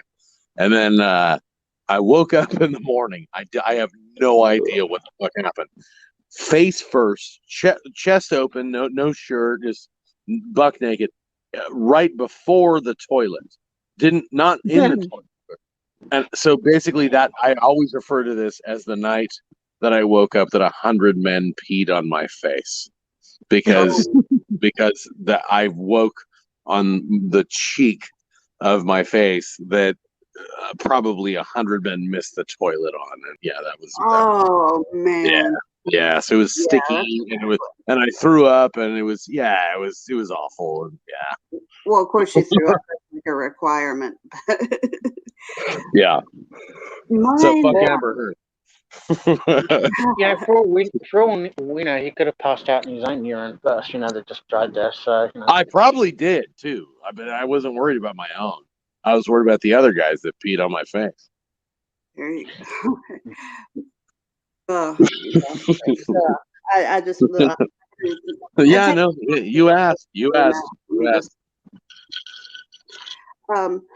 My story isn't nearly as good as my best friend's story, the one who was co-hosting with me a couple lives back. But I guess, I don't know, I kind of want to tell hers just because it's so freaking funny. Mine, I just drank massive amounts, and that's pretty much all I did. I walked into a wall and left like a Kool-Aid man cutout. Yeah. I mean, like I actually left like a body shape. It was like a restroom, and they had, instead of like a wall between the stalls, they had just a piece of plywood up. And I got up and I walked straight through it without like without even realizing what I'd done. I actually went in there later and I was like, what the fuck happened in here? But it was plywood, you said? Yeah, it was like plywood, and you're supposed to like walk around the wall, you know? And I just walked right through it instead of walking around it. And so that reminds me of that movie. What is that movie with Donald Sutherland? Gail, help me out here. Where the aliens go. No idea, dude. Oh, dude. That happens in a movie with, I don't know. It's like a classic 70s horror movie where Donald Sutherland is the main character. Spock was in it. And then, yeah, that actually happens in a movie. Oh, Invasion of the Body Snatchers. Oh, okay. Yeah. Okay. Never seen it. Oh my God, you've never seen that? I've never actually seen it either, actually. Horrific. I just said it twice in one sentence. It's horrific. Yeah, that honestly one of the best horror movies ever made. But there is a scene that you just described that reminds me of that. Well, here's where this story actually gets better, because what put me in that situation, I forgot to tell you, this is why I cannot to this day stand the taste or smell of strawberries, is strawberry daiquiris. We had one bag of daiquiri mix, and we had like, I don't know what the measurements were, but it was a big bottle of 151 and then a little bottle of 151. And by the end of the night, like all the drinks were clear, the daiquiris were clear, you know, and I was one of those people who was strictly like beer and maybe an amaretto sour every now and then. So I was not prepared for that shit. So I went to the bar and did the stupid shit I just told you about, where I walked through the wall and stuff. And then I went home. Well, not home. We were staying with a friend's house, and she lived in a trailer. And you know how the doors are all flimsy in trailers, right? Hers were like, if you push on it, well, for some reason, her bathroom door was on backwards. Like it opened out instead of in. And when you pushed on it, it was like flimsy. And so I went to the restroom, and when I pushed on it to get out, I thought they were holding it on me because it had a lot of give in it anyway. And the door comes off the hinges and falls down on top of me, and I have no clue what the hell is going on.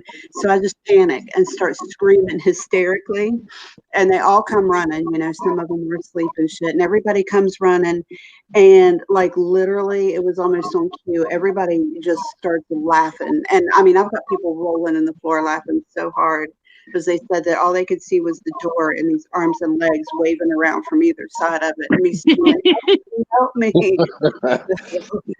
That's like that kind of reminds me of the trailer fight from Kill Bill, where she pops the other girl's eyeball out. L Driver versus Uma Thurman. Ellie Drive. Yeah, that was her character name. Okay, I got you. Her real name is Daryl Hannah. Yeah. You like, I'm getting some like Daryl Hannah action going on. I'll have to watch that scene. I love that movie. And Daryl Hannah I loved her as a kid because she had all that pretty long blonde hair, and she was Splash. Yeah, she was. Yes, Splash. Yes. So after Olivia Newton-John, I'm not talking about her in Splash. I'm talking about her straight up like in a trailer. Oh, I know. I know that movie really well, but I love Daryl Hannah. Was just my point. What was that movie she was in when she was like the 50-foot woman or whatever it was? Yeah, she was fucking hot, and she tricked that fucking pig with the black mama, and I was like, Black Mama for the win. Hell yeah, she was. I was voting for the Black Mama the whole way through. Yeah. Let's see. Oh, I just saw. Hold on. I'm going to try and turn your mic up a little bit, Truthy. I'm going to try Do something. you remember that speech that she gave about the black mom? That was really good. She's like, I remember she gave a really good one, but I don't remember what she said. So they're in that trailer park, and he's counting his he just thinks he's gonna count his money. What's his name? Huge actor at the time, big old Tarantino. He was Mr. White in Reservoir Dogs. That's right. Exactly. Yes. Yeah, exactly. I'm a huge fan of those movies, but I can't remember his. Michael something. Michael. Well, good thing I forgot that. I think his name is Michael, isn't it? Hold on. I think it is. Michael Madsen. Yeah. That's it. Michael Madsen. That is exactly correct. Yeah. Mm-hmm. And then he's making this cheap ass tequila margarita in a blender. And she's like, why don't you count your money? Are you there? Are you there? So all I had to do is replace it with strawberry daiquiris. No, it was a cheap tequila margarita. And then she's like, yeah, I'm here to buy the Hanzo sword. And he's there, going like, hey, let me just make you a margarita in my cheap ass tequila. And then she is like, open the briefcase, count your money. $1 million for the Hanzo sword. And here, Black Mamba. And then she flips the little yellow card and like her little notebook. She's like, few snakes are as poisonous as a black mamba. And then she's reading off the poison the whole time. And I'm like, this is the one time I'm going to have to root for the lady. Oh, sorry, I had a mouthful of chips.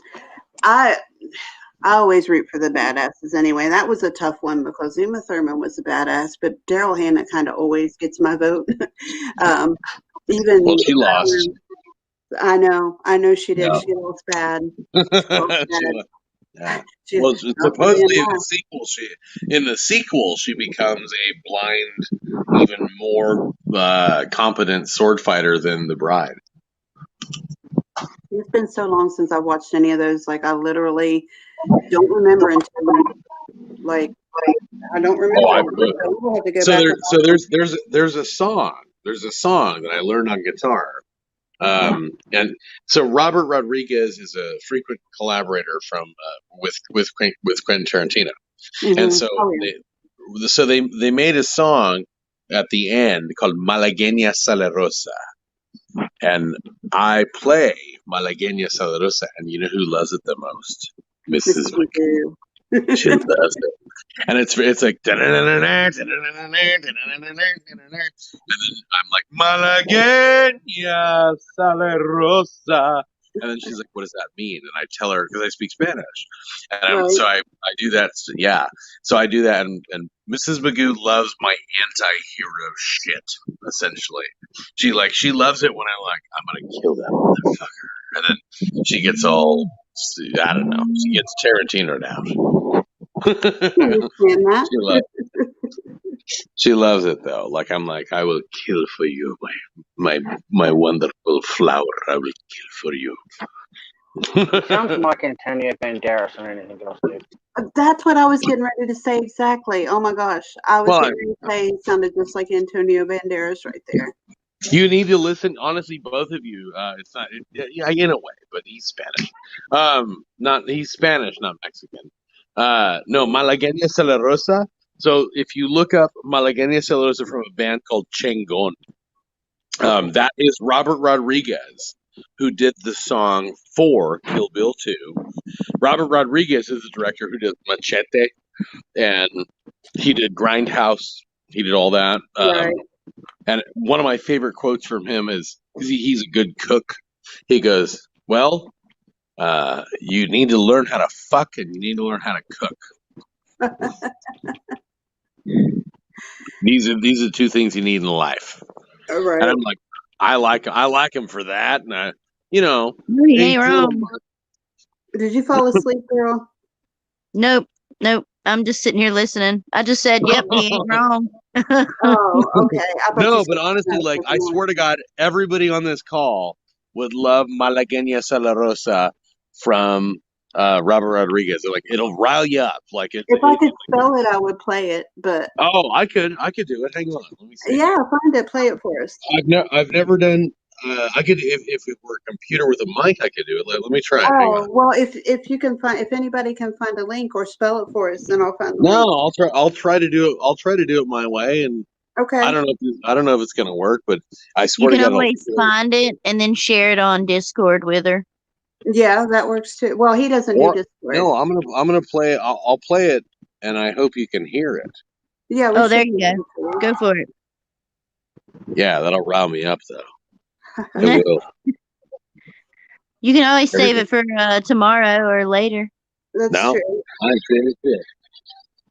Can you hear it? No. Nope. Wait a minute. Can you hear it? Nope. All right. Here we go.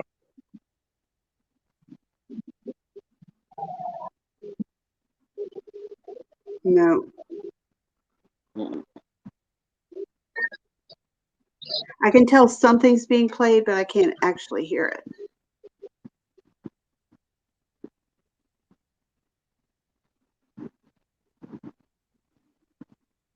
Nope.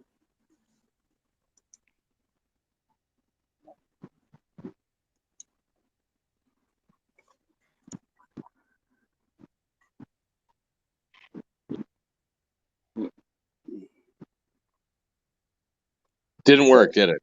Nope. I couldn't. I could tell at one point. All right. Well, anyway, I tried my best, but Malagueña Salarosa, I have the link. Can I post it in the StreamYard thing? Let me see. Please. You're wrenched, aren't you? Chat. I got it. Yeah. Okay. Hang on. Okay. Comments. Oh, there's a lot of comments I just haven't been paying attention to, isn't there? Wow. Hello, everybody. I'm so sorry. I haven't hit the comments. I've never done this on my cell phone. Give me a break, you sons of bitches. That's all right. I've been reading them out loud pretty much whenever somebody says something to you, because I figured a lot of people. Oh, we have so many mutual followers, don't we? Jesus, look at that. All of the other, like, where they're all mutual followers. Yeah. I hate that word followers. I meant friends. Whatever. Yeah, friends, subs. Nah, friends. Friends. That's a fucked up word. Pals. Imagine the word followers. That's really shit. Oh wow, this is a whole new world to me. I have no idea how to handle this. Like, I don't know how this works. I see the comments and I click on them and I can't reply. There's private chat. I have a story. Damn it. The private chat is just me, you, Gelson. Truthy wants my Malagueña. Okay, so how do I? Wait, hang on. I think I got it. I think I figured it out. Yes, I got it. Check it out. So proud of you. Yes, I got it. You misspelled it, but yeah, I got it. I got it. Okay. I'm gonna play it here. I'm not going to screen share. I'm just gonna play the sound. But here we go. Yeah. Pin up my comment to Truthy as well, just so Truthy can see my comment. Which comment? Hang on, I'll look at it. What the best ever horror movie is. Oh, too subjective. We'll get back to that. We'll get back to that. Well, let's play Malagueña Salarosa. There you go. All right, we're gonna play that. It'll fire. I promise it'll fire you up. Okay. Well, we may not play the whole thing because it's 4 minutes long, but we'll play some of it. Here you go. All right. Do whatever you're gonna do. I don't care. All right. Into the script of Desperado. If any of you walk into a Mexican restaurant, one of the favorites is a classic called Malagueña Salarosa. And I always loved that tune. I thought, man, this would make a really cool rock song.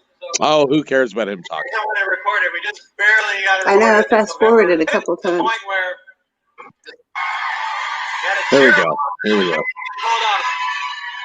This is a classic Quit talking. There we go. I'm gonna get a drink.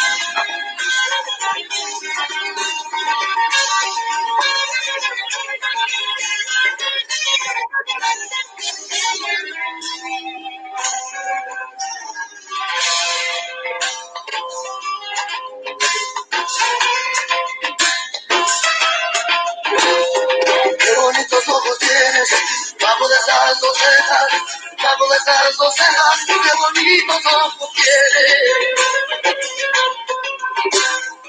Ellos se deben mirar, pero si tú no los dejas, que ni siquiera va a parar. Malagueña.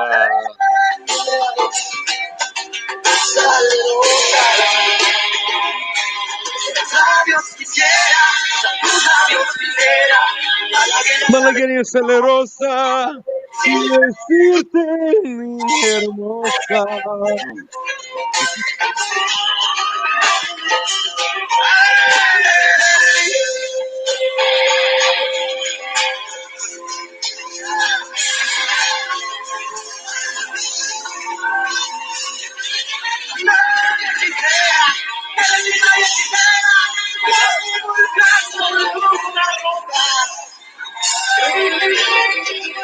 It helps if you speak Spanish. Porque un candor de una rosa.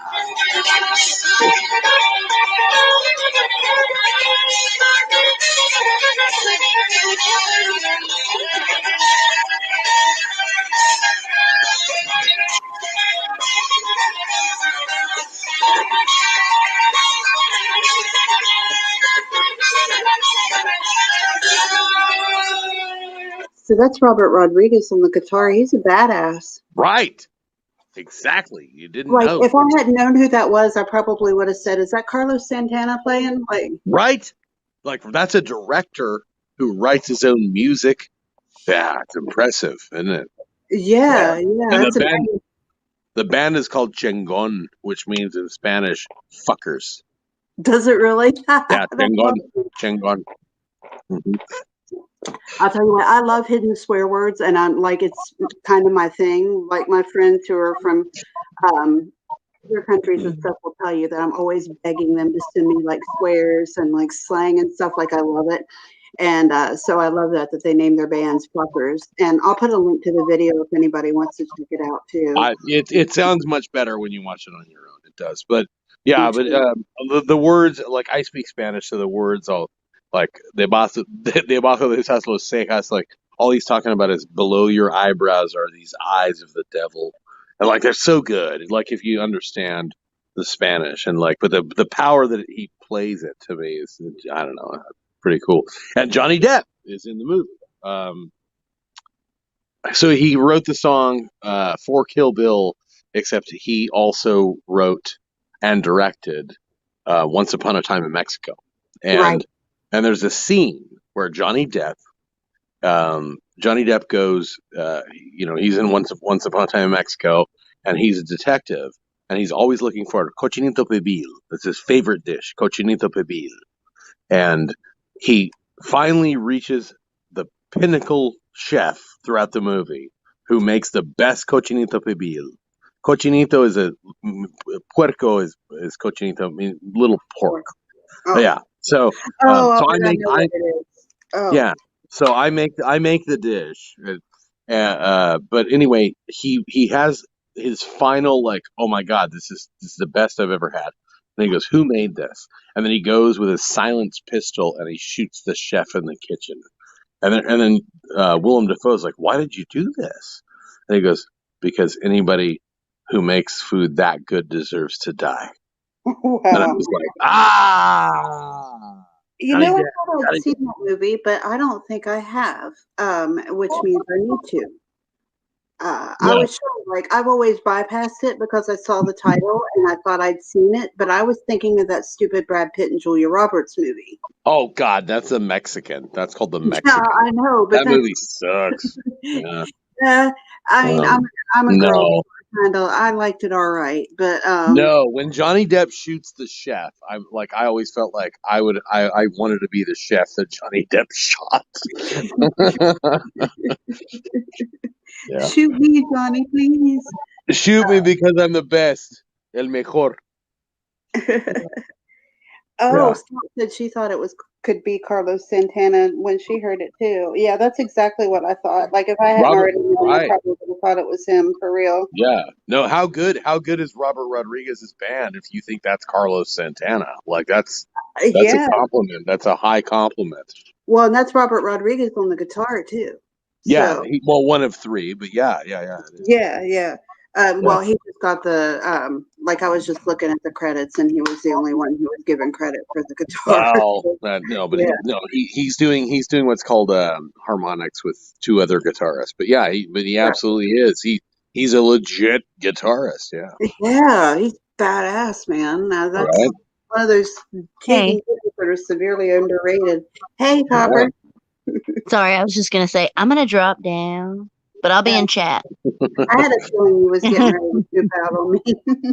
I should go back to my legal, very store-bought mushrooms are wearing off. I should probably go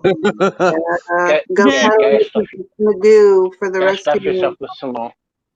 There you What'd you say? What's he saying? Just take some more. Stuff yourself with more. No. More. Let's see where I live. We can just go looking in the nearest cow field and find a handful of them. You're lucky as shit. Well, literally, actually. No. You gotta find the ones that are fed right. Where I'm at, we're totally like so I guess there's a lot of enemies that we have that, or at least I do, that are like, hey, I hear you like psychedelics, and I'm like, yeah. And I'm like, are you? They're real mad at it though. They're like, oh, Truthy's a fucking loser because he likes psychedelics. I'm like, no, I totally do. Well, to me, like I see that as a whole. Even back when I was a good girl and I didn't even smoke pot, like I would do a little psychedelic. Like that was different. I don't know. And I always party. We don't do party drugs. We don't do cocaine. We don't do meth, ever any of those. But when it comes to psychedelics, I feel like I could have a serious conversation. Like I'm straight up Joe Rogan. I'm Joe Rogan on this. Like, it absolutely benefits your mind and spirit. Like it's so great. And it grows out of the fucking ground. Yeah. Catch a break, you losers. Do you always feel this way? Like whenever I take them, I always feel like I have purged a load of crap out of my mind when I'm done. Like I always feel so much more peaceful and like I feel unburdened. In tune. Would you? Oh, I like unburdened. That's great. Yeah. How about unburdened and in tune with your fellow humans? Yes. Yeah. Very much so. I feel in tune with everything, actually. Like I used to go outside and I'd just sit and I'd be like, I mean, you hear all that cliche stuff like I'm one with the universe and stuff, but like that's how it always made me feel. I've been on mushrooms this entire conversation. I know you said that in the beginning. You did pretty good because there's no way I could ever have a conversation if I was on mushrooms ever. Nah. Like I absolutely believe well, I'm not on a heroic dose. I'm just on like here and there. But honestly, like I firmly believe that we watched a documentary on how it creates new neurons and it helps people like from the NFL who've had concussions and things like that. It helps people, and it grows out of the ground. Like, how can anything that grows out of the ground, like, how can anything that grows out of the ground be bad? Like, I don't know. So, yeah, that was always my argument for marijuana too. And my mom, she's certainly very Huh? I'm just going to support your marijuana argument, but go on. Oh, okay, yeah. My mom is very religious, and she would always say, it's a sin, and I'd say, why? And she's like, because it goes against the law of man, and the Bible says, blah, blah, blah. I'm not going to get into a big Bible thing, but my argument for that was always, Mom, like, how about this? Maybe God put this little perfect plant down here and gave it to us and said, "This is my gift for you," and we're crapping all over it by making it illegal. And my mom has a Bible verse for everything and an argument for everything. My mom's a Mennonite. My mom is a Mennonite. Yeah, we've talked about that before, haven't we? Yeah, we have. And also, that makes her dumb. Yeah, I understand what you mean. That's all I can say. She's a sweetheart, but she's dumb. No. My mom is super sweet, but she can, well, actually, like, I can debate with her about this stuff and not have her get mad. So, like, but that's the first time I ever actually silenced her. Like, she did not have a single way to refute that, because it's completely natural. And God makes all the things on earth, right? Okay, so Gelf has, I don't want to get too serious because I know Gelf's whole story, but Gelf, have you tried using natural, not certainly not meth or anything like that, no. But like natural psychedelics to try and ease your PTSD? The only thing, like, I have tried marijuana, but it's not a psychedelic. But yeah, that's about it. I do want to try wormwood, and if you reckon mushrooms would help, well, okay. First of all, I'm not qualified, but I can tell you from my personal experience. Wait, hang on. Oh God, this is so amazing. Hang on. I don't know if Mrs. Magoo has told you, because we don't on our live streams. We're a little careful about talking about drugs, but on somebody else's live stream, I don't give a shit. Yeah, at all. Well, I said I was going to take this one down when we're done anyway. So no, well, I don't care if you do. I don't care if you don't. Right. It is so. Gelf, this is directed to you. So Mrs. Magoo was on 9 pills when I met her. I don't know if you I forget, who hears what, and you do enough live streams. And, all right, she was on nine pills, and she was still having seizures. And Nymeria, our dog, was designed to.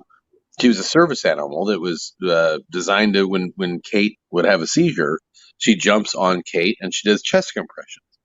$10,000. $10,000 trained dog. So one night, it was Halloween of 2 years ago now, almost. And actually, yeah, exactly 2 years. Holy shit. But I was just having fun. And I crept up behind her and I was like, "Ah!" And then I caused a seizure. It was my fault. Dick Magoo, accidental, but, I felt fucking terrible. And she was on the floor, writhing around, like, drooling. It broke my heart. So that happened because you gave her a jump scare? I gave her a jump, yep.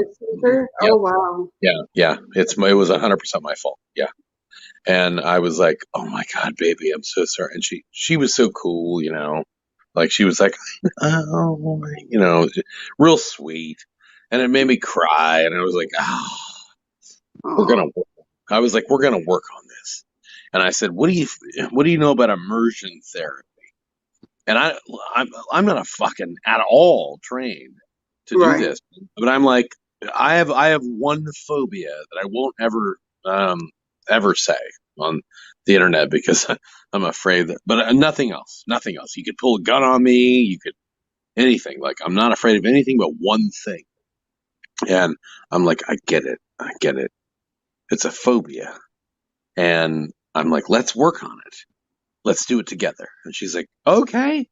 And so throughout our relationship, I was like, let's do a little jump scare here and there every day, and somehow it fucking worked. She is on 0 minutes. So then I won't divulge too much, but I will tell you, I made ayahuasca in a legal place. I crafted it myself. I crafted ayahuasca from scratch. It comes from DMT, Jurema, and Mimosa hostilis. So it's chemistry, essentially. So I made it. And I said, let's do this together in a legal place. And we went to the place that I won't say. And we did that, and we did basically DMT. The ayahuasca is DMT, and we did that. And then she had never done any other psychedelics. We did mushrooms, and we did, a couple other things, and she's on 0 meds, hasn't had a seizure since February of last year, so almost a year. Nymeria is just now a pet, and it is not a needed service animal. And we are good. So psychedelics have played a huge part into PTSD, into safety, into just all the way around. And she's asleep, but she'll tell you the same. She'll be like, "Yep." If you were on the phone with her right now, she'd be like, "Oh my God, it saved my life." Wow, that's amazing. Yeah, it's actually really true. Wow. Yeah. I've heard some, not a whole lot, but I've heard some things about psychedelics helping with various mental illnesses. And I'm wanting to say, which I could be wrong, but I may be getting it mixed up with marijuana, or maybe both of them helped. But seizures. She loves the marijuana, so that's her thing. Right. Well, I know marijuana is good for seizures. THC is very good for people with seizure disorders. But Kate was high as a kite on all kinds of marijuana before we met. It wasn't. It didn't help. She did it all day. No, it helped her a little, but the big deal was she's on 0 meds now. 0. That's amazing. Well, I'm wanting to think that I read something about psychedelics helping with seizures also, maybe with different mental illnesses, not just PTSD, but other types of like bipolar. I'm wanting to think, or maybe. I don't know. No, PTSD usually it's PTSD. I heard that too, but I think it works. Like, I think it helps with various different ones. Also, not just like it's one of those underrated because it has that stigma that people don't realize. Well, the stigma of drugs is the problem, but like that is to me the problem. Like when I started I actually kind of want my channel to evolve into this. There are other channels that do that. There's Psych Substance, who's an amazing, huge channel that does this, but he always has to highly disclaim himself because it's very hard to monetize. Like imagine that I just talked about this all day. Like it's very polarizing. Like, ooh, he's a druggie now. Yeah, but no, I'm starting from a place that my girlfriend had seizures. You bastards. That's where I'm starting, and we actually will do this. We've already talked about it. I'm like, no, we're gonna start talking about this shit. We're gonna be fearless. I don't care, because it's wonderful. It's amazing that can help, and it's so much. And I don't care what anybody says, even with mushrooms, it's so much better for your body, the natural, than it is to take all those pills, It grows out of the ground. Yes. And the pharmaceutical stuff is so addictive, and I don't want to even get into I'll never want to get into big pharma and all that politics. The pharmacology behind most Schedule 3 and 4, or I'm sorry, 1 and 2 drugs is absolutely insane how they work on your brain. It scares the shit out of me, actually, especially as I'm a recovering addict. I don't know if I've ever said that to you before or not.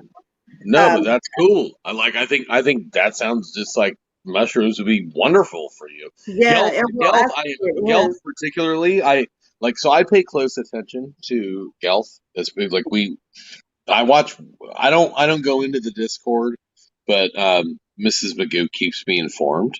Right. And Gelf is sort of I don't know. I view him as kind of my heart. Really. I do. I'm sorry, buddy. You can rip on me all you want and call me what you want, but I view you as I love you. And we talk, and I'm like, Gelf has some serious PTSD, and I'm like, God damn it, I'm going to give Gelf the best strain of mushrooms, which are called, believe it or not, they're called African penis envy. I didn't make it up, but I want to. That's great. It's like not touching that. Oh my god. That's absolutely. I really do. That's what I want to get Gelt for Christmas is African penis envy mushrooms, and I want him to do a heroic dose of 7 grams of African penis envy mushrooms, and I promise you, all of the things that make you feel like you're small will change overnight, and they'll never go back. And like I had the same thing when my dad committed suicide. Like I felt the same thing.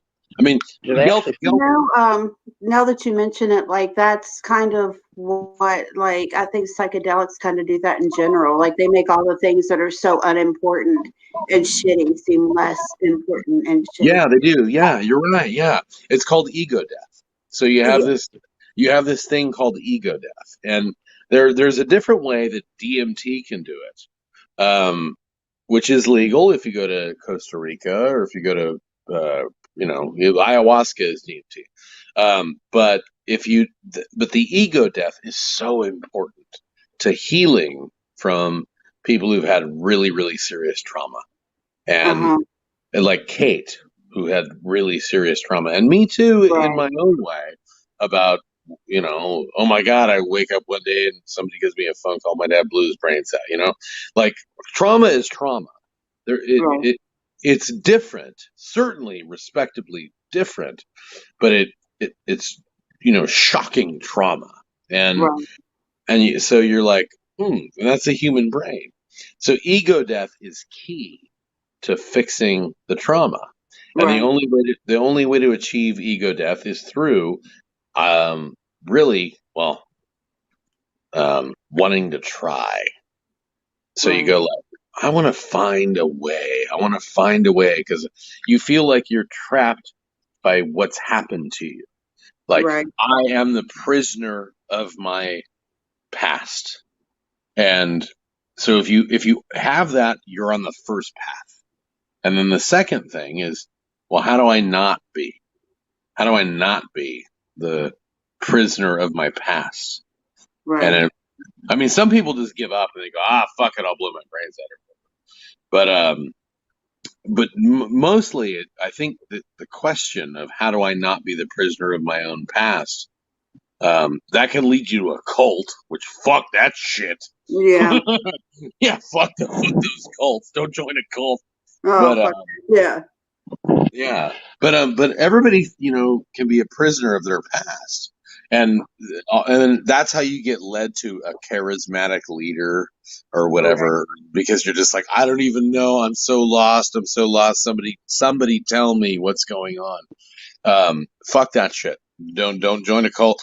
Like, just listen to Mother Nature and try some psychedelic drugs, and then have a moment, and then you get ego death. And ego death teaches you that you're just part of all of us, and like that's Kate and I very much the reason why Kate and I are together is because of DMT. That's absolutely the reason why we're together.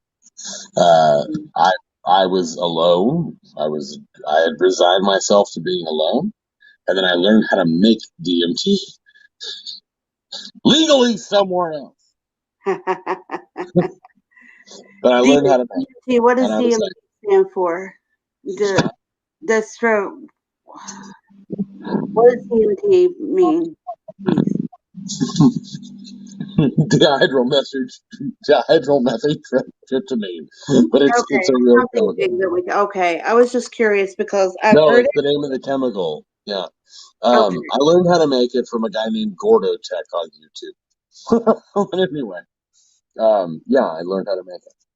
So I was just like, I'm lost, like I heard about it from the Spirit Molecule, that's a documentary, and Terrence McKenna, and I don't know, I went down a rabbit hole and I learned how to make it.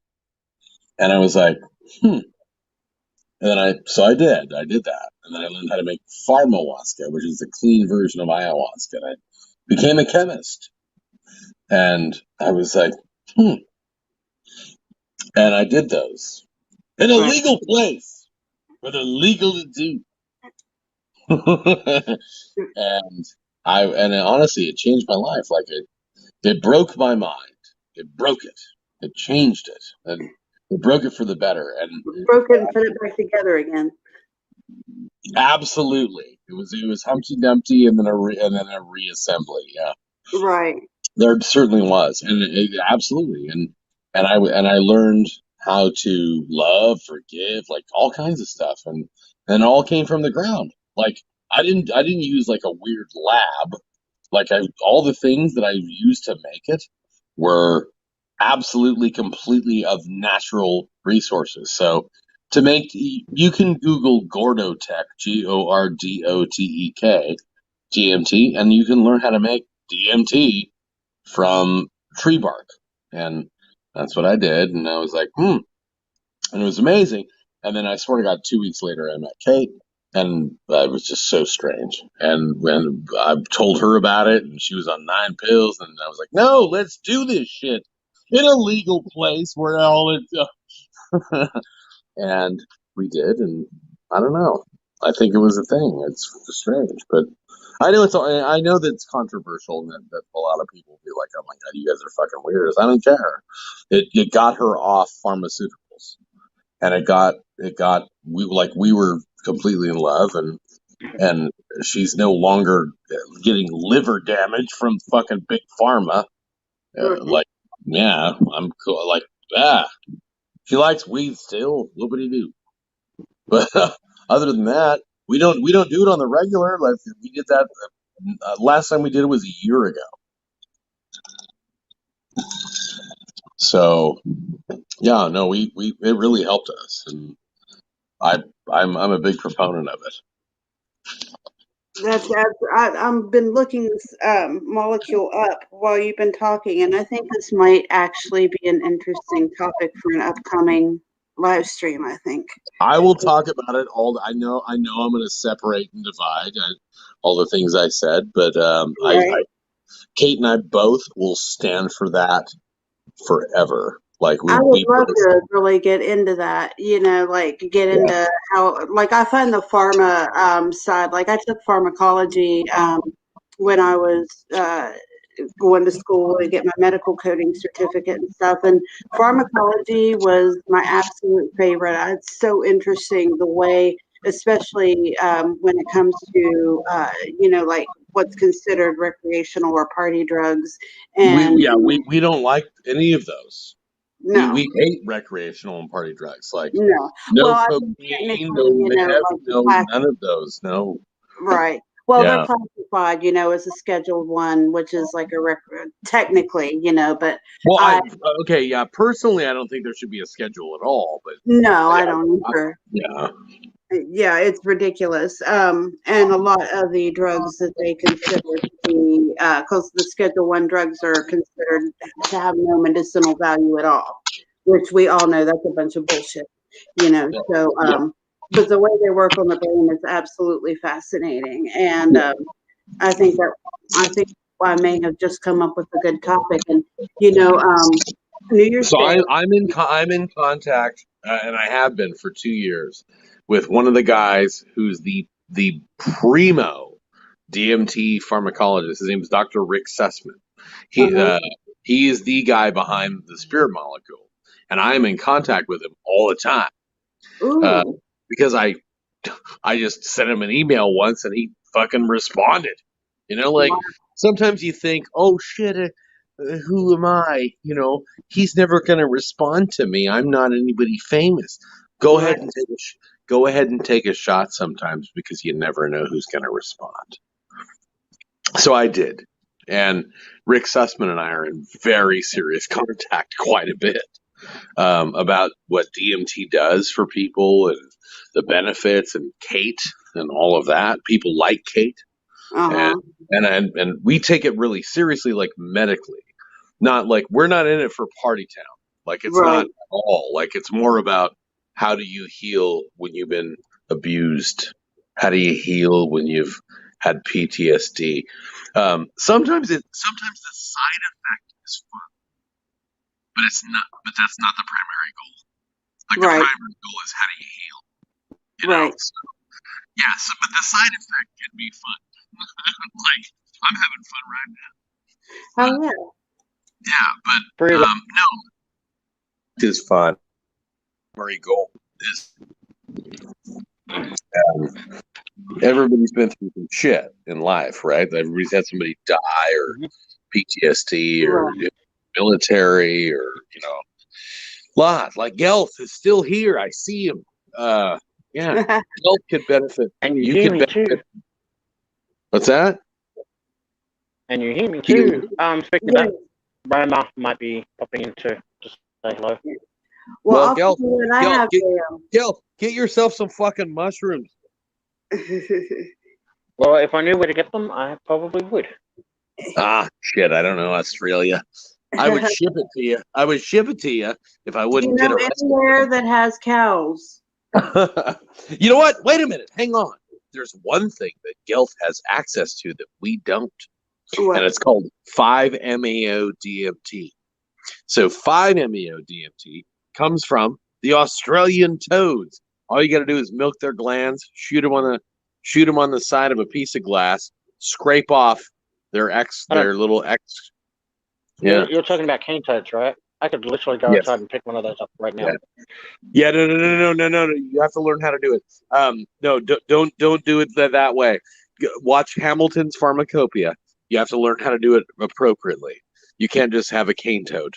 So that's 5-MeO-DMT. Yeah, won't cane toads kill you if you don't do it right with them? Yeah, so 5-MeO-DMT can kill you if you don't learn how to do it right. Yes. Right. That's what I'm saying. Responsible drug use. Right. So, yes. 5-MeO-DMT can kill you, but NN-DMT can't. The one that I make. Oh God, I don't want to be so fucking chemical. Anyway, yeah. So anyway, you take the cane toad, you squirt it on a glass, and you scrape it off, and then you smoke it. But you need a supervised sitter. You need a sitter. And I agree with that, especially if the person, like if you have people who've never done it before. I had a friend, and man, to this day, I still think it's one of the shittiest things anybody's ever done. But I know they didn't think it would go this way, but she's very suggestive. And it was her first time ever doing it.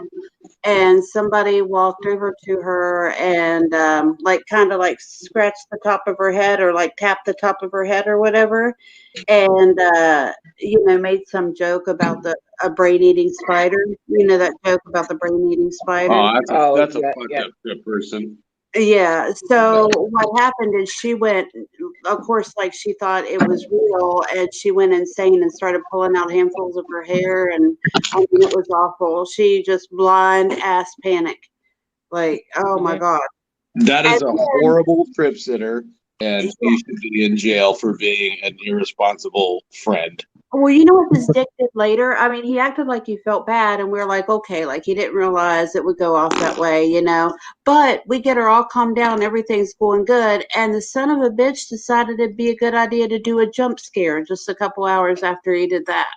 And then we were like, you got to go, buddy. I'm sorry. No, but okay, but before I finish though, what he is, so Gelf is indigenous to the cane toad. So we don't have those at all where I'm at. We have them in Colorado, which is not too far, but you cannot. So that's a different type of DMT. That's 5-MeO-DMT versus NN-DMT. You cannot do that without a person around you because you'll flop around and you'll end up face down in the dirt. So if you do NN-DMT. Oh, I don't know. There's just so much. Learn your shit. Amen. Don't do the cane toad DMT. No, just don't do it unless you learn what you're with. Here's my honest best way to put it. Listen to 7 hours of a guy named Terrence McKenna. He has a weird droning voice, and everything he says sounds like this. It's a little bit strange. He's a strange human being with the vibrating voice. But that's exactly how he sounds. if you want to learn your drugs, learn the difference between 5-MeO DMT and NMDMT, psilocybin, the nature of how all mushrooms are underneath the ground. Like indoctrinate yourself and prepare yourself for the use of those awesome drugs. But please don't irresponsibly use them. Like they're set and setting. Set and setting. So in my case, I could right now. I could do 7 grams of mushrooms and talk to you guys and be fun. I probably did 4 right now, but that's not for the average bear. That's not at all for. You need to work your way up and have fun with it and learn to be.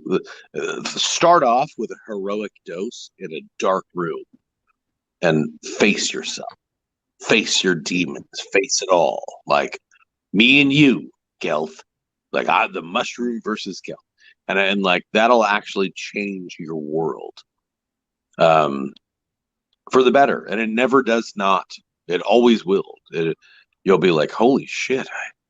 Look what I learned.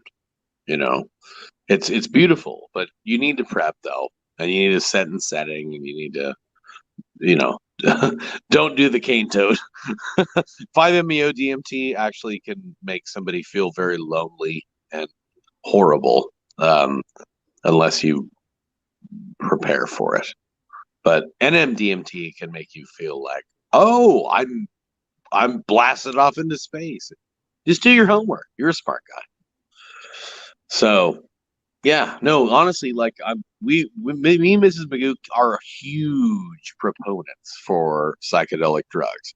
We are not at all proponents for fucking meth or coke or any of that shit. Like, no. Anything that doesn't make you grow. Not a fan. Right there.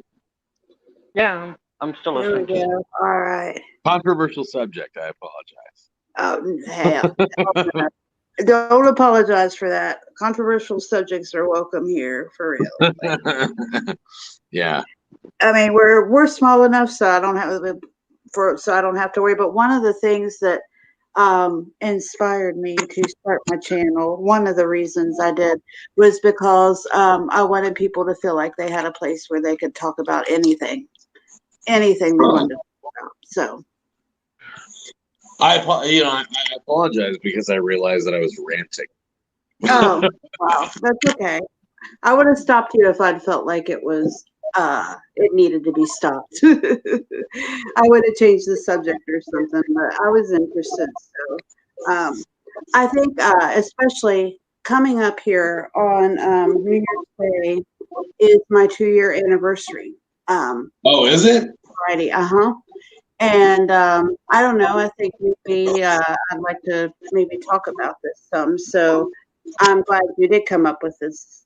Like I promise I won't be ashamed to have you leave that up if you're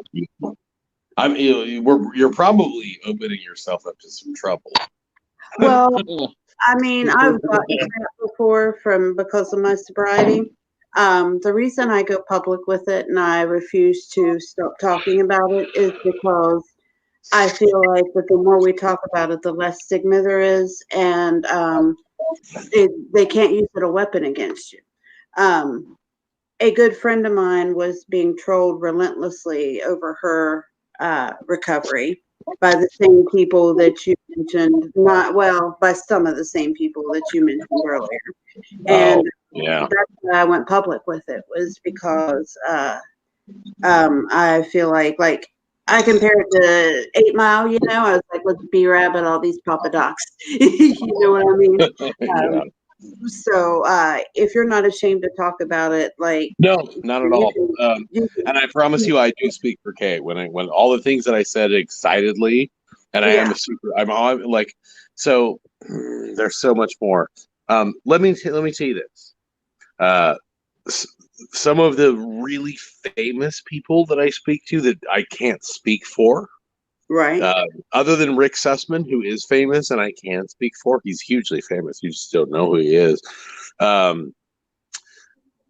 We all believe in this concept strongly because I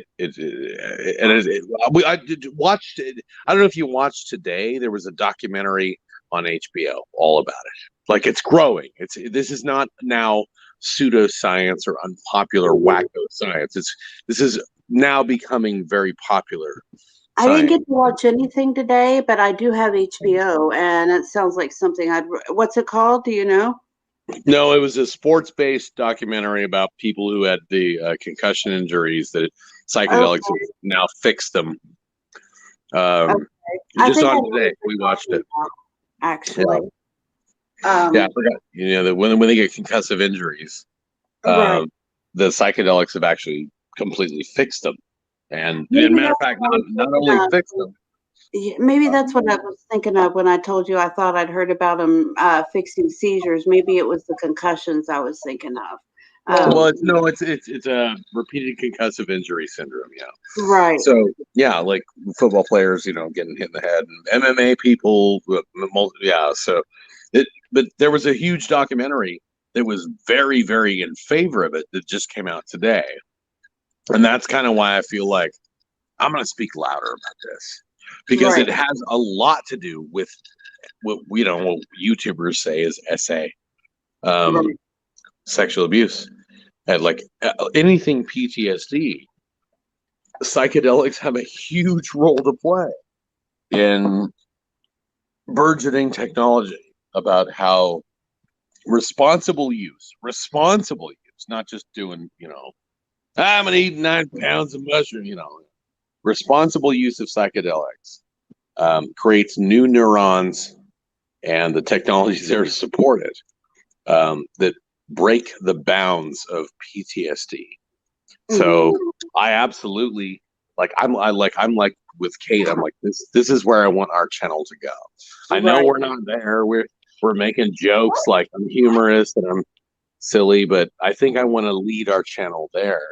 And I know it's going to, it'll be divisive. It'll be a hard thing to say, but we also start from the same point that everybody is already with us and that everybody's already fucked up. I want to make sure I got this right. You say you want to lead your channel in that direction. You mean I do. Recovery support? No, I don't. We don't need anything. We'll just be ourselves. Oh, okay. No.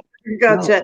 I thought you meant, never mind. I misunderstood, but that's okay. No. I want to lead our channel more into part of that, but I also want to be able to say my dark humor and do some dumb shit.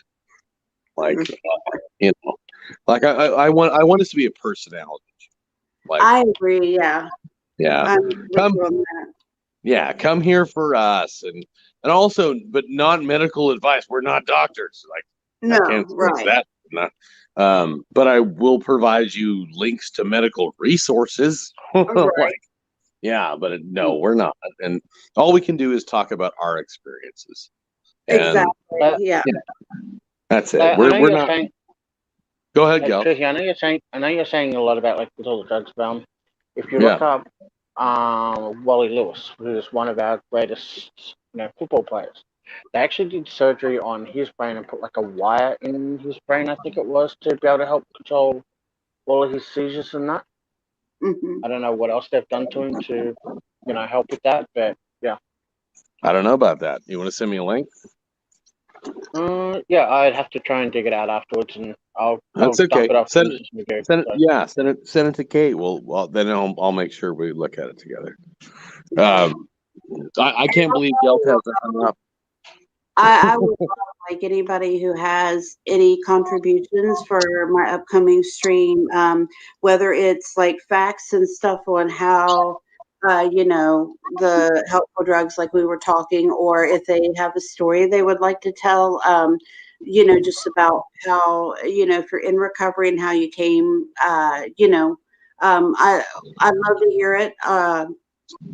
There was a recovery channel, and right now I remember her first name, like it was Real Talk Recovery, but I forget the name of the girl. And but she's a friend of Robbie too. That's how I found her. And she does, like, her channel this is mostly on recovery, but she had a movement at one time and she called it I Am Not Anonymous. And I love that because I think it's one of the most important things, when it comes to recovery is to not be ashamed, and stigma is what keeps people from getting help. Did you say I am not anonymous? I'm not anonymous. I love that. That's strong. Yes. Yeah. Yes. And that is not I didn't come up with that. Robbie's friend did, but I would like to carry that theme over into my channel. I try to do a recovery stream about once a month. I don't want to be a recovery channel per se, but I would like to provide or help provide support for people in recovery. And since I'm doing this stream on New Year's Day in celebration of my 2-year mark, I'm hoping that any of you all who have something to share will come up on panel and share with me, or if you have, I feel like you might want to edit the shit out of me on this one, because what I said was really controversial to a lot of religious people. They're not going to like what I said. They're not. They're not. It's going to be very divisive, what I said. Right. Well, I might make this private for a few days and take a look at it after I've had time to sleep and stuff, and we'll check it out later and see. For me, I don't really worry that much, but I respect however the people in the chat and on panel feel about it. So hey, it's your show. I'm on it, and I stand by it. I stand by everything I said. I just want to let you know you're gonna get divided for this. If you choose to keep it up.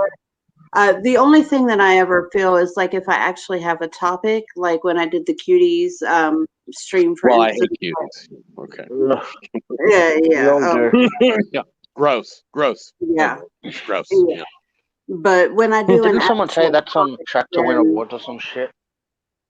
What? Didn't someone say recently that was on that stupid movie was on track to win a shit ton of awards or something?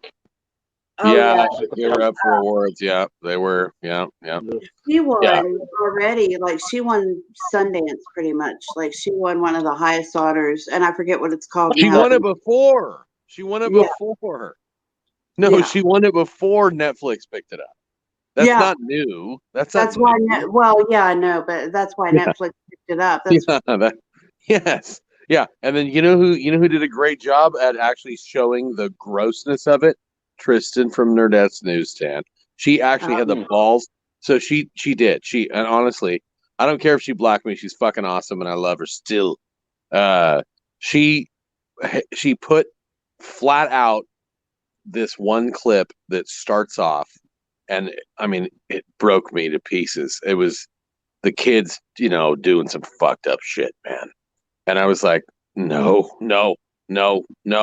And then she showed the worst part of the movie that no one else did. Even Gary from Nerdrotic, even Umbrella Guy, any of those guys, they didn't want to get demonetized or TOS struck. She did. She gave. Tristan gives no shits. She really. I love that about her, and I don't care if she likes me or not. She gives no shits, and she's just like, fuck it. And she posted the whole it was 6 minutes of that dance from Cuties that was all gross and they're touching themselves. The very end one. Yeah, that was. Yeah, so that was enough for me, and I was like, "Yep, Nerdette's Newsstand. That's all we need." And she lost 2,000 subscribers. Wow. Well, when I did mine, see, I and one of the reasons that I have so much of a problem with that movie is because not only is it gross and pedo bait, but they don't do anything like the director. Redeeming. Nothing redeeming.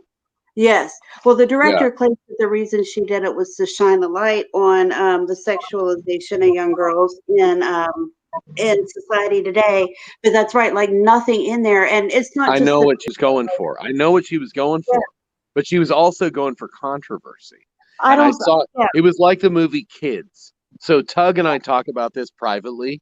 That Umbrella Guy and I talk about this privately. He has a real problem with the movie Kids, and the guy's name is Harmony Corrine, who directed the movie Kids. Go back and watch the opening scene of Kids.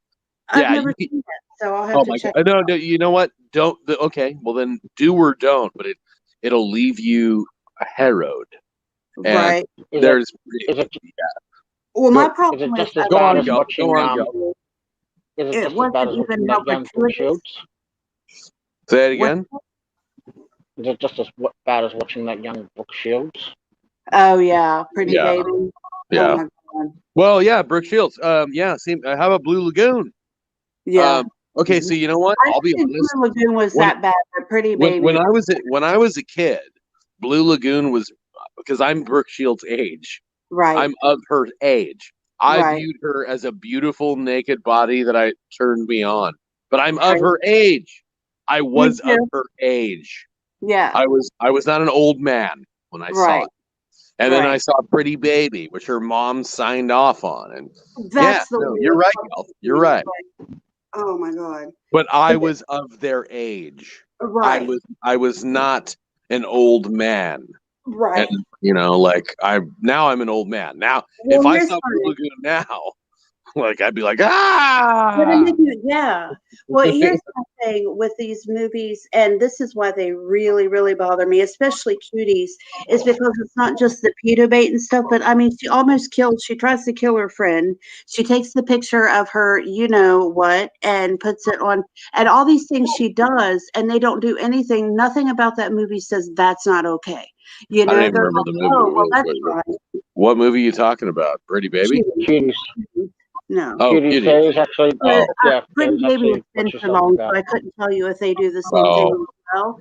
But they actually, these children, especially the main character who's supposed to be the hero, is a sociopath.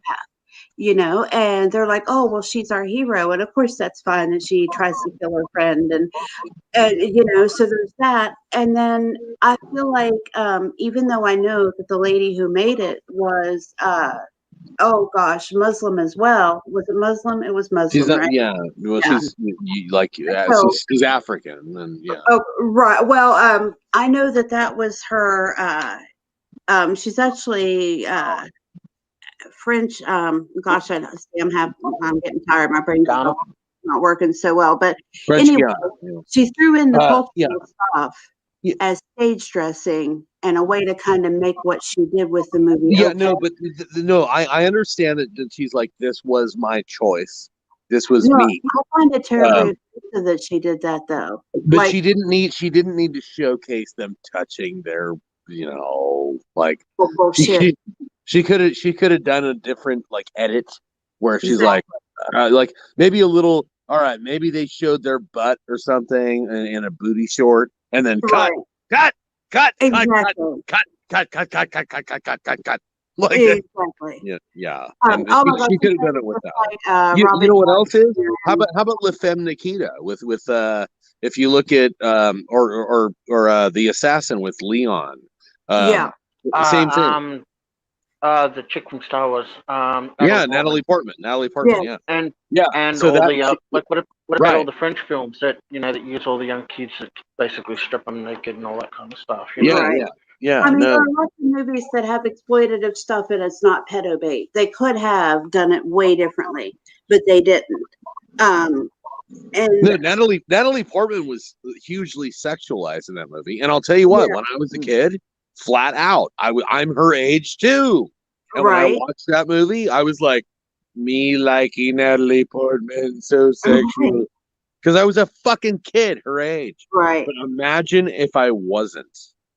Imagine I'm now 45 and I'm a fucking pedo. Gross. No. I don't know I don't believe in banning. I don't believe in cancel culture, but I also believe in responsible editing. And they did not responsibly edit the Cuties at all. Yeah, exactly. Senegalese, that's what I was trying to. She's French. Senegal, yeah. Nuts. But what makes me crazy about that is that she I feel like she exploited her own culture and used that as a way to excuse what she was doing. You know, she kind of threw it in there stage dressing and was like, oh, well, this movie's woke, so what we're doing is okay. And to me, I find that very, It's very all in the editing. In my opinion, it's all in the editing. Like yeah. you did not need to make them simulate masturbation, dude. You just didn't. Oh my God. No.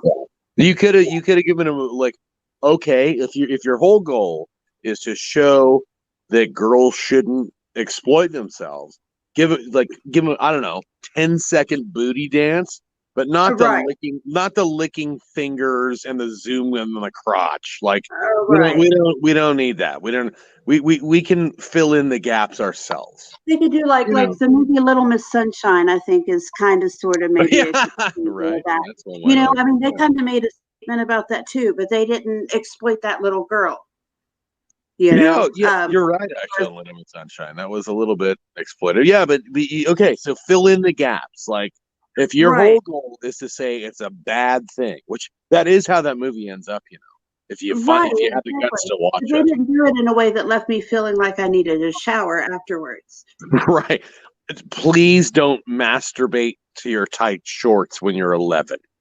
Like that, we really don't. We really didn't need to see that. Like, you could have done it in a way where we were like, "Oh my God, you sexualize children, and it's bad." Okay, we get your point. The main girl in Cuties, Ami was her character's name, Ami, and like if you look, whenever she does those scenes, she is so dead behind the eyes that like.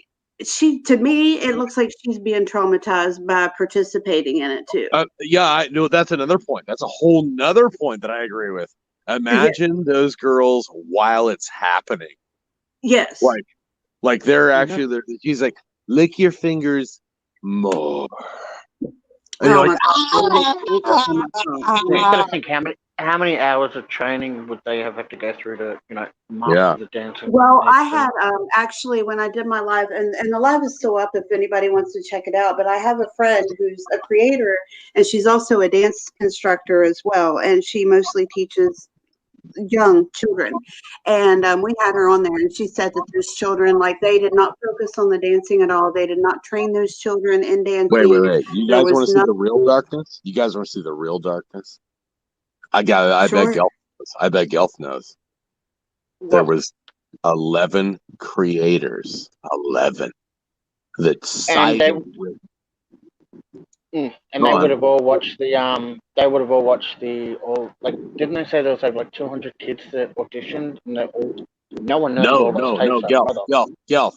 There was like 11 YouTube creators, 11 of them. Oh yeah. That all sided with the movie. Yeah, I saw some of it with Cuties. I didn't know there was that many. I knew that there was that Mr. Girl. No, 11. Did you hear the speech given by that Mr. Girl guy though? It's so gross. Yeah, the one they're fucking hot, dude. Yeah, they're fucking hot girls, and then they're 11. 11 girls. Yeah, but there was ironically the number is 11. Wow. There was 11. He's the most famous one, and I think he's been kicked off the platform as far as I heard. Rightfully so, but whatever. But there was 11 of them. 11 that were like, well, the girls are kind of cute.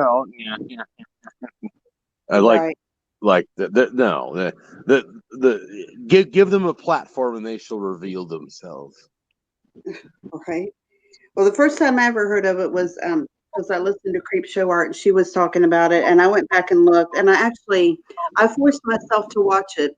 And then after I watched it, I read some stuff on the director. Like I didn't want to give myself any preconceived ideas before I watched it.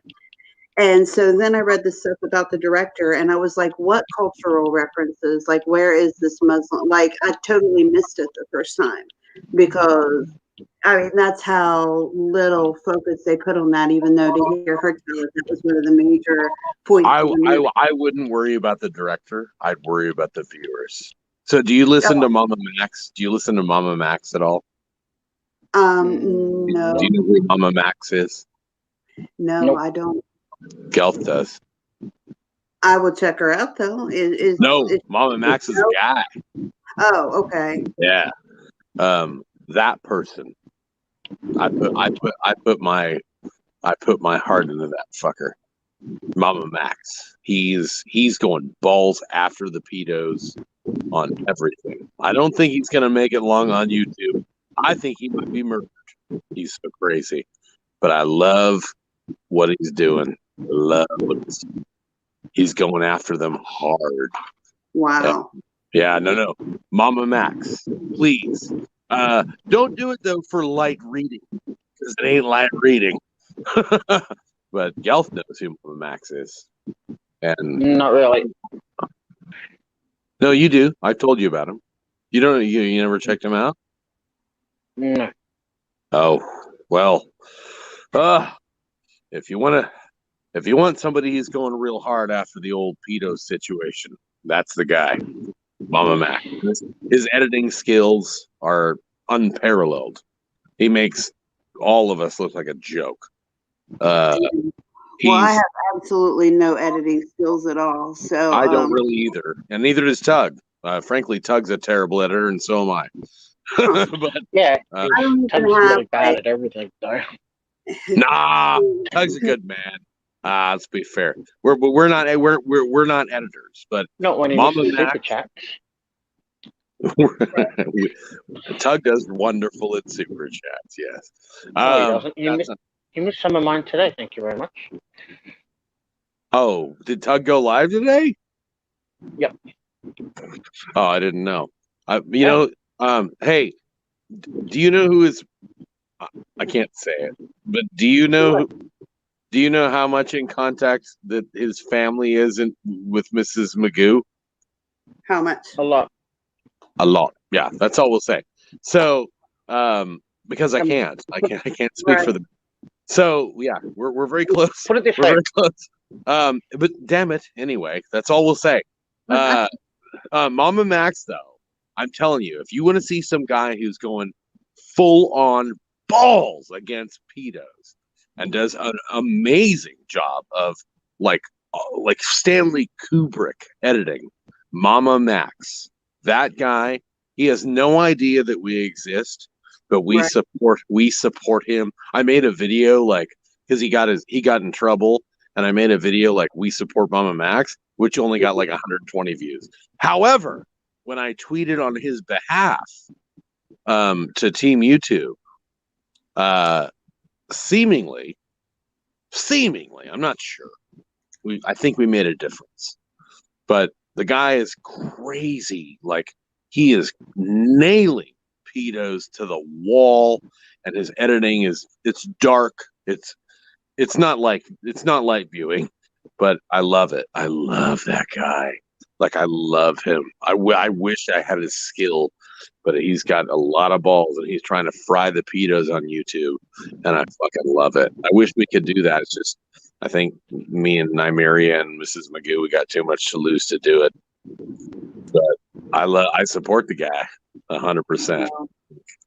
That's amazing. That's so admirable. I mean, it takes so much bravery to stand up like that. And I wanted, I thought I was going to be that person, but once my identity got out, same. Yeah, we're getting death threats, so that's why we're fucking at our friend's ranch. Yeah, I know. I get it. I mean, yeah. If it were just me alone, I'd be Mama Max. I'd be like, "Fuck you, do it, kill me." Right. Yeah, but I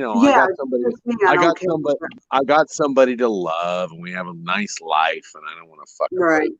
Yeah. Well, when they started messaging my 80-year-old dad and my 76-year-old mom was when I kind of was like, no. So, but I will do whatever I can, on my end to help. As long as let's do what we can, honestly, and stay together. I know I have Tug's underground support. He can't support me publicly because I'm too controversial. Right. He can't. A lot of people tell me that too. People come to me and they're like, I could be your friend in private. No. I don't mind. You could. I don't care if you're my friend in public or my friend in private. I know I've been controversial because I've made enemies. Right. But Well, my same. but my enemies are my enemies, and I stand them. They're my enemies. There you go. I just Yeah, think we strengthen numbers, and the more we I do stand too. together, I do the too. less And likely we are so to let be me. These are the people that I say that we can trust. People that, well, I shouldn't say trust.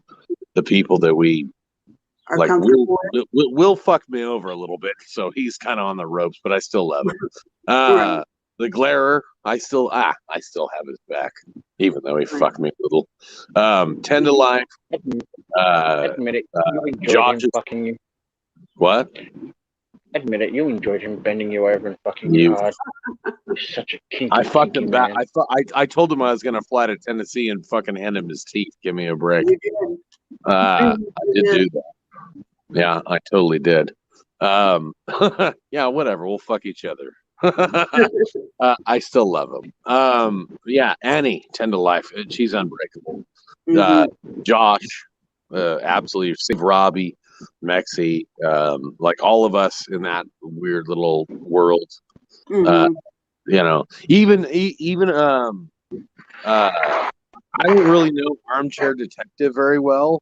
I don't like how dramatic he is. He's very dramatic. I'm going to die today. The people are going to kill me. I'm fucking dead. And then, I don't know. I still like him. Oh my God, you sound just like somebody, and I can't think of who it is.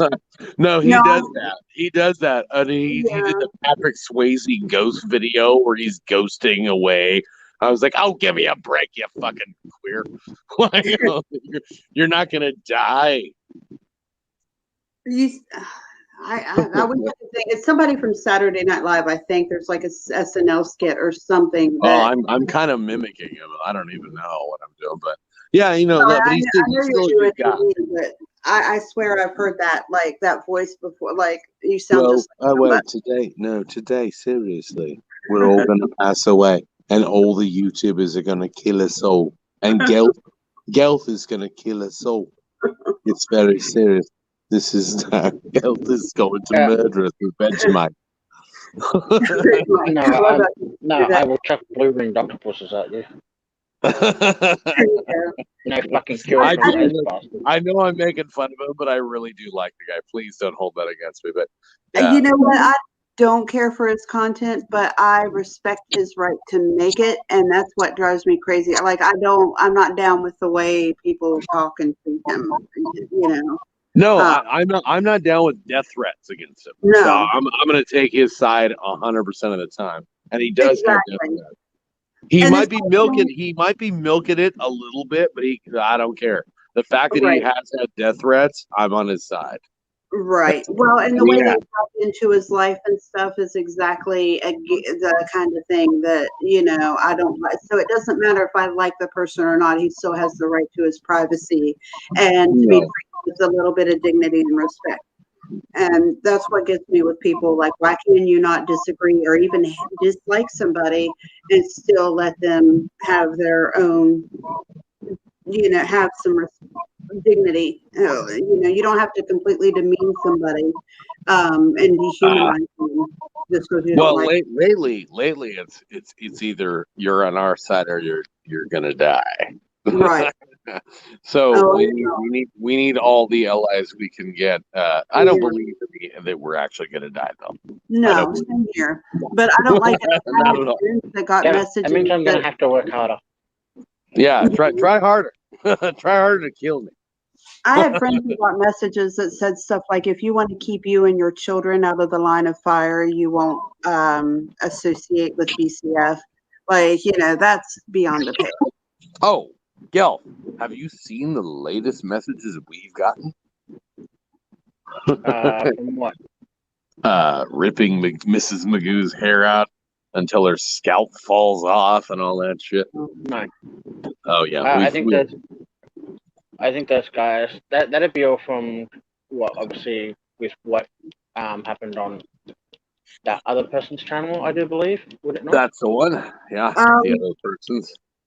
I have a good guess at who that is, and I don't want to say too much on here. Well, me neither. Like the more you talk about it, the more you give him power. Yeah, I was just going to say, like sometime, like I could show you some of my stuff, and you can see if it matches up with your stuff, and if so, then I can almost guarantee you it is. I firmly believe that we've all been threatened to be horrendously murdered. Yeah. Yeah, I firmly believe that all the way around. Well, I wasn't really threatened to be murdered, but I was lucky. They were looking at my window at 3:00 in the morning and rubbing one out. Oh, sexual? Yeah. Well, you're lucky. I don't get any sexual. We don't get any sexual stuff. You're lucky. No, I have yet to get big, but not that big. Yeah, like I feel, I'm kind of jealous. We don't get. Sorry about that. I actually thought of doing a. Oh, I just got him down. I'm sorry. Kate would love that. Kate would be like, "Oh my god, like somebody went to masturbate to my boobs." Sorry, I woke the hologram up. I'm sorry. I have to control my voice. I'm sorry. Go ahead. Well, if that's the worst thing that you've had threatened, you're lucky. Oh, well, I haven't had the death. You're right. Like, I haven't had the death threats at all. So I wasn't there. Yeah, no. They're talking about Kate's nose because she has a big nose. Yeah. And which normally I would have never dated a girl with a big nose until I met Kate, and I was like, I think it's my favorite part about her. Right. Yeah, you just wanted a girl that gave you vibes of what's the name? The one that did the Dirty Dancing with Patrick Swayze. Oh, totally. Jennifer Grey. Yeah. There you go. Yeah. Sorry, I gotta do that. When I was so disappointed when she got her nose, when she had her nose job. Yeah. I think that's what Gelth was saying. Exactly. Yeah, like it completely, like she was so pretty, and it took her character away. Yeah, it really did. Yeah, I agree. Yeah. And Mrs. Magoo says the same thing, and we talk about it. We talked about for the first 3 months, and then I was like, yeah, you got a big nose, and she goes, do you think that anyone who calls me a big nose is ever going to affect me? She's like, I dealt with that all throughout high school. She's like, if you're going to attack me, the only way you're going to hurt me is my character. And I'm like, that's my girl. That's my girl. I don't know. I'm proud of her. I agree with her. Like, I always had a gap in between my two front teeth. I did too until I had braces, and I have great teeth. But yeah, when I was born, I had David Letterman. Stick a finger in. Yeah. Well, my braces got rid of it a little bit, but it couldn't. It was just, I was meant to have a gap between my teeth, and without having major surgery and grafts and all that, I was just like, I'm not going through that, and I'm just not doing it. And then it became cool, in the when Madonna refused to fix her. I didn't know it ever became cool. Well, I mean, it became kind of a trademark for because Madonna refused to have hers, and then there was the model Lauren Hutton, and she refused to have her gap removed, and then they started showing it in the reality shows like America's Next Top Model and stuff like that, where they were actually there were times when they gave the model makeovers that they would give them gaps between their teeth that didn't exist. Really? Yeah. Oh. So it's actually now look at what really. Yeah. Look at what people like Tom Cruise have done. You look at his mouth. He's got one. His mouth was in the middle. Yeah, he had a horrible mouth until. Yeah, he ruined his. Yeah, but wait, no. But Tom Cruise did not give himself a gap. He just got some good braces and got some whitening. I watched Risky Business. No. That's what you're talking about. Look at the old style Tom Cruise to today's Tom Cruise with his smile. Yeah. And you'll see a marked difference. One of his two front teeth is actually in the middle of his skull. It's gone that far across. Yeah. Really? Again, you could be worse. You could always have teeth. Yeah. You could always have teeth So are you seeing? Wait, Gelth, are you seeing he re-gapped himself? No. His veneers are one of his teeth is in the middle of his skull. It's completely. It doesn't sit to the side like everyone else does. Okay. Well, I'll tell you. Actually, if you look online, you can see a lot of places have or a lot of websites have actually drawn. I'm going to share it with you all. What he did, I think, I don't think he ever actually had a gap. He just had really crooked teeth. And when he had his veneers, look, see how they're, can you see that? Oh. Yeah. I do see that. Hang on. Is it only us right now? Is it just the three of us? No, there's 11 people in chat. And I'm because we're only talking like it's the three of us. That happens a lot. Terry K is yeah, I see that. Yeah, and also Gelf is right. Gelf is right. Middle of the skull. Yeah. Yeah. But then again, as I said, it could always be worse. You could always have teeth like Cherry K, British teeth, you know. I don't know what Cherry K looks like, dude.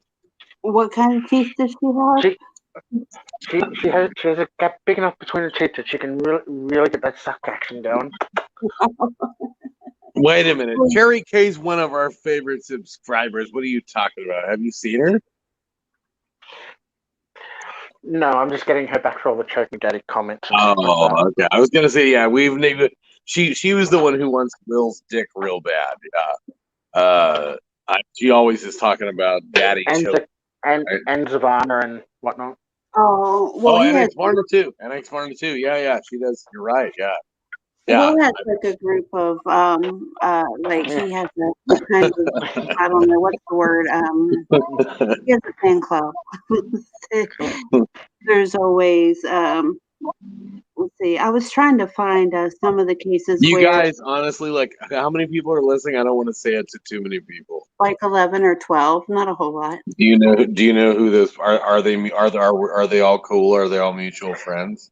Let me see who are usually people who are not friends don't come to my chat. Well, they're not.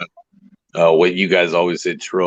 All right, so I really I want people to support Will. He's having a really hard time. Right. That's all I want to say. Like anybody, all that stuff that we talked about. I want to double down. Like Will and I are very cool, but I'm very worried about him. He's having a hard time. So I want if you look, you can hate me all you want. You didn't like the way I handled Critical K. All right, fine. Support Will. Yeah, I do, just because I lost my lunch. I know you did. That's fine. Wow. I don't care. I was a rent for him for a long time, and I've known him ever since I first came to YouTube. Like I said, he was there for me from my first. So even though like I was mad at him for a little bit when this started, like I will always support Will because he supported me so much when I first got started. And I always appreciated that. The way Will is all heart, and I'm very like I gave him all my heart too. So like recently, like even after that big fight, and I was like, it's okay. And I told him a beautiful thing, which I thought was the best thing I could do. And I said, I didn't just love you for who you are. I love you for who you're gonna become, because I beat him up really bad. Like I beat him up really bad in that, and that was I deleted it immediately, but it doesn't mean that I can take it back, So I hit him really hard, and I didn't mean it. I just got really angry, and Will and I are both fucking assholes. Well, I think you guys kind of are even. I mean, just from what I could see on that, like I think you guys kind of could call it even, and we can call it like. I'll take it even worse. I was the more prickish one about that. I hit him where it hurt, and I want to. The fucking holidays are coming.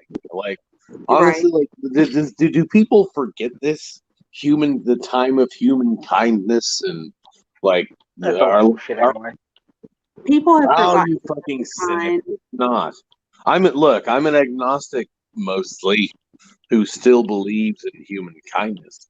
Right. I believe, time of charity. Well, then you're a prick. There's just not enough of it anymore. And You're a prick. All the time is that people don't remember the human. Like, we need to remember the human more often. Right, and also look, even honestly, I hate to say it, even Critical K is a piece of shit. So I'll disclaim that she's a piece of shit. Still a mother. Except, fuck, you know, I hate saying that. Like, I get soft around the holidays because, you know, I just do. But she's still a fucking mother. She's a piece of shit, though. But she's so. I don't know. I feel really soft around the holidays, especially, you know, with my dad does suicide thing and all that, whatever. Yeah. But I do. I feel soft, and I think soft is not a bad way to be. Like empathy and kindness. Truthy, you do have a point. However, my issue with the whole thing is, yes, I've lost my stepbrother around Christmas as well. So, you know, I know how you're feeling, but why do we have to always put it like on time on, you know, for Easter or Christmas or, you know, whatever? Why can't we do it all the time? Say that. Yeah. Why can't we do it all the time? Yeah, it's a good point. It's a good point. It's like, Christmas is just another day at the end of the year, you know. It's like, you're right. No, another 360 something other days. Yeah, no. Why can't we just be empathetic all the way around? Yeah. Well, there's your answer. Your answer is your question, Gil. That's right. We can. We can. That's why I say people like, I'm the easiest person in the world to get along with. All you have to do is just don't fight with me. Like, that's it. I mean, I can get along with almost anybody. And I absolutely hate to fight with people. So I would never, ever, ever like come after anybody out of nowhere. So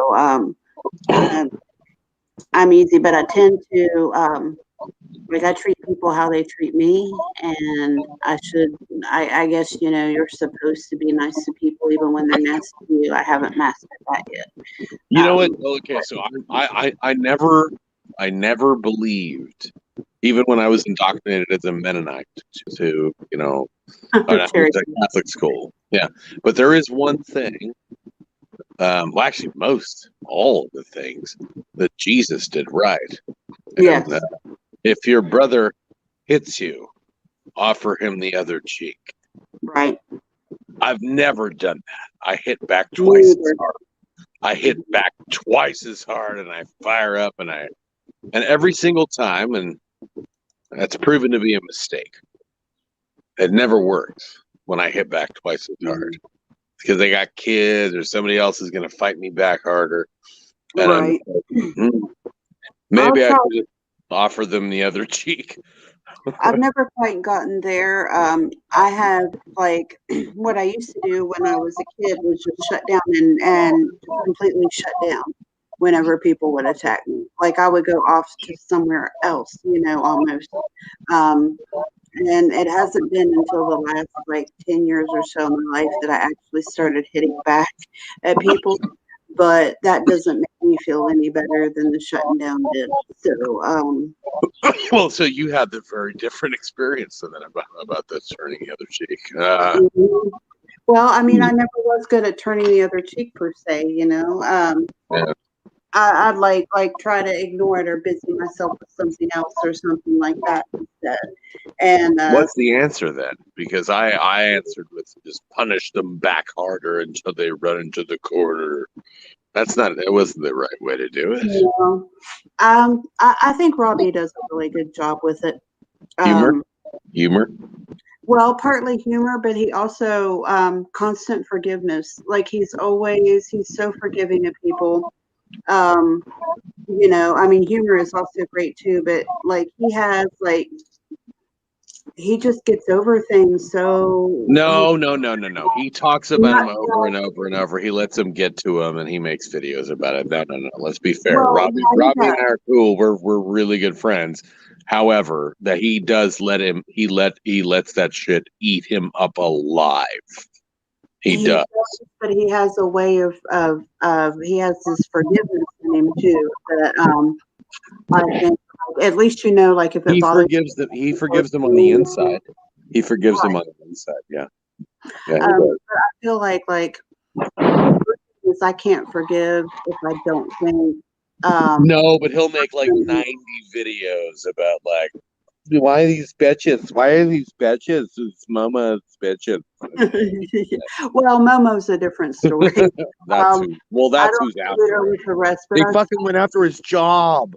Right. I mean, but I've seen him deal with other people, and like for him, like, you know, if somebody says they're sorry or if they stop, like he is so quick to forgive them. You know, that's kind of what you're just talking his heart. Well, his heart's gold. We all know that. Yeah. But duh. That's kind of my thing. Like I have trouble with that. Even if people have come and said I'm sorry, I'm like, well, okay, but I'm Robbie. If you here, let me make this clear for you. Like, not you, but anyone else. If you don't think Robbie's heart is made of gold and comedy and wonder and hope, then you're missing the point of life. Hang on, we have a stream, and I'm not sure who is Renchi. Do we know who Renchi is? That's Rosetta. Is that right? Is that? Oh. Is that Jerry? Yeah, let her in if you want. Well, we know there's somebody who likes to. All right, I'm going to let him on, and we'll see if you. Is it Robbie? I don't know. Rosetta Allen. I see the Discord and all that. Okay, we're going to see. I don't think it's Robbie. Jerry K's here. Jerry, K's here too. I don't bite. I was thinking it might be Jerry. Melt's the one that shared the link. It's his fault. Well, I was a little bit worried because there's a guy who likes to show his junk to people. Like don't so we always have to be worried if I don't know for sure who they are. No. I will vouch for Rosetta. That's fine. She has her own channel. Rosetta Allen. She does artwork and all that. She's. I'm so high for this right now. I'm really high for this. That's all right. Here we go. Yeah. I don't bite most people. Well, what if we like it? That's reserved for hubby. Mrs. Magoo is, we're cool. Nothing wrong with a little biting from time to time. Except I thought it takes time too far sometimes. I don't know what you're talking about. I'm a good girl. What are you telling these people? I think you tell on yourself a little bit. I've seen you in chat. I like it. Oh, I'm gonna get in real trouble. No, I'm like, cannot sleep. And I see that he shared this link. I'm like, oh, fuck it. I'll go see what the hell I can do. You know what? I'm probably gonna politely pay you off to not leave this shit up right now. Seriously. Oh, I'm. Can I pay you $100 to not leave this up? No, I wasn't going to leave it up anyway. Because I mean, I might go back and I don't know. We'll see if there's anything that some of the stuff in here is a little too personal, and some of it is. I said a lot of stuff. Yeah. I just don't want people to pass if they have the editing skills to clip us, which they don't. Right. Maybe not. It's your fucking show. Run with it. Who cares? Speak closer to the mic. Truthy, you're kind of going weird. Oh, my bad. So who is Renchi? Who we got? She's Rosetta Allen. Rosetta, change your name over to Rosetta. So everyone knows. You're such a spoil sport. That looks like a penis right now. Let's see. Am I just tripping out? What is that? What I just saw at the bottom left. That looks like a penis. I'm having trouble. It's not at the bottom left there. What now? No, that wasn't a penis. That was a lady with big boobs. A lady with big boobs. No, I know it wasn't a penis. All right, let's see. You should see it. You should see it on a cell phone. It looks very different than it does on a computer. It does. I will confirm that. Oh, Rosetta. Thank you. I have just checked out your channel a little bit, Rosetta, and I love you were drawing. Let's see, what was it when I went in there? You were drawing something. Shoot. And I wanted to ask you about it because about the method you were using. And it was like all these little vines inside of an outline of a picture. The kitty cat picture. Yes. What do they call that method? Because it's been driving me nuts, and I know there's a name for it. I don't know what it's called. All I know is I decided, hey, I'm going to take the photo I took and white out the image and black everything else out and then draw. Oh, okay. Well, a long time ago, I used to be addicted to this series of cozy mystery books that I found for free on my Amazon Kindle. And it was about this lady who was like artsy, and she scrapbooked and did all this stuff. But one of her things was that she would do the outlines and fill them in with like different designs and stuff. And there are books on it and stuff that they used to advertise at the end of these. And I know it was called Tangle something or something about Tangle, but that's all I can remember. And it's been driving me crazy since I Maybe Zen Tangles? Maybe is that what you? Well, that's one of the companies that does different types of coloring stuff for adults. So they do a lot of the free flow stuff, but there's a specific term for the type she adapted with that, which also is something else, but I don't remember. Okay. Well, I think Zentangle may have been what I was trying to remember, but if that's not the name of the method, then I just had it wrong, I guess. Maybe the book I was reading was just chilling for Zentangles or something at the time. Zentangle is the name of the adaptation of the design type she did. So it's her version of it. Okay. I feel that there's people who live in a house by the lake that do some paintings and stuff that creeps me out. Oh? What do you mean? Like, horror. He's going into the horror. By the way, Truthy, have a look at my name. Hey, Truthy, getting it. Oh my gosh. Well, technically, the head he is carrying is he's an American head. I'm an American. Yes. No. I was complimenting the bottom left tiny person because I'm blind, showing up actual real talent. I can't. Oh, Rosetta. Her name's Rosetta. Yes, Rosetta. Rosetta actually has some real talent here. Yes.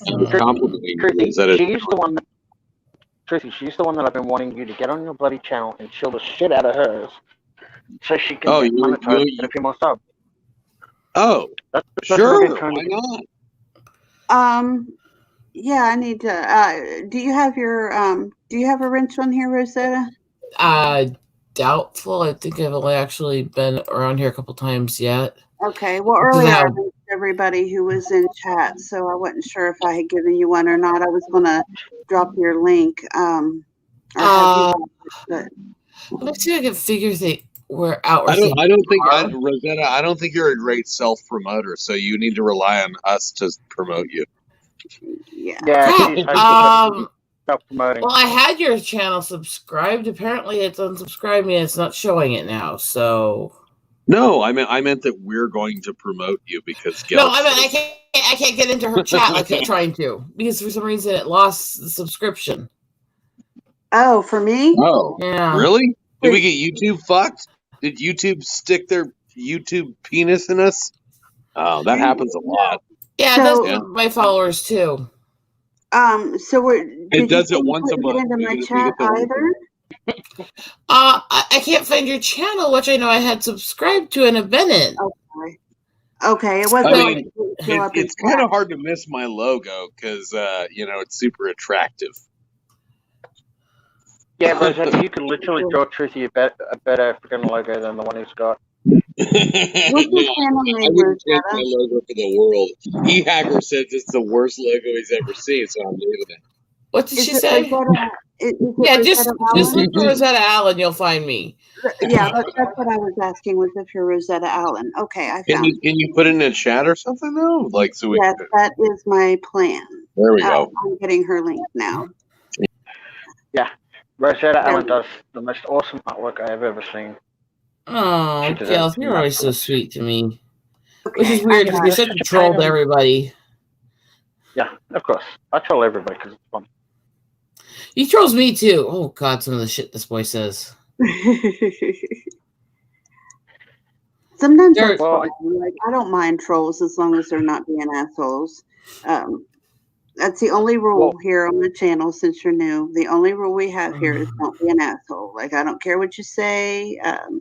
You can be as naughty as you want pretty much. Just don't be an asshole. That's all we care about. So I'll still probably fail at times. That's okay. As long as you're an asshole in a fun way, that's all that matters. Rosetta has no filter. All right. See, even with this little bit, with the few people in chat, you still get at least a couple new people to check out your wonderful, amazing artwork. So I'm like half asleep. I was up half the night and I woke up early and hubby's not up, but I don't want to disturb him early morning on his birthday, so I was like bored. Oh, it's your hubby's birthday? Time? Yeah, it's his birthday. Oh, and it's also Mrs. Magoo's. Is it today? It was yesterday, wasn't it? Mrs. Magoo's was it today or yesterday? I thought yesterday, according to what they're saying in the chats. Okay. And yesterday was Piper's, if you know much about Comicsgate people. And today is also for Jesse Milestone and Jetty and them and my Phantom Menace crew. It's also their birthday. So it's like, then tomorrow's Dimash. So I'm like, I have a lot of people I'm bouncing with to celebrate. Wow. That's I'm glad my birthday. It seems like everybody that I know, their birthday is in the fall. Like, I'm the only person I know who has a birthday in the springtime. I kind of love it. Yeah, I never liked my birthday. I never get, because it's really close to my dark day anyways, but B, it's right after Christmas and the day after my parents' anniversary. So nobody ever remembered me or noticed it. I gotcha. Now mine isn't near a holiday or anything, but like my family's birthdays are all, my sister's is well, I don't know if it'd be considered doxing to tell it, but it is like one day in October, and then my brother's is the next day after hers, and then my mom's is less than 2 weeks after that, and then there's Christmas. Oh, I'm sorry. And then I've got two very close friends who are near, like one is like, sometimes it even falls on Thanksgiving, depending. And then I have an unpleasant anniversary that's like on December 4th. And then I have the hologram's birthday is the day after Christmas. So it's all like squished in there, like every gift of everybody I love, I have to buy like all within a 2-month period. It's absolutely insane. Besides, all the November stuff here, and we have my cousin. I have a total of 6 of us in my cousins group that all share the same birthday with mine. We have several of my cousins have children that were born on Christmas Eve and Christmas. We have Christmas, my parents' anniversary, my birthday, my nephew's birthday, and everything else, all within about a 10-day span. So I don't tend to get noticed. Well, I understand. I feel for you. My boyfriend's being the day after Christmas. Like, he always got his birthday forgotten about or combined in with something else. And here's a Christmas gift that'll count for your birthday gift. Don't ignore the clearance tag that we just bought it today on. Yeah. That's what he would say. And like, it used to be a joke every year because he'd say, like, you can go out and buy me a jar of peanuts. I don't care. I just want something in happy birthday paper. That's all I want is one present that's in happy birthday paper. So for the longest time every year, I buy him a jar of peanuts and wrap it in happy birthday paper just to, because he said that. But yeah, that was a very. It does kind of feel that way. With birthdays right around that day. Yeah, I mean, he's 48 now, and it's still a thing. Like, it's at least one thing that's separate that is a birthday present. He said he never got like all through his years, like he'd get a bigger present and they'd say, "Oh, this is birthday and Christmas both." You know, what a jip, like when you're a little kid. Like it wasn't the size of the gift, it was the number of gifts you got that was exciting. Well, I didn't even usually get a bigger gift. I usually got whatever they found on the clearance rack last minute. Oh, right. Well, I'm sure he got a lot of that too, actually. But probably where they found you. Right. Hey, Gelf. What happened to Truthy, by the way? Did Gelf disappear on us? He's here. Hey, Gelf, sweetie. You know where to stick this, right? Somewhere kinky and nice. Thank you. Did Truthy say anything, or did he just fall out? He fell out. His phone's probably up. Yeah, that's what I figured. I was just wondering if I missed something. Not that I saw, but I'm very oblivious sometimes, so. Got that right.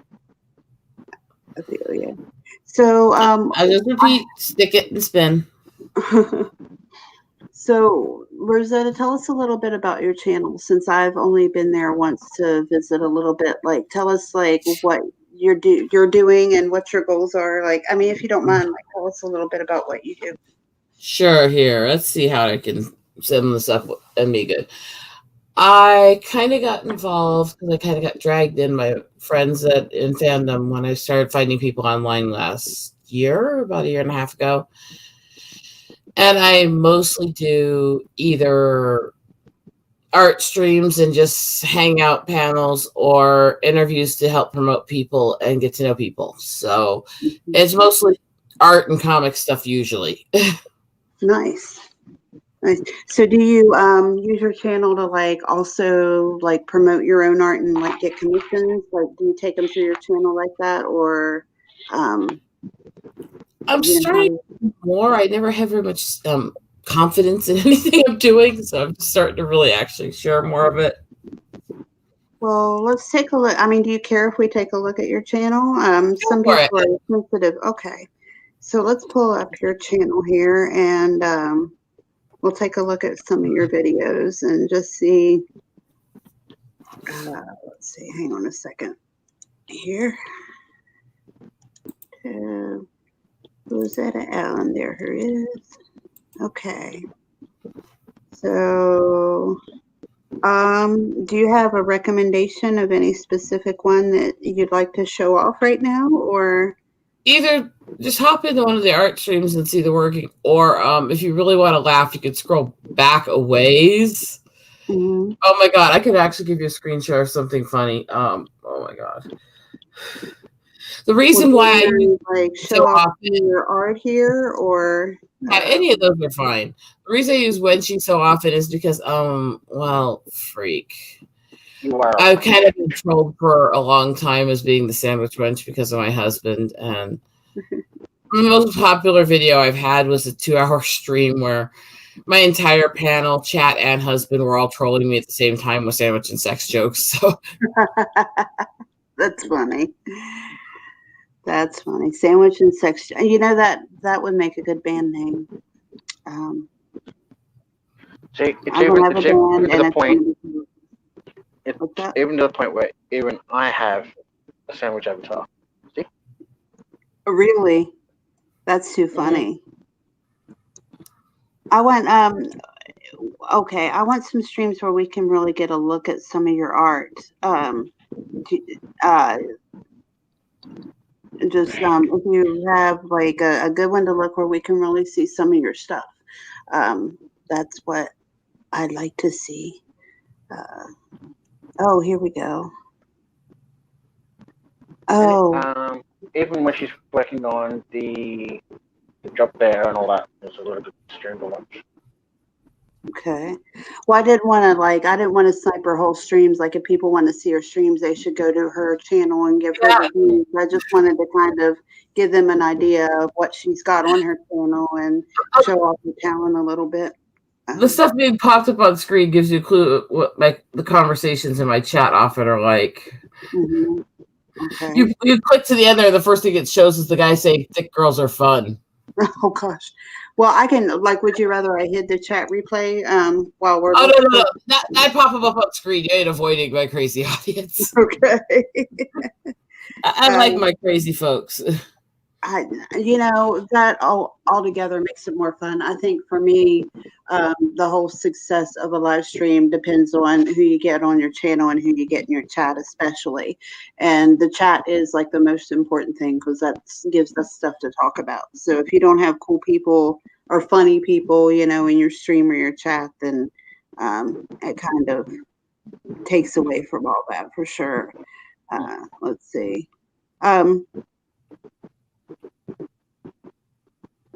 Do you have, do you have like any, just like pieces that you'd like we could screen share and have you show off some stuff, like if you want, just so people can get an idea of what you do? I have a few things I can show here that are actually on hand next to me here, so. Okay, yeah, I think that might be better than, because I want people like to watch your channel, but I want them to go to your channel, because they don't get the same experience, going through. Hello, Sprite Adams. Oh, okay. What up? Oh, nice. Is that a bald eagle? Yes, that's a bald eagle.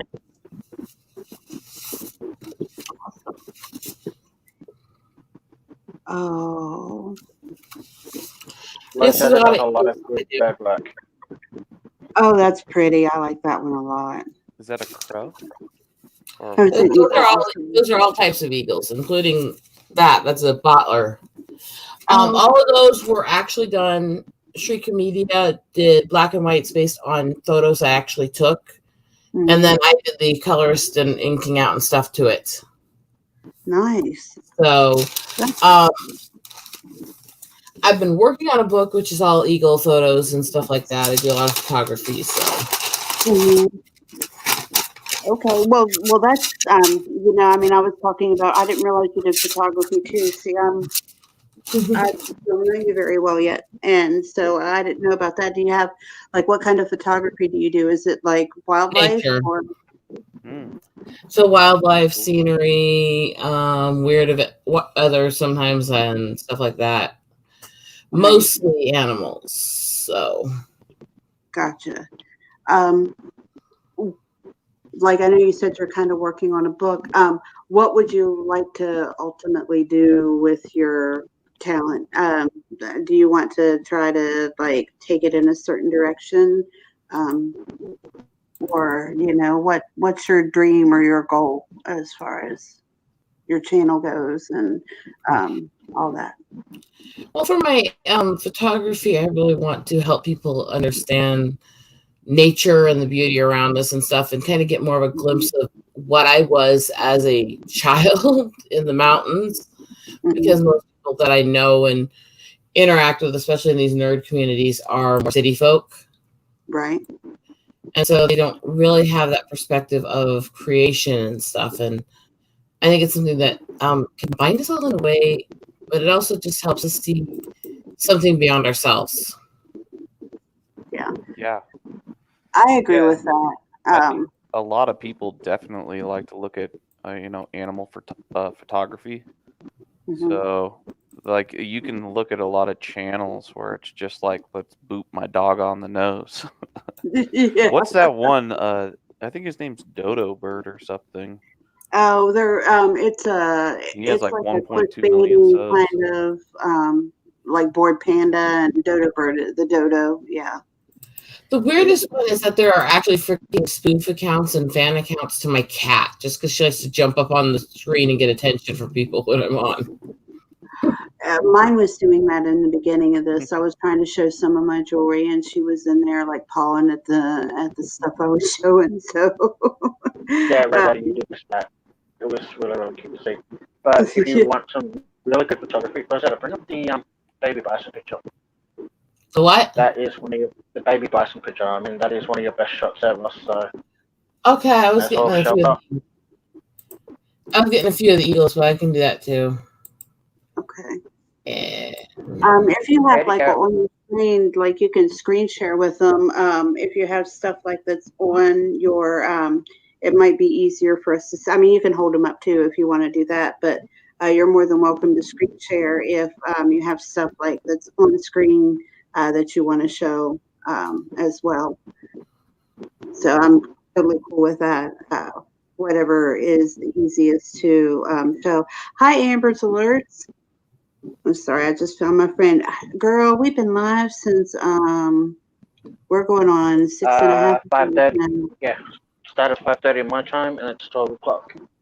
Yeah. Well, we've had a good time. Truthy's been here hanging out till just a few minutes ago, and we laughed a lot. And okay, I'll show you a few pictures. I'll end with the one that Gelf wants to look at. Run, Sprite. Okay. Am I not reading that right? That is Truthy. Okay. And she's that means. One that's at a nature reserve that rescues injured raptors and stuff. Aww. She's one of the oldest eagles in the world at almost my age. Wow. So yeah, she's a sweetheart. How old did they live to be? Do you know?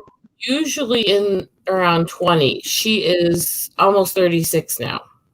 Wow. That's amazing. That's out in the wild. You know what bald eagles, the beak kind of reminds me of is a squid. How they have a beak underneath.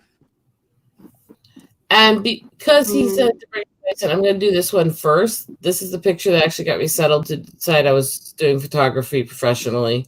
Oh, wow. I'm running from you 105. That's amazing. And this is the one that Gelf likes here. It's the newborn baby silhouetted by mama. Oh, how cute. Looks like a fluffy new horse. Wow. I never knew that baby bison were so adorable. Oh, my gosh. And because my goddaughter is as crazy as I am, that's a baby. Holy gosh. Oh, that's a baby. Okay. Yeah. And the first time I took my goddaughter to go see the bison, she fell asleep in the back of the car going so cute at the babies. Woke up and asked if she could try bison meat. Wow. That is freaking adorable. I love the way it looks like it's got chubby cheeks. Like, you know how babies always have chubby cheeks? And that little bison looks like it's got super chubby cheeks. I just think that's so cute. Plumie says, I want him. Yes, Scout says you're truly gifted, Rosetta. Absolutely. Run, Sprite is on. Plumie says she's running from you, Sprite.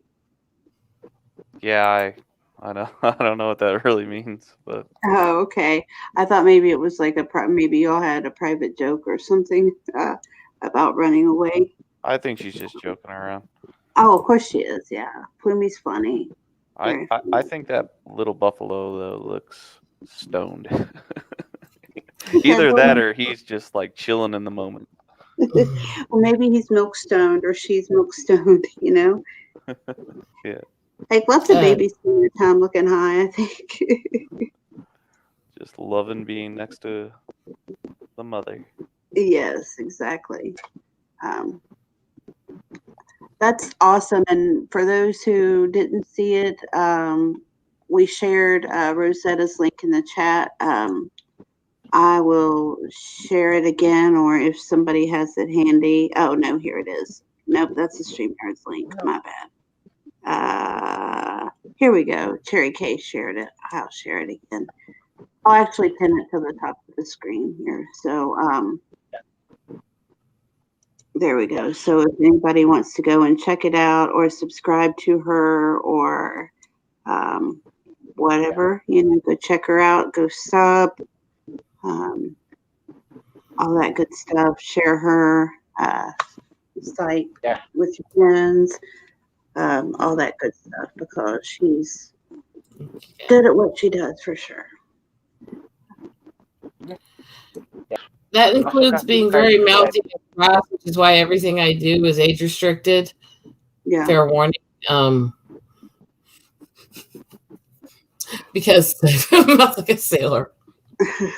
Well, that's okay. That is actually welcomed here, and you know, I fucking love a good swear word. I was saying earlier, Truthy was talking about was showing us the band that he liked, and well, it's actually Robert Rodriguez was in. I don't know if you were here for that or not, but the name I couldn't pronounce it anyway because it's Spanish, but the name means fuckers. He said in English. It's like the Spanish word for fuckers, and I love like hidden swear words, especially. So I'm going to tell you this hidden thing that hardly anybody knows except for maybe people who speak Hindi is that if you remember in the 90s, like Beavis and Butthead, you know, and one of the words they used all the time was chode. Like, do you all recall this at all? Is anybody, like, you might be too young to really remember, but no, like I was around that era. I just never really liked them. Right. I found them irritating. Well, do you remember people using that word a lot there? Like chode was like one of the, at least it was around here, like popular slang. Like, no, oh my God. Mountain girl. It's more redneck what I grew up with. Redneck Reds is what I grew up with, so it's different culture.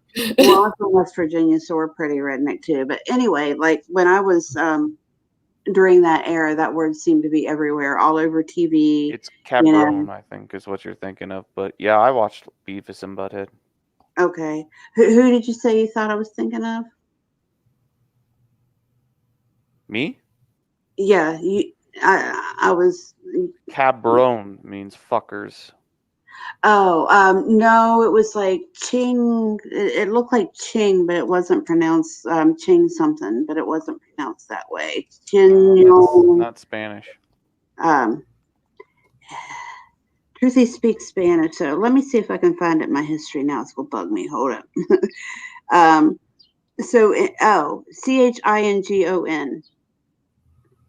And the song was Malaguena Celerosa. And Robert Rodriguez is in it. And but anyway, Chigon? Chingon. Singon? I can't pronounce it. Truthy did for us, but yeah, I can't get them. That's why I didn't say it out loud because I don't know. I can't pronounce it right. But he said it means fuckers anyway. I can Google that. Let's see.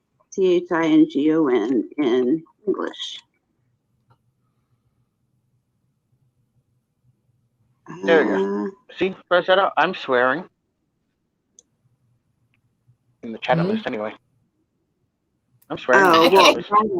It's not showing here yet, and I told you I can't find your channel for some reason. YouTube lost the sub, so.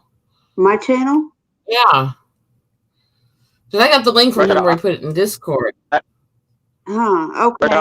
So I will send you the link in Discord. Hold on. I will. What I'm wondering is about like is there something wrong with people, like why people might not be able to find my channel? That bothers me a little bit.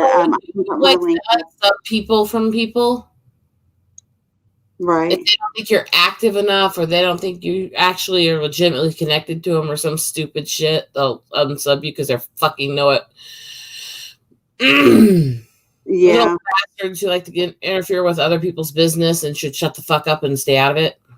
Well, sometimes if you make a stream and then I think if you do it again within a certain amount of time, it won't show it as a notification.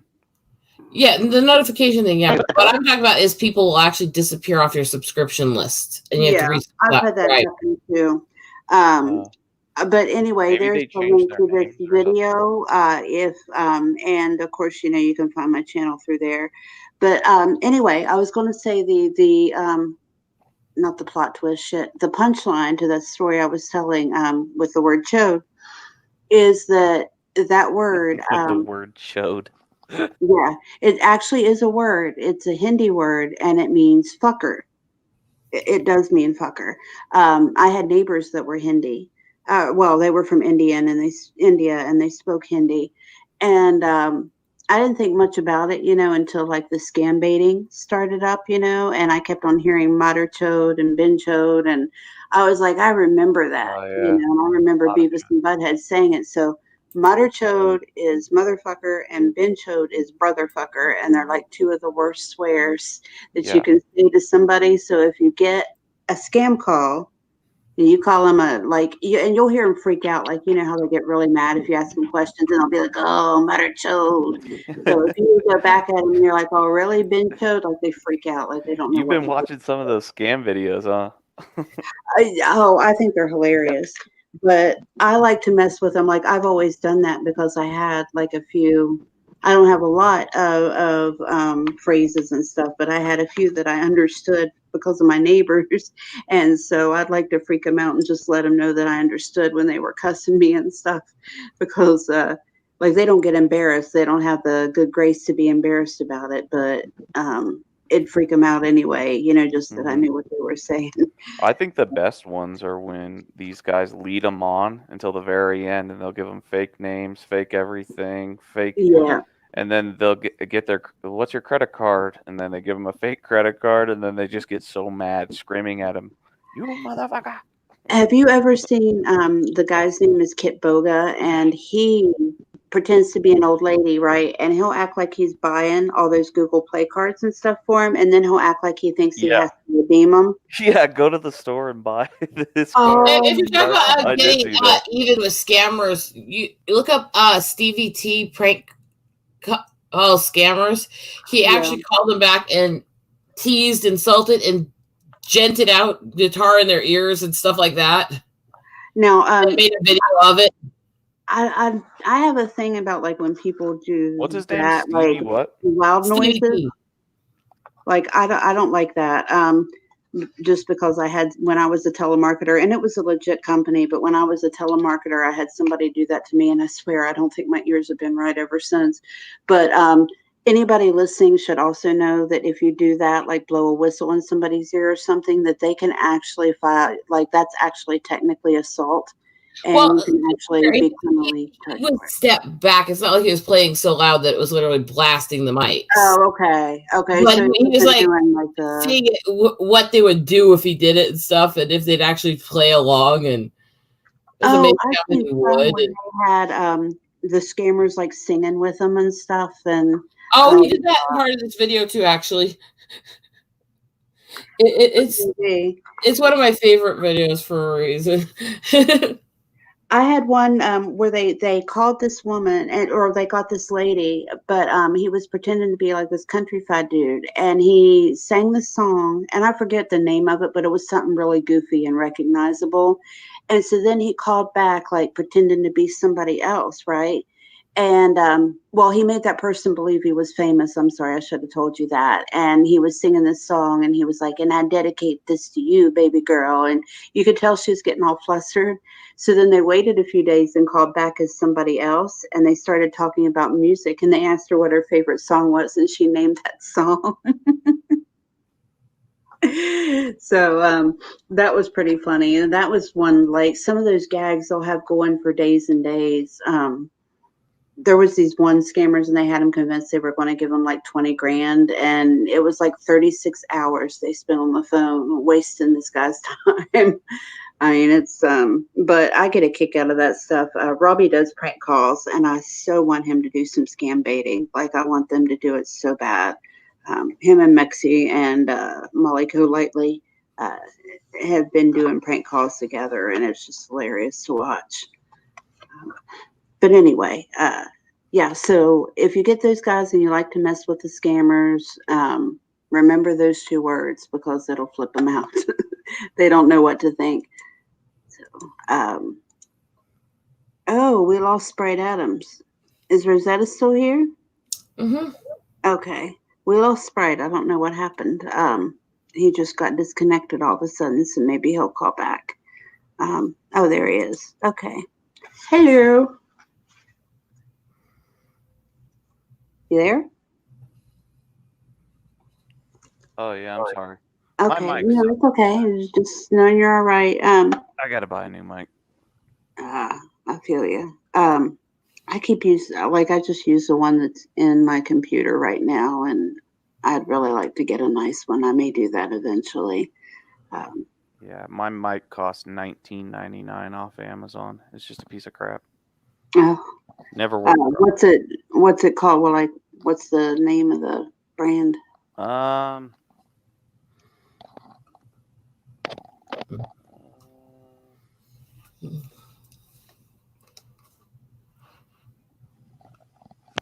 Sonitum? Oh, Sonitum. It's just a piece of crap mic. Huh. Never heard of it. Okay. So, you're new to the channel. What brought you here? Long list of people. It went from Jason Callan to Howie Cat to Pandora to Robbie to what was his name? Who has weird glasses and like a drawing that was just up here. Oh, Truthy, yeah. Truthy to other people, and then led me here. Okay. Well, that's cool. Well, that's cool anyway, and we're glad to see you here. Tell us a little something. Do you have a channel? No, I just like to watch videos, and I'm more of just a sub sitting in the background. I gotcha. Plumie says you're stalking her. I'm not stalking Plumie at all. You know Plumie, she's funny. So are you a regular? I did go up on her channel once, and it was fun. Okay. That's what I figured. So I've been streaming since, let's see, about 2 or 3 this morning. So, I'm getting sleepy, but I'm good to go for a little bit longer. If you guys have to give me some stuff to talk about, though.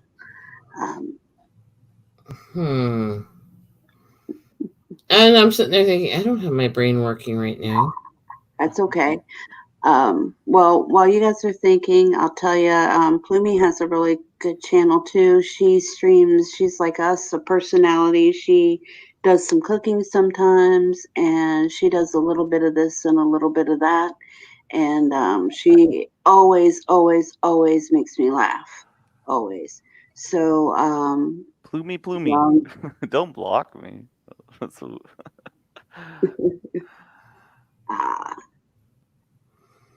I don't think I'm gonna. Twice on my panel, and he doesn't even say my name. I'm gonna block the damn Sprite out of him. That's funny. That is a sexual innuendo, if I've ever heard one. Plumie says the first time you didn't say much. I think you might be a little shy, like one of those people we need to bring out of the shell a little bit, Plumie. Just remember, the word innuendo is one of the words that you can use the best as an innuendo. Oh, I like that. Innuendo. Innuendo. Stick it in your endo. Who said that? Rosetta just did. I'm just my God. A little bit of a troublemaker. I don't know what I have to say about that. When correctly viewed, everything is lewd. I like it. The troublemakers are my favorite. That's what makes it fun. You're a poet and you don't even know it. Oh no, I know it. Okay. This is Plumie's. I know that saying, but long time. Yeah, I just like coming on here to have a little bit of fun. That's about it. So the link I just put in the chat is the Plumie's channel, and when she goes live, she's just a lot of fun, and so y'all could check her out. She usually streams, I think, like usually around this time when she goes live, isn't it, Plumie? Like usually, I know I'm usually sleeping, and I miss her lives all the time, which bums me out. But I try to make it. Oh, Cherry K, you can shill anybody who you want to shill. Very open to shilling here. I was just trying to get out the sites or the channels of the people in the chat for sure. So that's all together up to you all. Robbie made for me an intro. Oh, that's so good. Yeah, he did make an intro for you. That's awesome. This, by the way, was actually a meme that was made of me by one of my watchers when I had a tirade on stream last year. This is a clip out of one of my streams. Okay, let's see it. My avatar here. Oh, your avatar. I'm sorry. I thought you were in the. Okay, welcome to the Madhouse, bitch. I love it. That's awesome. That kind of reminds me of. Let me see if I can find it. I had an avatar that also involved the middle finger, but in a different way. I have spoof accounts of me flipping people off. Different way. No, I'm not kidding. I have a group of friends that have dedicated themselves to making rude finger spoof accounts of me flipping people off from screen grabs. Oh, that's too funny. That's absolutely hilarious. Let me see here if I can find. Okay, here we go. Okay, just 1 second here. I used to have a previous account to this, but this is now my new account. You know, the only well, I have one that was controversial, so we won't bring that one up right now, but most of mine have all been like, if somebody tried to be rude, you know, would call me a nasty name or something, I would just make that my avatar or my screen name. And like there was somebody that calling me scrambled eggs and toast. For some reason, they thought that was an insult. And so I made my name Scrambled Eggs and Toast for like a week. And then I'll make this one and I know who did it, and like I'm with these people, so I know they won't hear me showing it. This avatar right here I'm putting up. Yeah, there we go.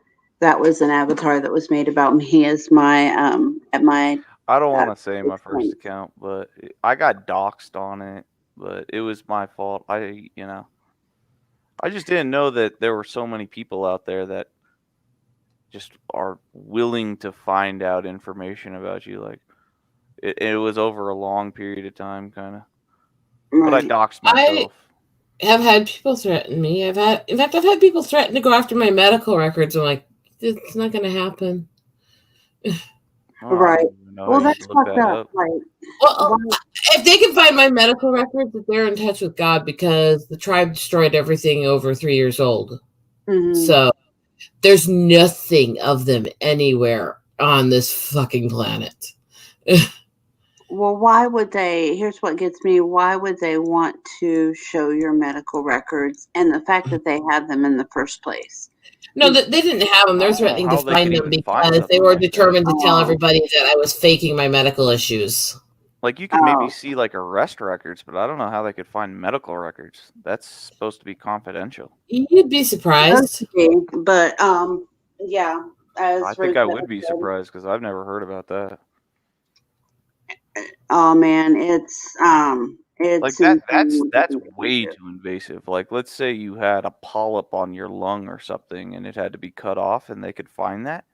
Yeah. That'd be ridiculous. It's usually done by hackers because most modern hospitals do save everything online as a backup. That's true. Again, but they're telling me they're going to do this to after me. It's like all of my medical records until my marriage were tribal, and IHS destroyed all the copies, and there was never an online source because they're cheap bastards running in third world. So I don't have a medical history according to things. Which makes getting problems I have really fun sometimes, actually. But yeah, it's like, go for it. Try to prove that the stuff I'm telling you happened to me didn't happen. I'd love to see that, you know? Wow. Mm-hmm. I can so empathize because, girl, I'll tell you what, I have been doxxed to Kingdom Come, and I actually had somebody took my avatar and screen name and everything and used it to make a malicious account that was just dedicated to bashing me.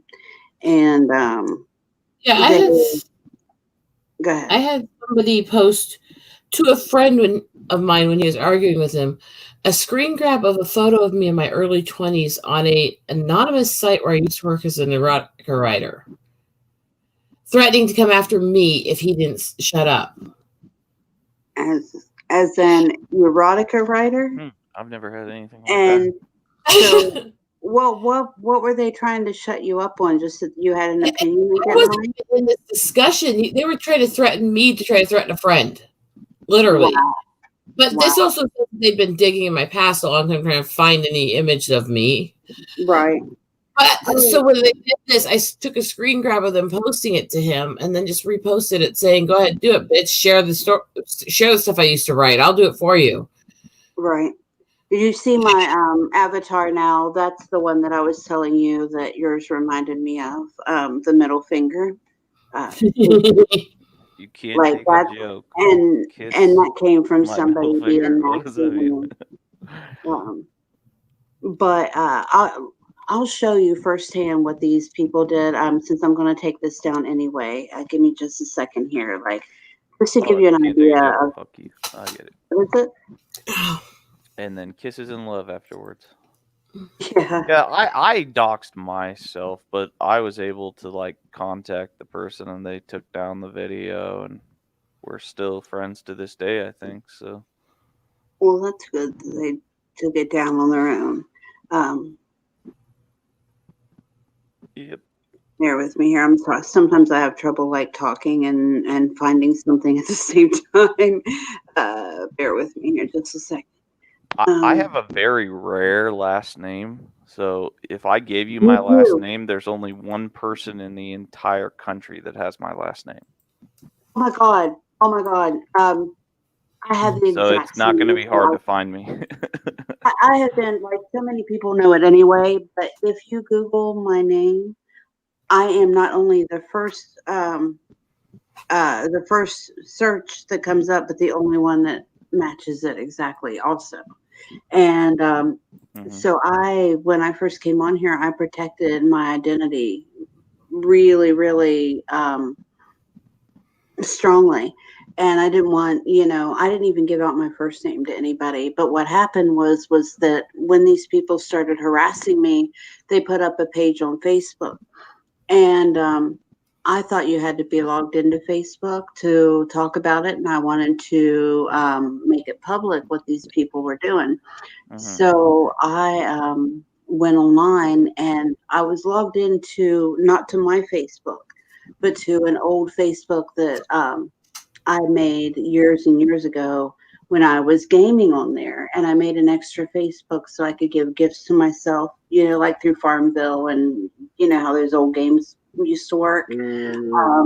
So what I did was eventually that account, when I quit playing the games and stuff, I gave it to, I gave a lot of people access to it, but they're all people like my mom and her friends, not people who are going to mess with it, but they use it because they don't want the hackers having their names, and so they use it to order on the marketplace and stuff like that. And one of them actually does play that game a little bit too. So she got a lot of free shit from it because of that. But anyway, that is a way that you can get doxxed through ordering stuff. Yeah, well, that's how I got doxxed. Like you said, you doxxed yourself. I kind of did, because even though I went through another account, my real account showed up as a recommended in the margins, and I didn't realize it till after the live was over. And that's how they figured it out. Yeah, if someone especially if they're someone selling something, then they can get your real name or whatever. There's so many different ways to dox. It's like social, I don't want to say manipulation, but it's engineering. That is, I was going to say social engineering is actually what they call it. Yeah. where like it can go so in depth. Like, let's say you have like a special word on an account, and it could be like your cat's name or your dog's name or something. Well, let me tell you how these You people say did your it. dog's name, and then you give them your email address. They could possibly get in. Really disheartening. Oops, sorry. Well, what these people do is so sneaky and so subtle. And what they would do is, and I've talked about this a little bit recently, but they would find things related to, say, for instance, well, they'd find things related to people that I cared about, but people who would also be considered like sensitive, Yeah, like they the can see small like your children. grandparents, even if they're Well, alive or dead. yeah, well, they didn't do my grandparents, but they did dox both of my parents who are elderly and my toddler age nieces. And what they did was they did it so subtly, like, say, for instance, my sister, for 1 year for my niece, I bought this really cool cake, and she posted a picture of the cake. So they took all these pictures and downloaded them, of course, and then they just posted the picture of the cake, and that was it. So somebody looking wouldn't know, but of course for me it would freak me out because it means that they have all my info, which they would need to know that my sister's account was related to me. They have all my family's info, and they have also pictures of my 3-year-old niece. And just the thought of somebody sitting around with pictures of my 3-year-old niece on their creepy ass computers was enough to, yeah. Okay, so here's a piece of some advice for everybody out there. This goes beyond just what happens online. You know, all those little brag stickers for different schools and all those little stick figure families and stuff people get? Mm-hmm. That's how groomers track children. Like the things that they stick on their backpack? Because they will look for the bumper stickers that will tie you to any school or certain neighborhoods. And they will use the stick figure families to figure out exactly how many people you have, if you have children the age they're targeting and stuff, and what neighborhood you're likely to live in, and start finding you. I've never seen something that in depth. I have, unfortunately, with the inner city work I do. That's actually one of the ways that groomers and kidnappers actually find people. I used to play World of Warcraft, and that was the first time I got doxxed, and it scared me because I said my first name, and then I said, like, then they asked me, what state do you live in, and then what city you lived in, and this was all over, like, a period of 6 months, and then finally they were like, this is your name, this is where you live, this is everything, and I was like, what the crap? And they were not a friend at all. Like, they took 6 months to find out where I lived. It was insanity. Wow. Who spends that much time to figure out where you live?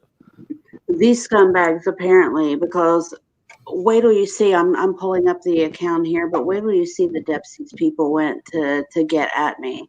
The funny thing was that it wasn't even the address that they gave was my previous address, but it wasn't where I was currently living. But it was still scary. Here. Yeah, same here actually. Here we go. Okay, the art community. Because I don't care, like, if somebody wants to come to my house, it's just like, then I hear about swatting and stuff. That's what I'm more scared about. Yeah, you're gonna be careful with that. I don't want 1,000. I don't want 10 guys on a SWAT team coming into my house. I don't care if he comes to my house. I don't want a SWAT team coming in my house. Unless it's the all-female scripted version. It's just intimidation, you know. That's what I've heard. That's exactly what it is. And for me, like, it was obviously... And they love it, you know. They love getting off on that. Yeah. It's like they get off on it. Yeah. Well, for me, too, they were also trying to... people get off on it. It's a release. And some ways, it's decreased violence in real life because a lot of people who would be that way are taking the coward's way and doing it online stuff. But in the other ways, it's made some other stuff much worse. Right. Yeah, they just sit behind a computer. But what does it make worse, though? I mean, it makes everything worse. People are becoming probably more violent over it. People are maybe committing more suicide over it. I saw something on the news one time where like this girl had a stalker on Facebook or Twitter or something, and she was like 15 and he was like 40 something, and she killed herself because he was like telling her that she was ugly and all this crap. And you want to know what he got? He got 10 years in prison. That's it. For her murdering. Was that the case where the girl was like the girl I think was in America, but the guy was in like the Netherlands or something like that, if I remember correctly? I don't know if it was that. There's a big case about that too. There's also a case just recently like with that kind of stuff and like online bullying here in Australia, like a girl called Dolly. This was a couple of years back where she ended up killing herself because of all that crap. Yeah, if you make someone kill themselves, like you deserve a little bit more than 10 years, because like my uncle James. You know what's sad? She got punished. Look at Zoe Quinn; she got nothing. Well, my uncle was he got 7 years in prison for like cocaine and different distribution charges. He only spent actually 3 years in prison. He got out on good behavior. A neighbor that was supposed to have 25 freaking years for all the shit he did to everybody, and he's back out in 3 years. Yeah, and that's what I'm trying to tell you. Like you have a little girl that kills herself and all the stress that she went through to get to that point, and he only gets like 3 years in prison, maybe 4. That's not right. No, it's fucked up, is what it is. It's fucked up. Okay, here we go. This is the account that cloned and doxed me so badly. So this is a fake account? Yeah, this is the fake one.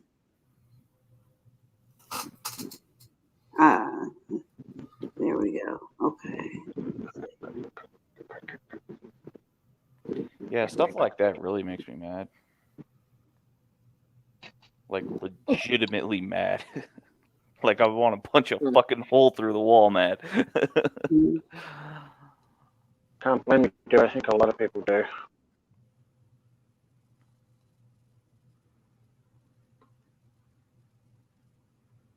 I don't know. What can you do? There's a lot of cartel members killing people. There's a lot of gangbangers and just, there's. We're in a very dark world right now. Protect the identity of your family and yourself, please. In my case, I'm not quite as worried because nobody's tracking hardly anything because of how much my records have been sealed after dealing with my ex anyways. And there's nothing at my house. Nothing. My house has pretty much no records of it, only records through private mailbox. I've done that for P.O. boxes. No, private. I don't know what that is. Private entity, not government owned.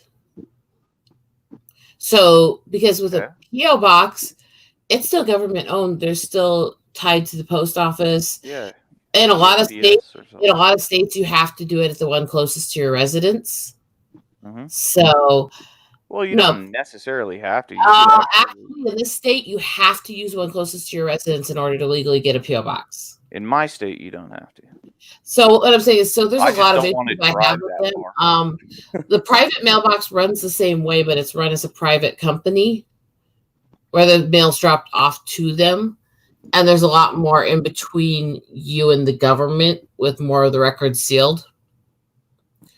So it's harder for people to track you from it than a P.O. box. I didn't think a P.O. box was trackable. I mean, you can look at the location. You'd be surprised. P.O. boxes, but unfortunately, I've had a lot of experience dealing with this shit. You'd be surprised. Like I was saying before, like if you order something or mail something to someone, like, and you have your name on it, basically your name is all they need to find you. Yeah, nobody's been able to find my name yet, and I've had people try.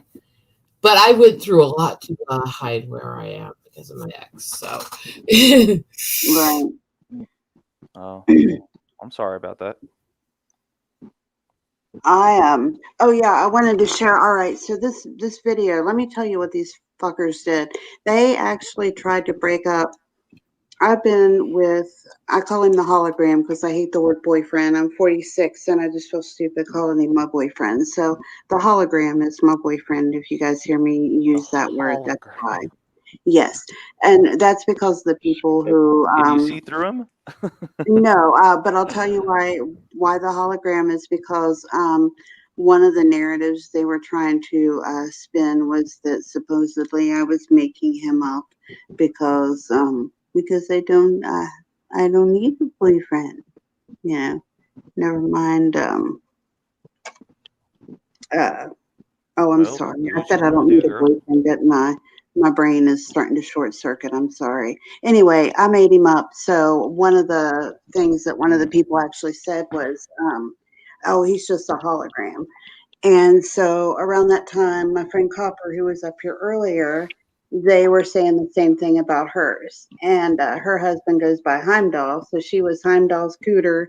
And I was Heimdall scooter? Heimdall's cooter. Heimdall, as in the I had that one too, where they accused me of making my husband up and running his accounts, even though he's been on freaking camera on my streams repeatedly. Yeah. He's been on camera on my stream also, but it's insane. But anyway, so this goes to that. They actually tried to break up my husband, boyfriend, my hologram, and myself because these people are so ugly. Oh, I pulled up my own instead of theirs. Hold on a second. I'll find it. My bad.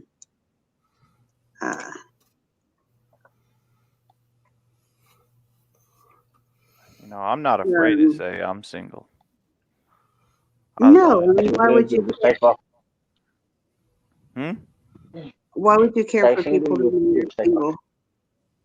I still couldn't hear it. As I said, stay single and stay safe with dude. There you being go. Married. Thanks a lot.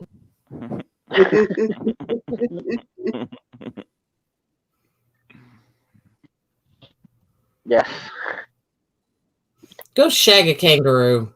Shag a kangaroo. I love it. It's a marsupial. I don't know what sort of diseases I get from that. He likes to stick it in their pouch. What can I tell you? What the heck? That is cool, though. They do carry. I even heard that babies hop back in the pouch sometimes when they get older. They do. They do that a lot. Up until I think it's up until about 8 or 9 months old. Or maybe a little bit old. It really depends on how good the season is because kangaroos, unlike other marsupials and stuff on the planet, they can have one joey sucking on a nipple and have another one gestating, and they can actually stop the embryo from forming. Well, they can put it on. Is that called 69?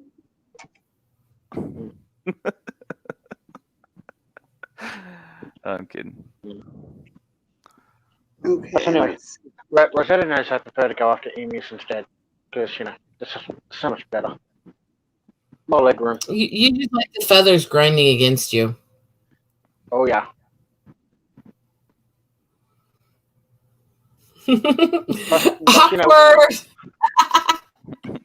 Plus, when you can get up to 55 miles an hour, you can get around in a hurry. Cheetah? A kangaroo doesn't go 55 miles an hour. No, an emu can get pretty fast. Emus don't go 55 miles an hour. There's no way. That can't be real. That can't be true. I think a cheetah's top speed is around 50-something. No, a cheetah's top speed is 68, and they're the fastest land mammal. Emus are a type of bird, and they do have a faster speed than most things. What's an emu's top speed? Someone needs to look that up. What's an emu's top speed? Hold on. No way it's 55. I'm going to say 40. An ostrich has to be faster than an emu. 50 k's an hour, so that would be kilometers.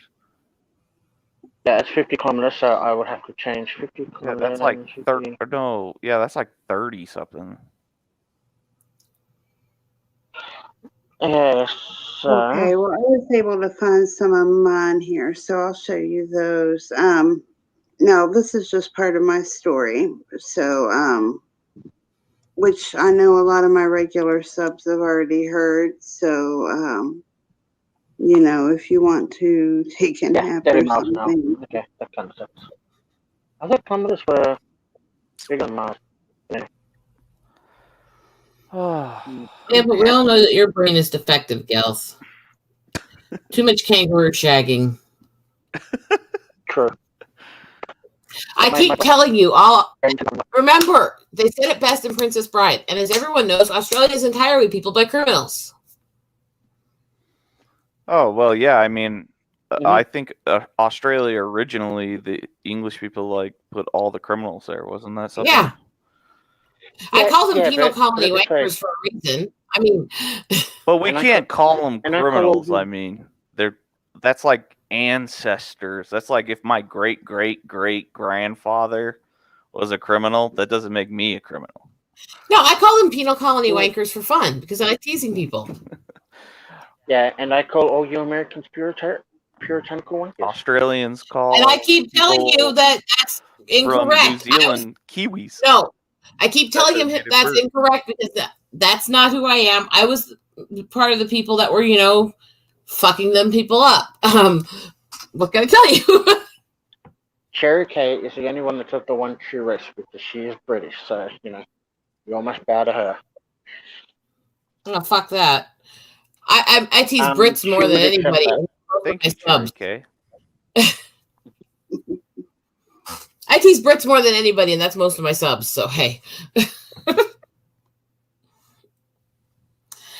See, I believe in you're most equal as people by making fun of everybody. Yeah.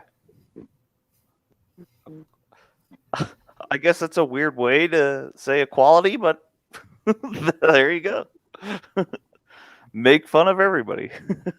Yep. Fuck everyone equally and hard.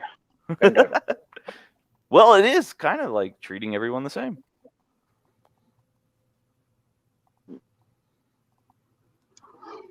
Okay, let's see. All right, I'm actually going to go make myself a little bit of toast.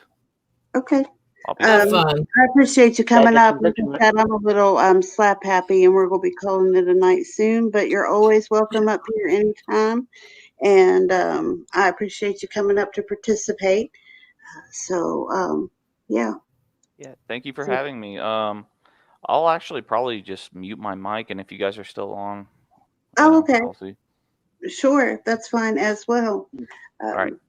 All right, no problem. Yeah, I'll have some Vegemite. Vegemite. All right, now I've got the land down under in my head. She just smiled, gave me a Vegemite sandwich. Do you come from a land down under? Sorry. All right. Whenever I mentioned it. Sorry. Okay, where were we? Yes, I was going to show you. Gelf was shagging a kangaroo. What? Say that again? I said Gelf is shagging a kangaroo. Oh, okay. Well, let him shag a kangaroo. That's okay. As long as he doesn't do it on camera, that is. You know, to each his own. Let's see. Okay, so where is our lyrics?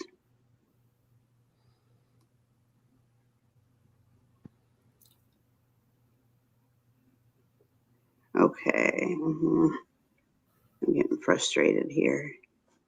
It's not showing me. What's that? I said sexually or otherwise. Otherwise. Okay, here it is. I found it. All right, this is it. So, in the beginning of this channel, this is what they did, and this is why I'm so angry about it. Hang on here. I could be lying about it all. God.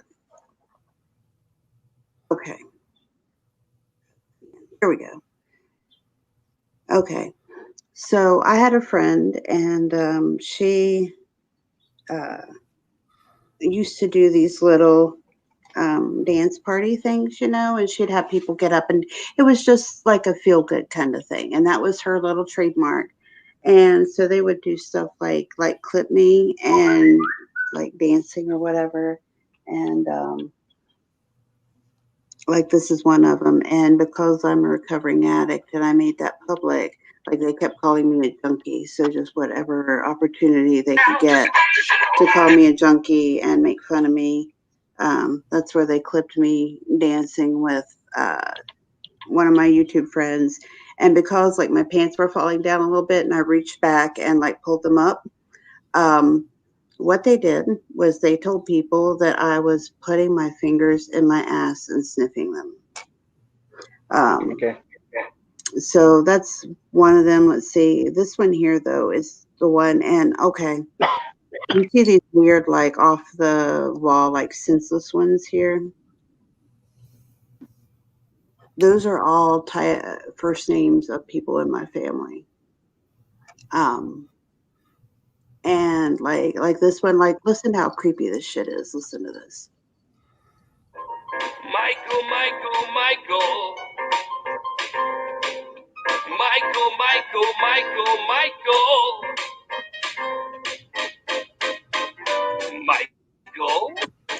I mean, isn't it like, I don't know, to me, I find that especially creepy.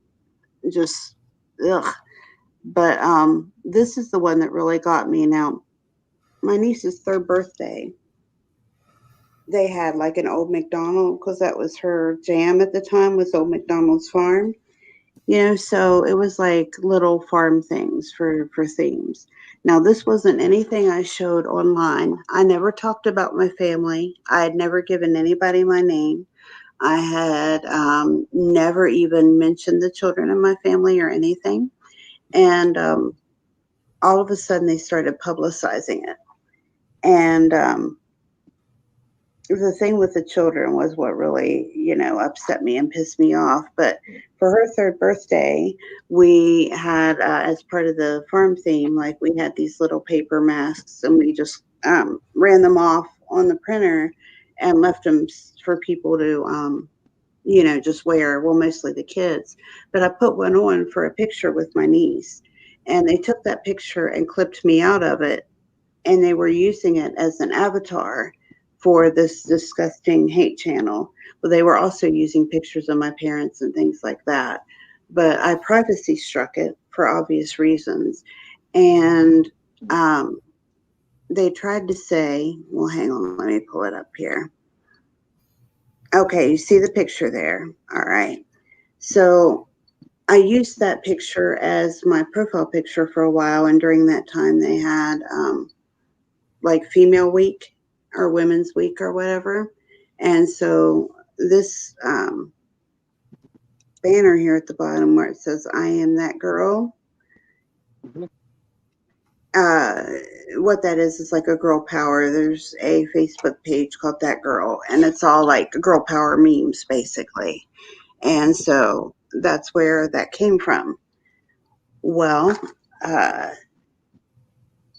as part of their narrative or whatever, they decided to, well, I'm sorry, let me back up. I got really, really upset when I saw this because it was the first proof I had that they had my information, and the first time it really involved somebody like, my 3-year-old niece. I felt really, really gross. Like the same way you'd feel like if you came into your house and found somebody like sniffing your dirty underwear was how I compared it to. But anyway, they took this and they did like one of those reverse image searches through Tiny Eye. And because they came up with a bunch of matches with the banner, they tried to use that to imply that I was selling myself or like going to online dating sites and meeting strange men.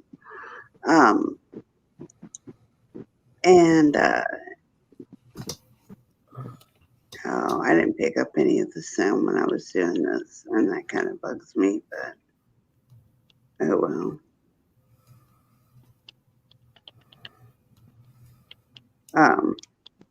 But yeah, you can just see, and some of them are dirty. And I guess, like, I don't know if they're really trying to claim that's me or not, but they're calling it the real truth behind the pig mask. She didn't want you to know you were all conned.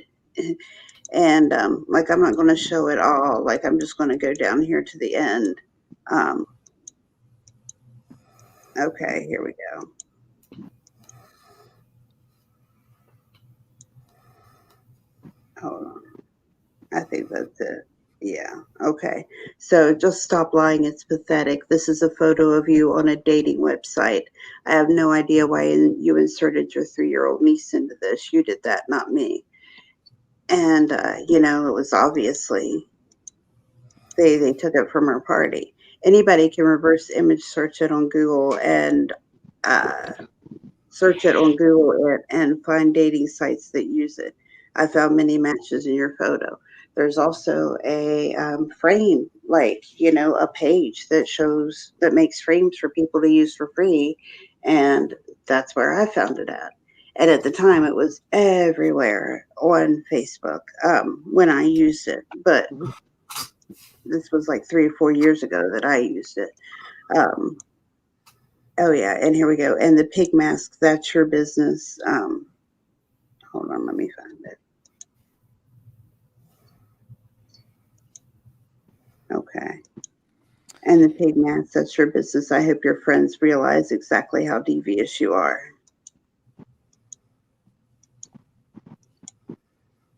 I never thought you'd involve a child to get out of this situation. You can't even see your face. And see, that's how people twist things, like to make the fact that you're being bullied your own fault. And because they knew that would upset me, and it makes it seem like I'm the crazy person because I got upset over that. But the point wasn't my face, it was the fact that it was involving something that involved a child who's very much loved in my family. And so that's the kind of thing, like, one of the reasons why everybody needs to be so careful. And I'll tell you, if you are getting problems, like I know you said, Rosetta, that they were doing that kind of shit to you, make sure, and well, you too was Sprite. Both of you should Google yourselves, and you need to keep track of things like one of the ways they got my info or my pictures was because of an old photo bucket page that I made back when the internet was barely the internet, and I'd totally forgotten about it, but they didn't, and they downloaded all of it. So you need to find pictures or sites like that you used to use, because I just assumed that after a period of time they would go away or become inactive, but that's not true. No, they don't. You just close them. Yeah. What was that? What was it called before Twitter and Facebook and everything? MySpace. MySpace. Yeah, I did make a MySpace account. Yeah. Probably everyone did. Yeah. Well, But they did get some of my stuff off of MySpace also. Yeah, for sure. The thing is that it took me a long time because I couldn't remember the email address. I used a different email address. Yeah. I've been there too. Eventually I got it. There are actually people or companies that can take down anything that you want. Like any name, anything off of the internet. They'll take it all down, but it costs like $500,000. Right. Yeah, and who has the money for that kind of thing, right? It's not worth it. It's not worth $500,000, right? Especially right now with COVID. Right. Exactly. Exactly.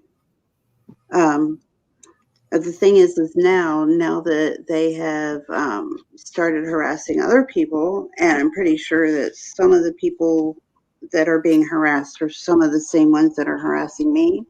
So that's one of the things why I was saying we all need to stick together, because if we pull our information, it makes it more, it makes it easier for us to take legal action. Yeah, compiling it, I guess. Yeah. Well, yeah, exactly. And if Well, they know that's what a that judge would look at. The more information, the better. yeah, exactly. Well, and if they do, if they get caught doing it to one person and they have to pay the price for that, they're more likely to be held accountable for other stuff they've done as well. So, that's what I'm hoping for. And I've just been kind of waiting until somebody comes along, that isn't afraid to speak out or do something, and so it looks like people are starting to catch on and, you know, um, at least I'm hoping, and that eventually there will be a stop to this kind of behavior because it's just disgusting, absolutely disgusting. It is. It's terrible that people did that to you. I don't know Mhm. the whole story, but it is horrible. Well, there's not a whole lot of a story there And because and these for someone people, like me to stand up, it would just be called hearsay. So it wouldn't right, even matter. right. Well, if you've had anybody harass you, that's just and that's one of the reasons why I talk about it on here a little bit is like I like people to know that they're not alone, that it is happening to other people who are afraid to say anything. And if I encourage people to reach out, like you can reach out in public or private to me. And if we compile our stuff, if we eventually get enough people who are willing to speak out, then, maybe we can really do something, or at the very least, shine a light on it. And, because if the Yes. community knows, then their tricks won't work anymore. I Knowledge actually, is the key. yeah, yeah.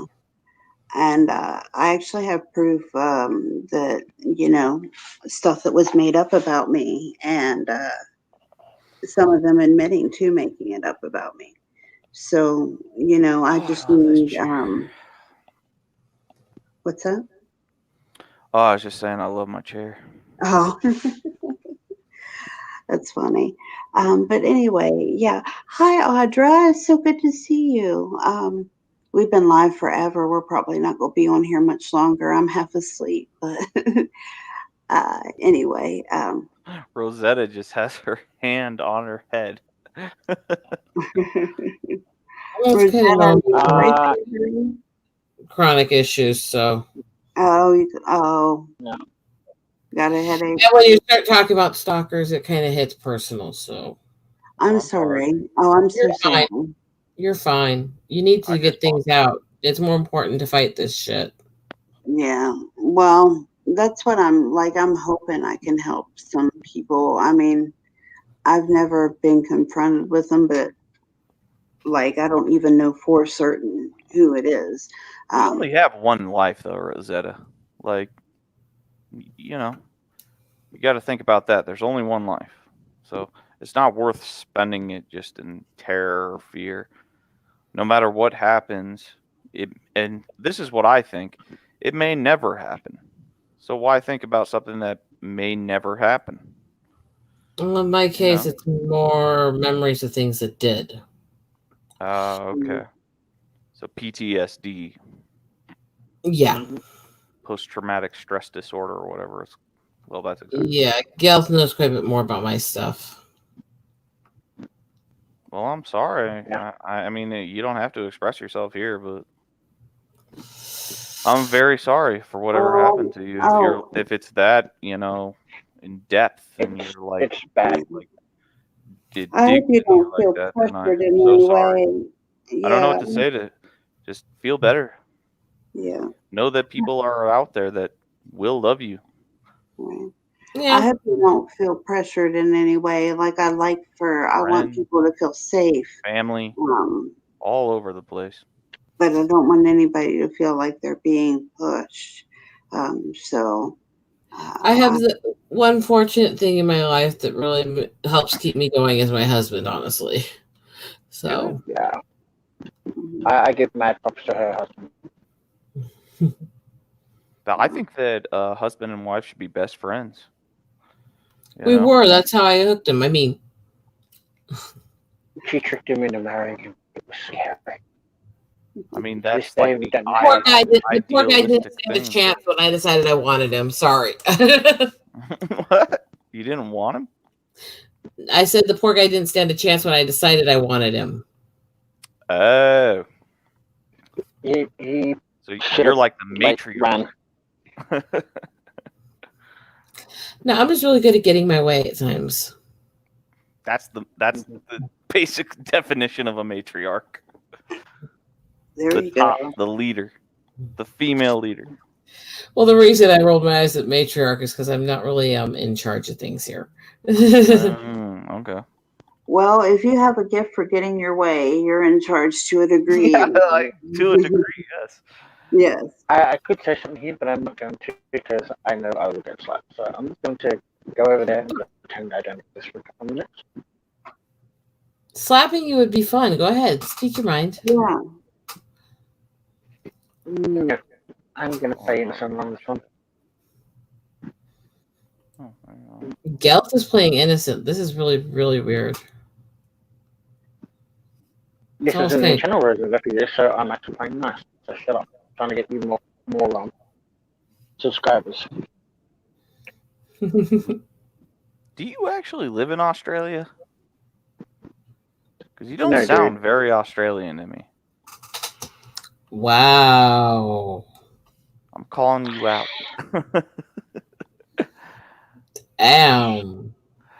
No, I mean, I'm dead serious. Like, I know people that live in Australia, and he doesn't sound Australian. I don't know. I've got a lot of Australian friends, and I've heard a lot of different accents. Yeah. I don't know why. The people I make fun of the most on my channel are Australians and Brits, and they're most of my subscribers. I haven't figured out why that is yet. Because we're fucking insane.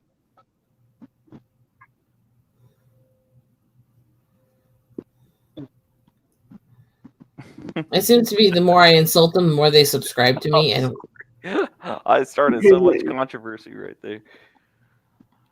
You could be anybody and live in Australia. I retract my statement.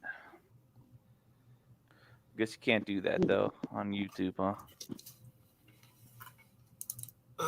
Well, those that know me know that I'm showing, so that's all that matters. So. Those that know you know that you're challenged.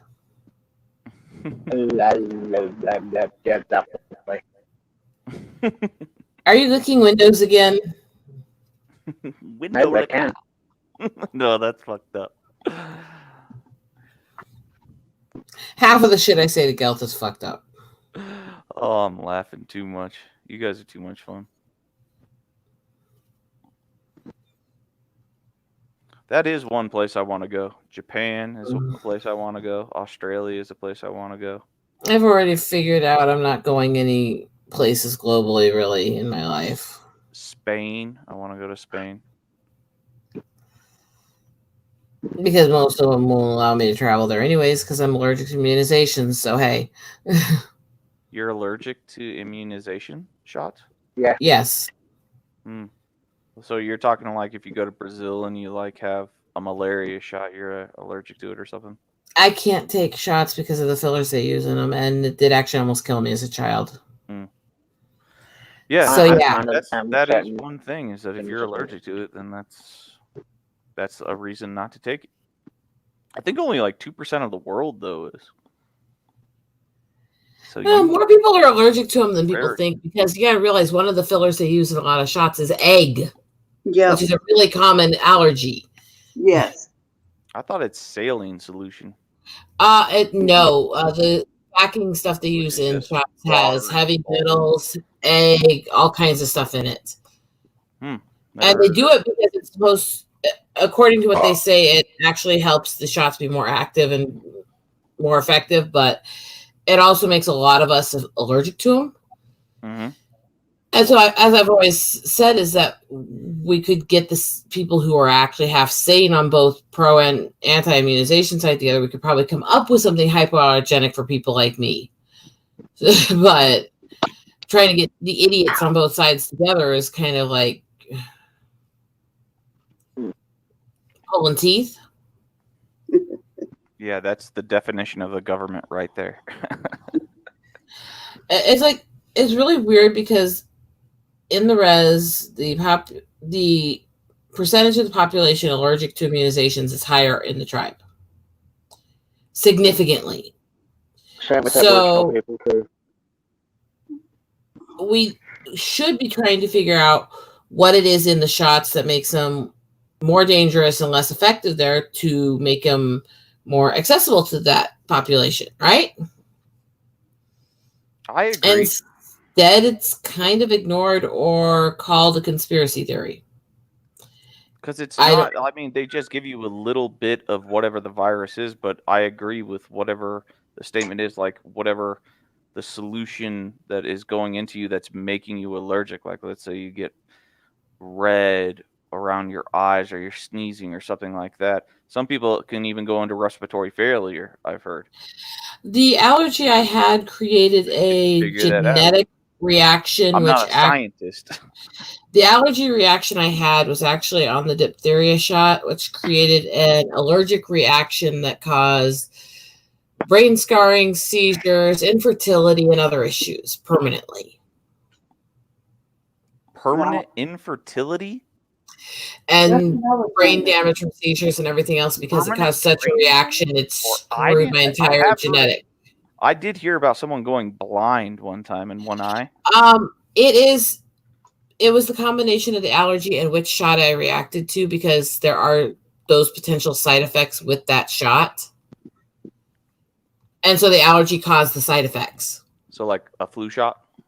It was diphtheria, which is one of the more hardcore shots anyways. Yeah, I was going to say diphtheria is one of the ones that I've heard is common to have issues with in general.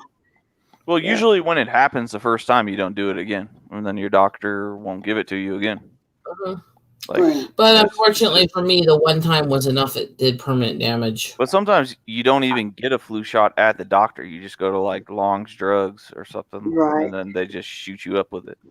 Hey guys, do you mind to just chat for about 2 or 3 minutes? I need to run to the restroom fast. Go for it. All right. I'm going to mute my mic. I just didn't want to take off and have you guys wondering what the hell I was doing. It's like Jurassic Park. When you gotta go, you gotta go. Amen. Just don't get eaten by a T-Rex. I'll be back. So that's the fun part. Is it was an absolute reaction that was uncontrollable. So, as my mom said, she wished she'd had more of the information there instead of just having the hospital tell her, "Oh, they're safe, they're safe." Well, they're mostly safe, but there are side effects. Let's tell everybody all the facts, you know? The side effects everything. See, that's the thing is I get into it with so many people in all these different communities because they all do this extreme. It's all or none. I know, but I took, this is the thing is I took clindamycin because I had an abscess in a wisdom tooth before I got them taken out. And it gave me horrible diarrhea, and there's something called C. diff. And you can potentially get that where it's like a colon thing where it eats away at your colon. Well, I had horrible diarrhea, so I was so afraid that I had it. Then I had a C. diff test. They had to take a stool sample, and I didn't have it. You know, it's I don't know. It's sometimes I think fear is probably the worst thing for everyone. It's the fear of thinking. And like my brother, I know he's not allergic to peanuts, but he tells everyone he's allergic to peanuts. He doesn't like beans as well. So he tells everyone he's allergic, so he just doesn't eat it. See, and I can't stand when people do that because legitimate allergies or chemical sensitivities are not something to take lightly. They're really hard on the body. They're really hard on things. And when people fake it, it creates a mistrust. It's the same thing with people making fake rape cases. It's the same thing with people saying everything's racist or all this shit. Those of us who've been put through shit, those of us who've had issues or have medical issues. It perpetuates things. Yeah. I knew someone that had a wrist metal chain around their wrist that for their peanut allergy, just in case if they came in contact with it, and it was like 1/500th of a peanut that he would consume could kill him. And there was one time that he ate a peanut and he almost died. He had to be hospitalized. He was going into respiratory failure. So I absolutely agree with that. Like, it's just it perpetuates things when someone goes, "I'm allergic to peanuts," and then they can maybe get government assistance off of it. You know? Well, but probably not. It has to be proven, but it still isn't good. It's like stolen valor, you know? It's like when someone goes out and they're like, "I was in the military," and they never were. It's very similar to that. It really is the same. The one that really gets me is the ones who fake being victims of violent crimes and stuff, because there's so many people who fake that stuff now that a lot of victims can't be heard when they try to get help. Yeah, and that's so fucked up with people that lie about it and then get someone else in trouble that, you know, nothing's ever happened. That's really fucked up. Who was that one lady? I can't remember her name.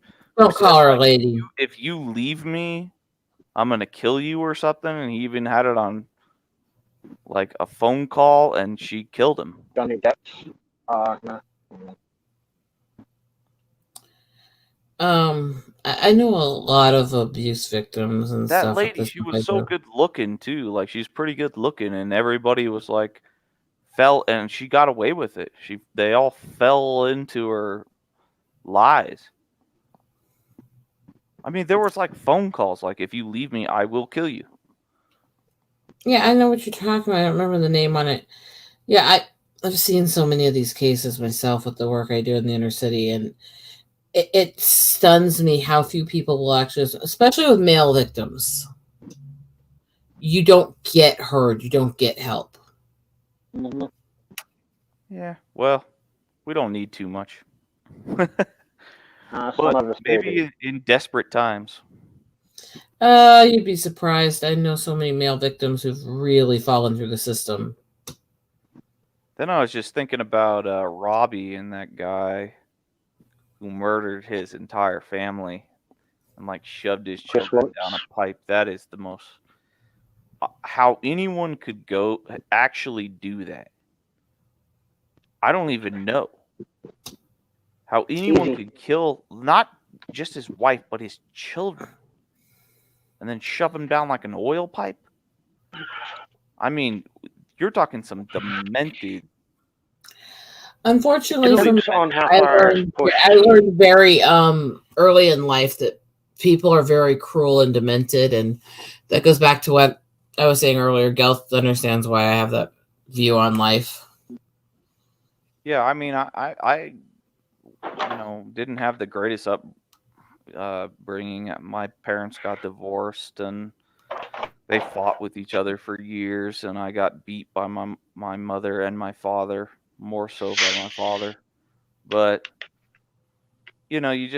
for me, it's like, I just want to create anew. It's always something in the past. It's always something that's there. But if I can create something better or be better than my father was or my mother was, then I feel like I've done my job.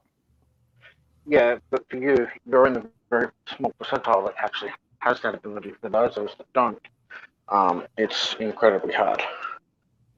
And for all we know, for that other guy, we don't know what pressures he was under, what underlying conditions he had from growing up, as to what made him snap and completely, do what he did. So it's really hard with everyone to go, "Oh, he's just a blanket case this, the same Amber Turd's a blanket case of that." Everyone has different things that trigger all of that. It's Yep. It's really hard. Like, I've got a lot of my own issues, which Rosetta knows as well, and so do a few other people, and it's really, really hard to do a lot of things. I got triggers too as well. Like, sometimes if someone is yelling at me, like, I just blow up because I want to go higher than them.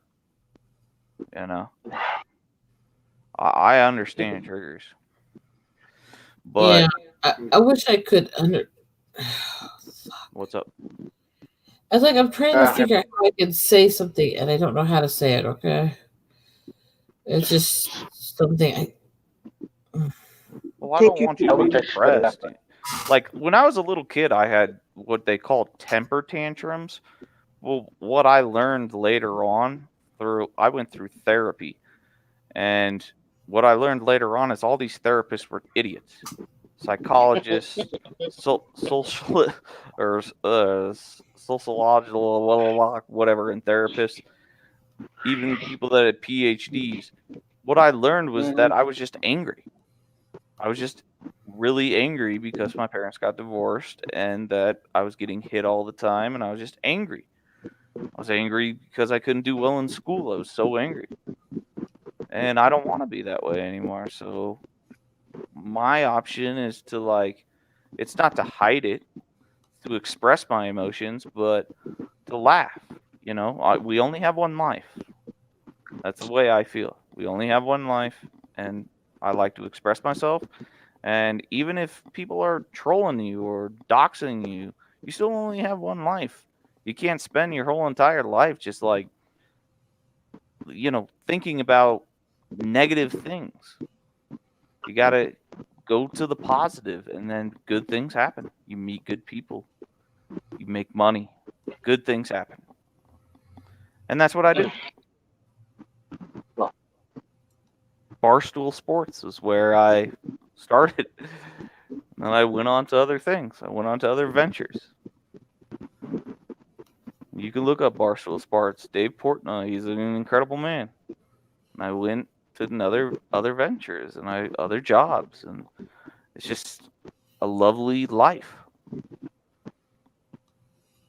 You can't stay in the past for forever, because if you do, then that's the problem I'm having. Waste of life. You waste your life. You can't. And nobody wants to waste their life either, because that's the problem I'm having. Is I suppressed it most of the time. Mm-hmm. Yeah, express yourself. Don't suppress. Express.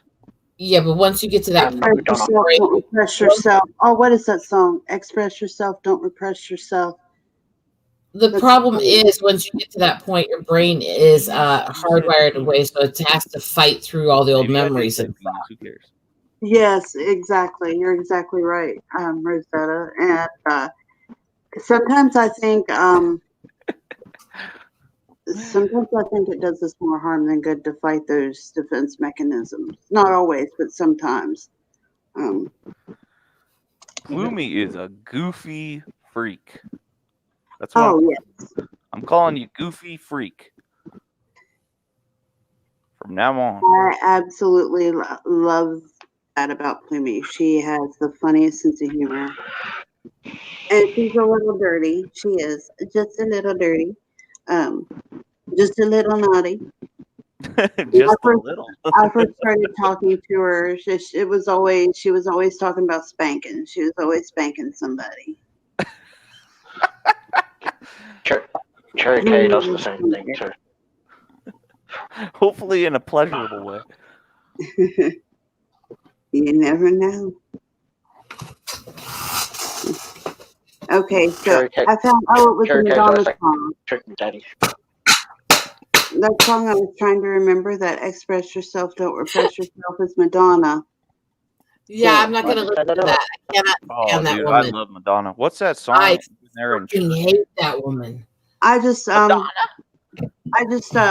like, you can turn it down. I just want just like a minute. I want to I'll mute myself.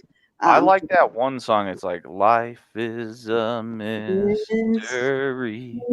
Everyone must find the I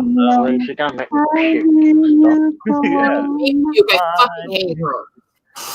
And it feels I like Madonna. Like all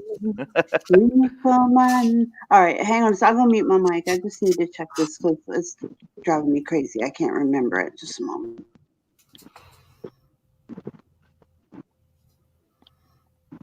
Talk amongst yourself all you like. It's fine.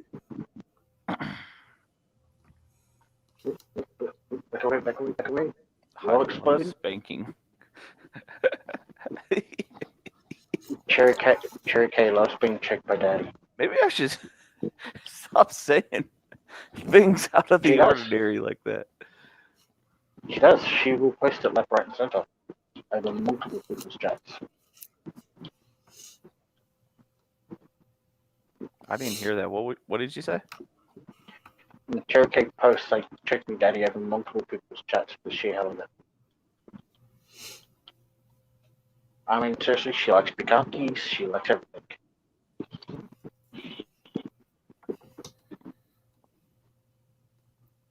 Okay, that song that I was trying to remember is actually, I Know You Hate Madonna, but the words, like she says, I'm not sorry, it's human nature, I'm not your bitch, don't hang your shit on me. It's kind of like pretty damn relevant, I think. I mean, just forget that it's her. And yeah, the part where she says that she's saying that because people criticized how vulgar and horrible she's acted to people. Well, I know. That's where I have the problem with it. Right. It's that she has this but pretend like attitude it's not Madonna for a minute. Just like pretend like it's not Madonna for a minute, and it's just a song you're hearing, and it makes it like relevant to what we've been talking about. Yeah, you can't really separate the artist from the art, but right. I agree, though. She isn't like the best person in the world, but well, look at that video. She posted her in the bathtub being like titled and woke. Was Michael Jackson the best person in the world? Maybe, maybe not, but he was still a good singer. True. Absolutely true. You're putting on blast. I love it. Choke me, daddy. It's not like he's going to become the next president, you know? Madonna. True. Did I just call Madonna a he? You did. Who fucking is with all the surgery? You absolutely did. well, it's not only like the way she acts. Like, look at all the stuff she's done over the years. Like with her songs, like a lot of it, she's sampled and taken shit from everyone and not bothered to credit them or actually pay them for their hard work. She's actually one of the biggest people in the industry to do that. Yeah. Well, I played the on the name. I changed it too.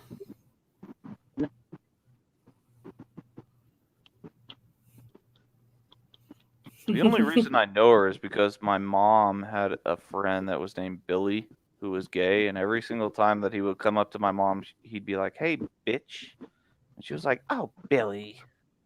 Yeah, but see, I didn't even like her for supposed singing chops. Her voice is not in tune. I was a baby. I couldn't stand her to the point I would run across the room screaming and turn the TV off when she came on.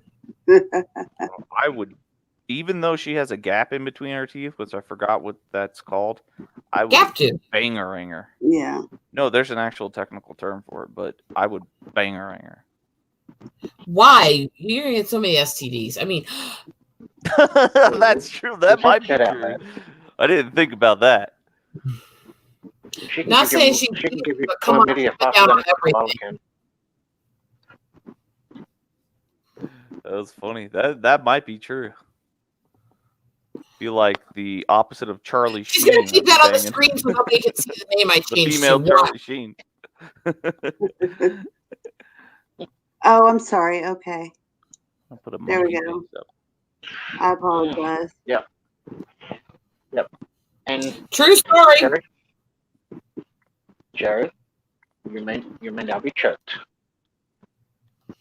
Okay, I don't get the choking fetish, but maybe that has to do with my ex. I think it's an injustice. No, I get fetishes and rough sex and all that. I'm very much a submissive, and I don't get the choking thing. That one would have to be one that Cherry and. Well, you're getting the stream down, right? I know it's a joke amongst them, but I do not know the whole story of the joke. This would be the collar he straps me to the table. Madonna wears wicked awesome. I always called him butt floss. No, not floss, butt sling. She wore a fucking sling to hold her ass up because of how wrinkly it is for a freaking event. Okay, I got you. Gross. She showed up at a freaking public event with her ass hanging out, and it was so old. She actually had to have this freaking brace under it, like a push-up bra. Well, I was going to say like a butt bra. I don't really understand. A jock strap for your butt. Wow. It's like a push-up bra, but she had to wear it under her butt. Right. I got you. What are those like little dimples that women get in their butt? Because I like those sometimes. Those aren't bad for me. By the way, But the you're talking reason about I have saggy this, butt. the reason I have this is because I make and sell them. What is it? You make and sell. What is it? Oh, it's a paddle. Oh, a paddle. This one is painted Enterprise to boldly spank where no man has spanked before. Yeah, that's a big paddle. It looks like I am intimidated now. It looks like a cutting board to me. Wow. Well, so I'm frightened. Gosh, I wish I had that big of a dick. Look at this big ass paddles. Oh, I'm sorry. I said the wrong thing. That's a big one. Big old 10-incher. big things. I mean, right. Just because you're smaller than a Tic Tac doesn't mean the rest of us want to hear it. I feel so inferior. My gosh. I need to be paddled. I am not a subtle woman. What can I tell you?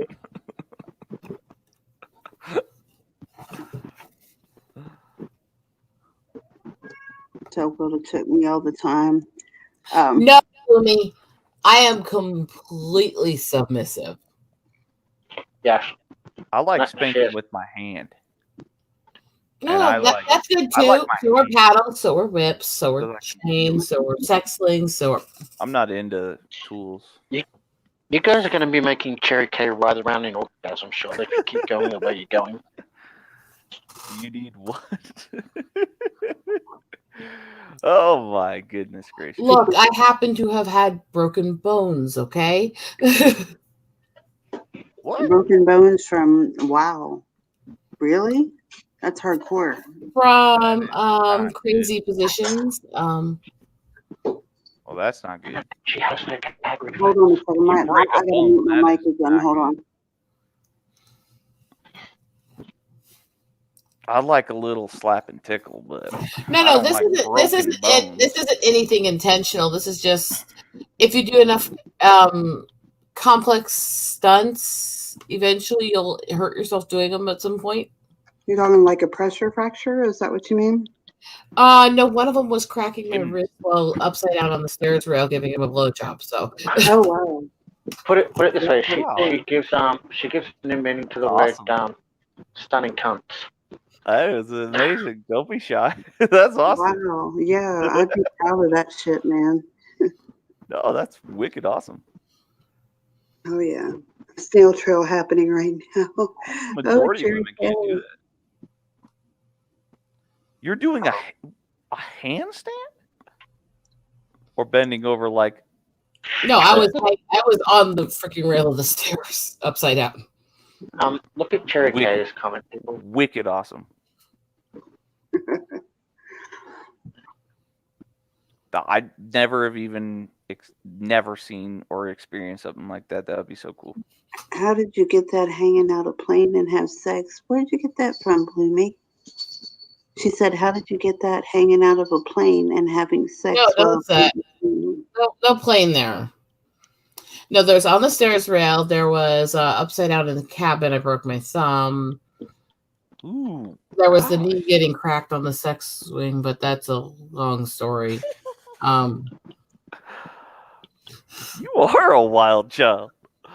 Holy moly. Don't forget, you got a broken foot. Yes, I busted 3 bones in my foot on the frame of the bed, and I won't get into what I was doing then. Well, hey, whatever people do in their own house. It's America. Well, technically, the thumb was broken in a cabin we rented in the middle of the woods, but oh, cabin in the woods, huh? I actually broke my finger when someone threw a football at me, but that's about the only bone I broke. Oh, when I fell off a horse. We'll talk about broken bones. I broke my left arm broke twice. Anything having sex. Now I can tell you one thing is that I had a girl like crack my dick. If you guys know what that means. Oh, I've heard of it happening. Yeah. Like literally cracked it, and I went lucid or soft, like, and she did it on purpose. Acted on purpose? Why? I don't know. I have had 56 broken bones in my life. Most of those were not self-inflicted, though, and most of those were pretty ridiculous things that happened. 27 of those were when I was trampled when I was 11, so. Wow. I'm kind of used to pain. Shit happens when you party naked, but I shouldn't have. I was that 11. does not relate to when you were 11. Do Yeah. not take that out of context. I was at a sporting event. Got trampled by about 2,000 drunks. Oh my God. What do you mean? Like groped? Trampled. Like Stomped a crazy rug. Yeah. That's ridiculous. Had a high heel through part of my spine. I mean, I've seen girls when I went to Mardi Gras, like girls were just like groping. Or I mean, guys were just groping on girls. What the hell did you do to her Sprite? I don't know. What did I do?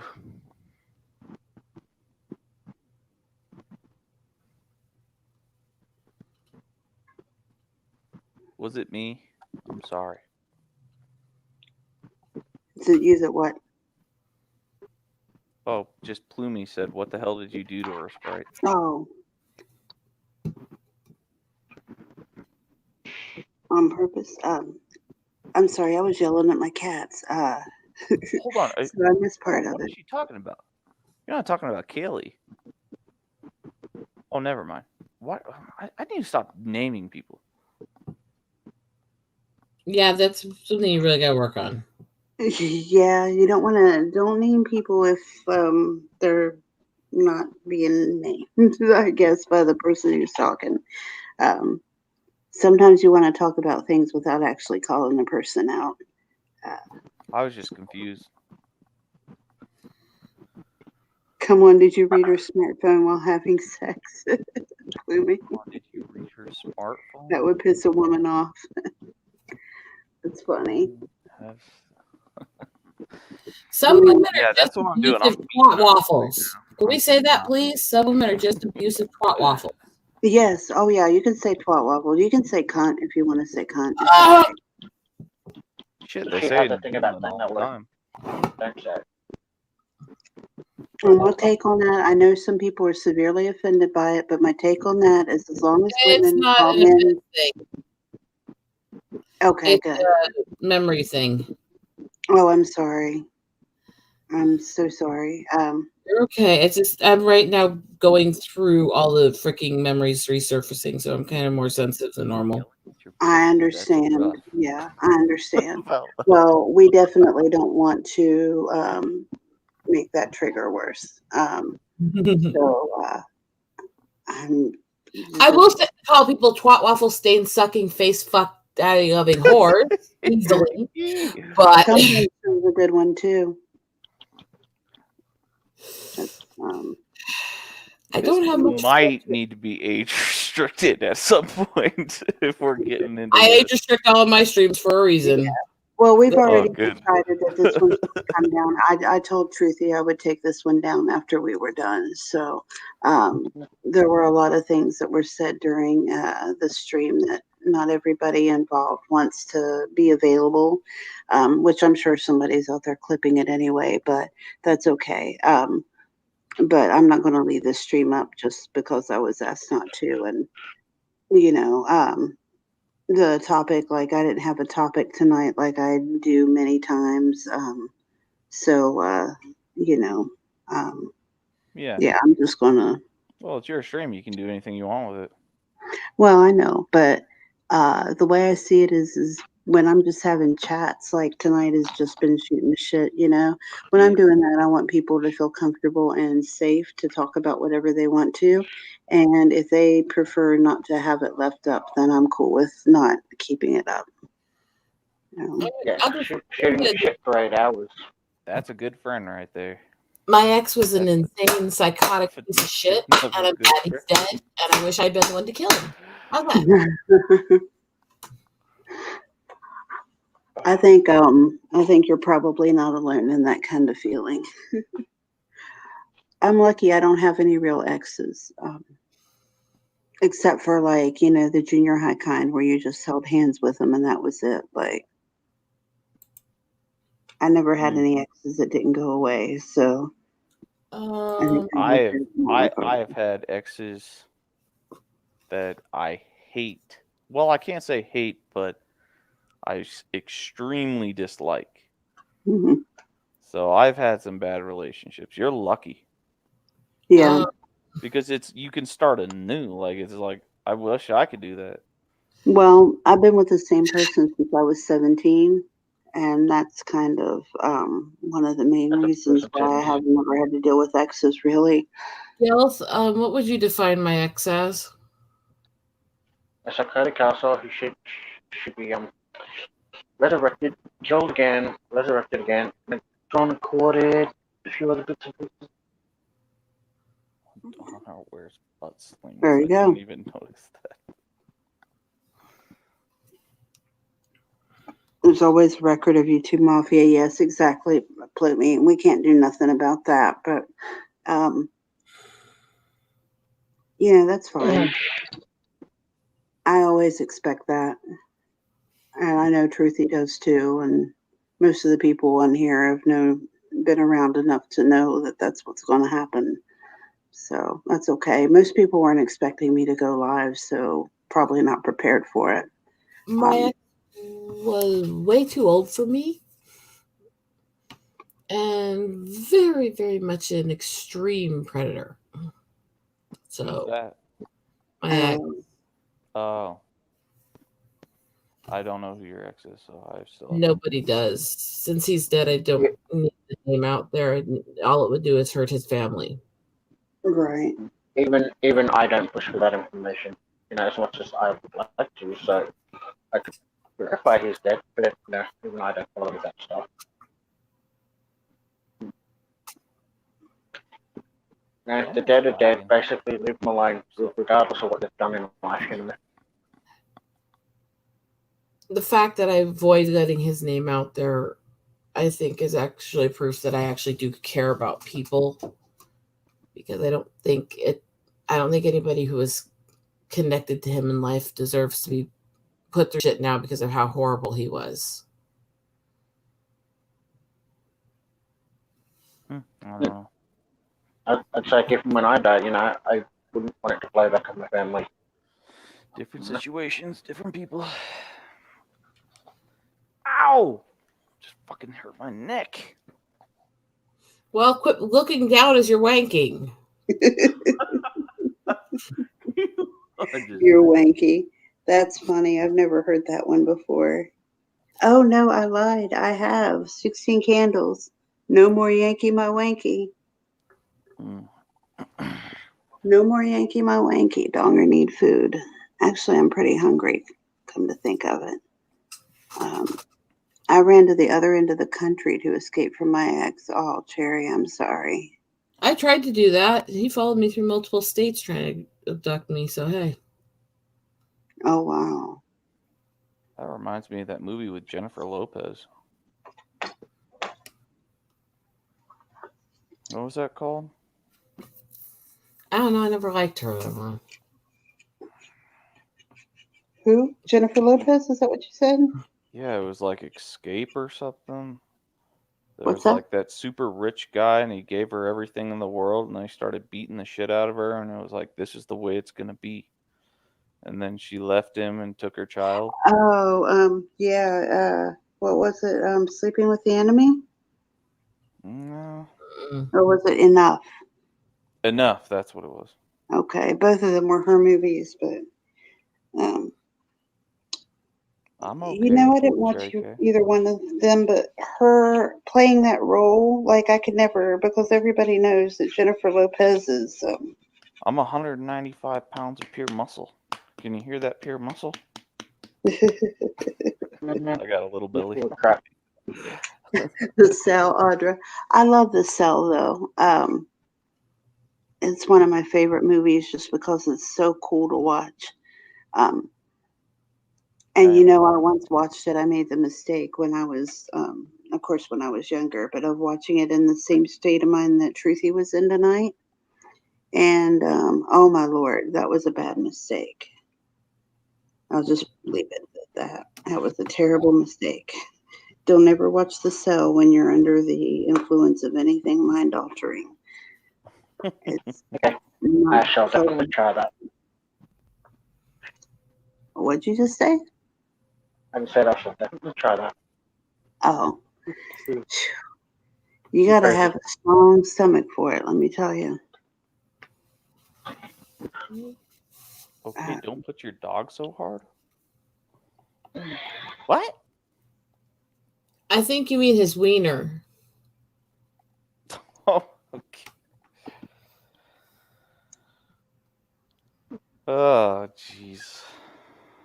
All right, well. That's how most people react to talking to me. All right, I'm starting to get sleepy, and I think well, you've been going for like 8.5. Yeah, I know. Does anybody have anything they want to bring up before we conk out here? Because I'm getting to where I can't, like, I'm losing the ability to talk, I think. But if anybody has anything that they want to talk about before we end, now's your time. Speak now or forever hold your penis. No, I'm like you. I'm getting. If anybody else wants to go and like put up a live stream, I'll come in. But... My penis is out sleeping in on his birthday. Okay.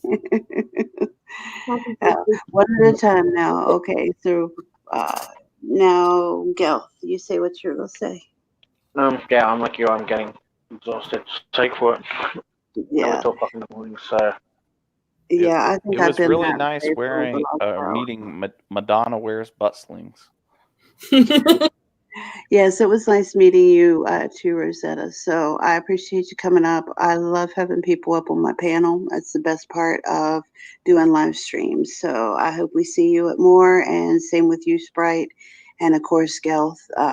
So we kind of know each other already. Cherry's asking if you're okay. Cherry Sue.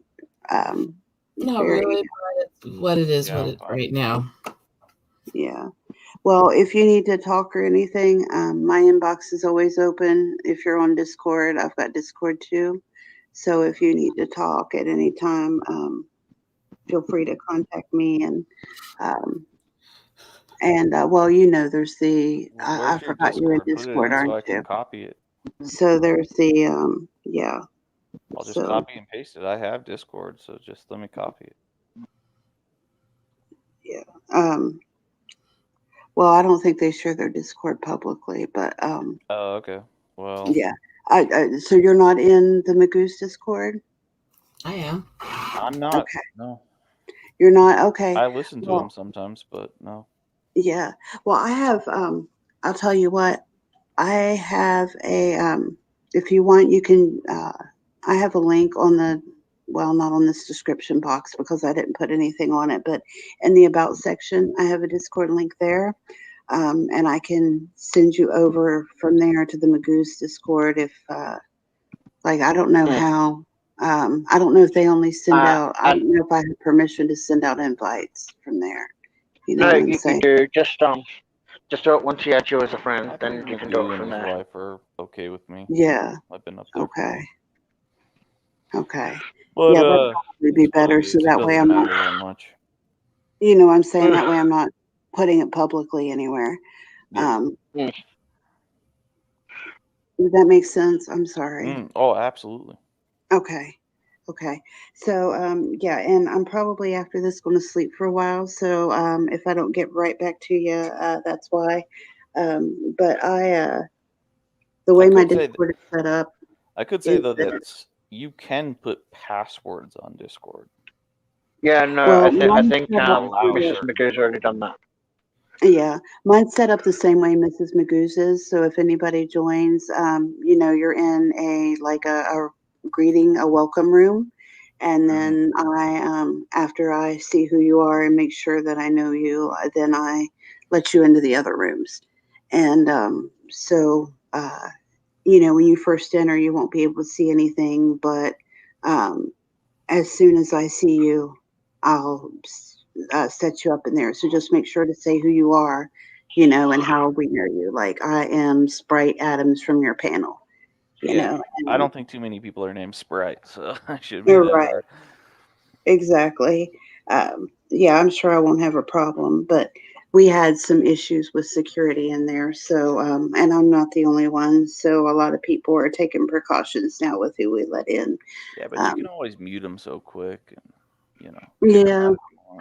Well, with us, like, we had problems with people lying about who they were and stuff. So sometimes they weren't caught until the damage was already done.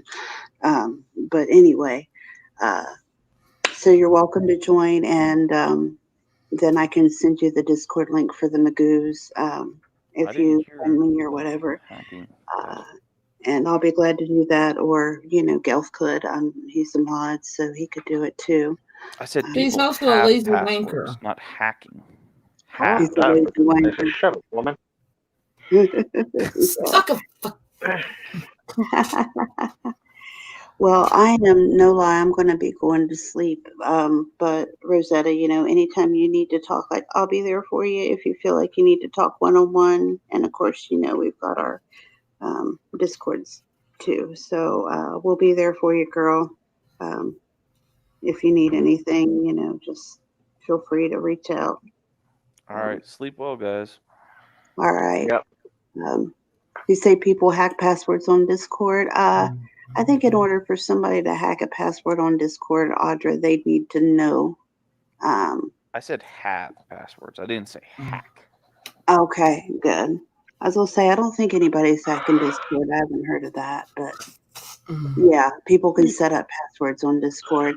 You meant, like, I have a password to get into Discord. Is that what you meant? Or a password for something different? All right. Well, it was nice talking to you guys. Okay. Nice talking to you too. I think we're all slap happy. Later. Yeah.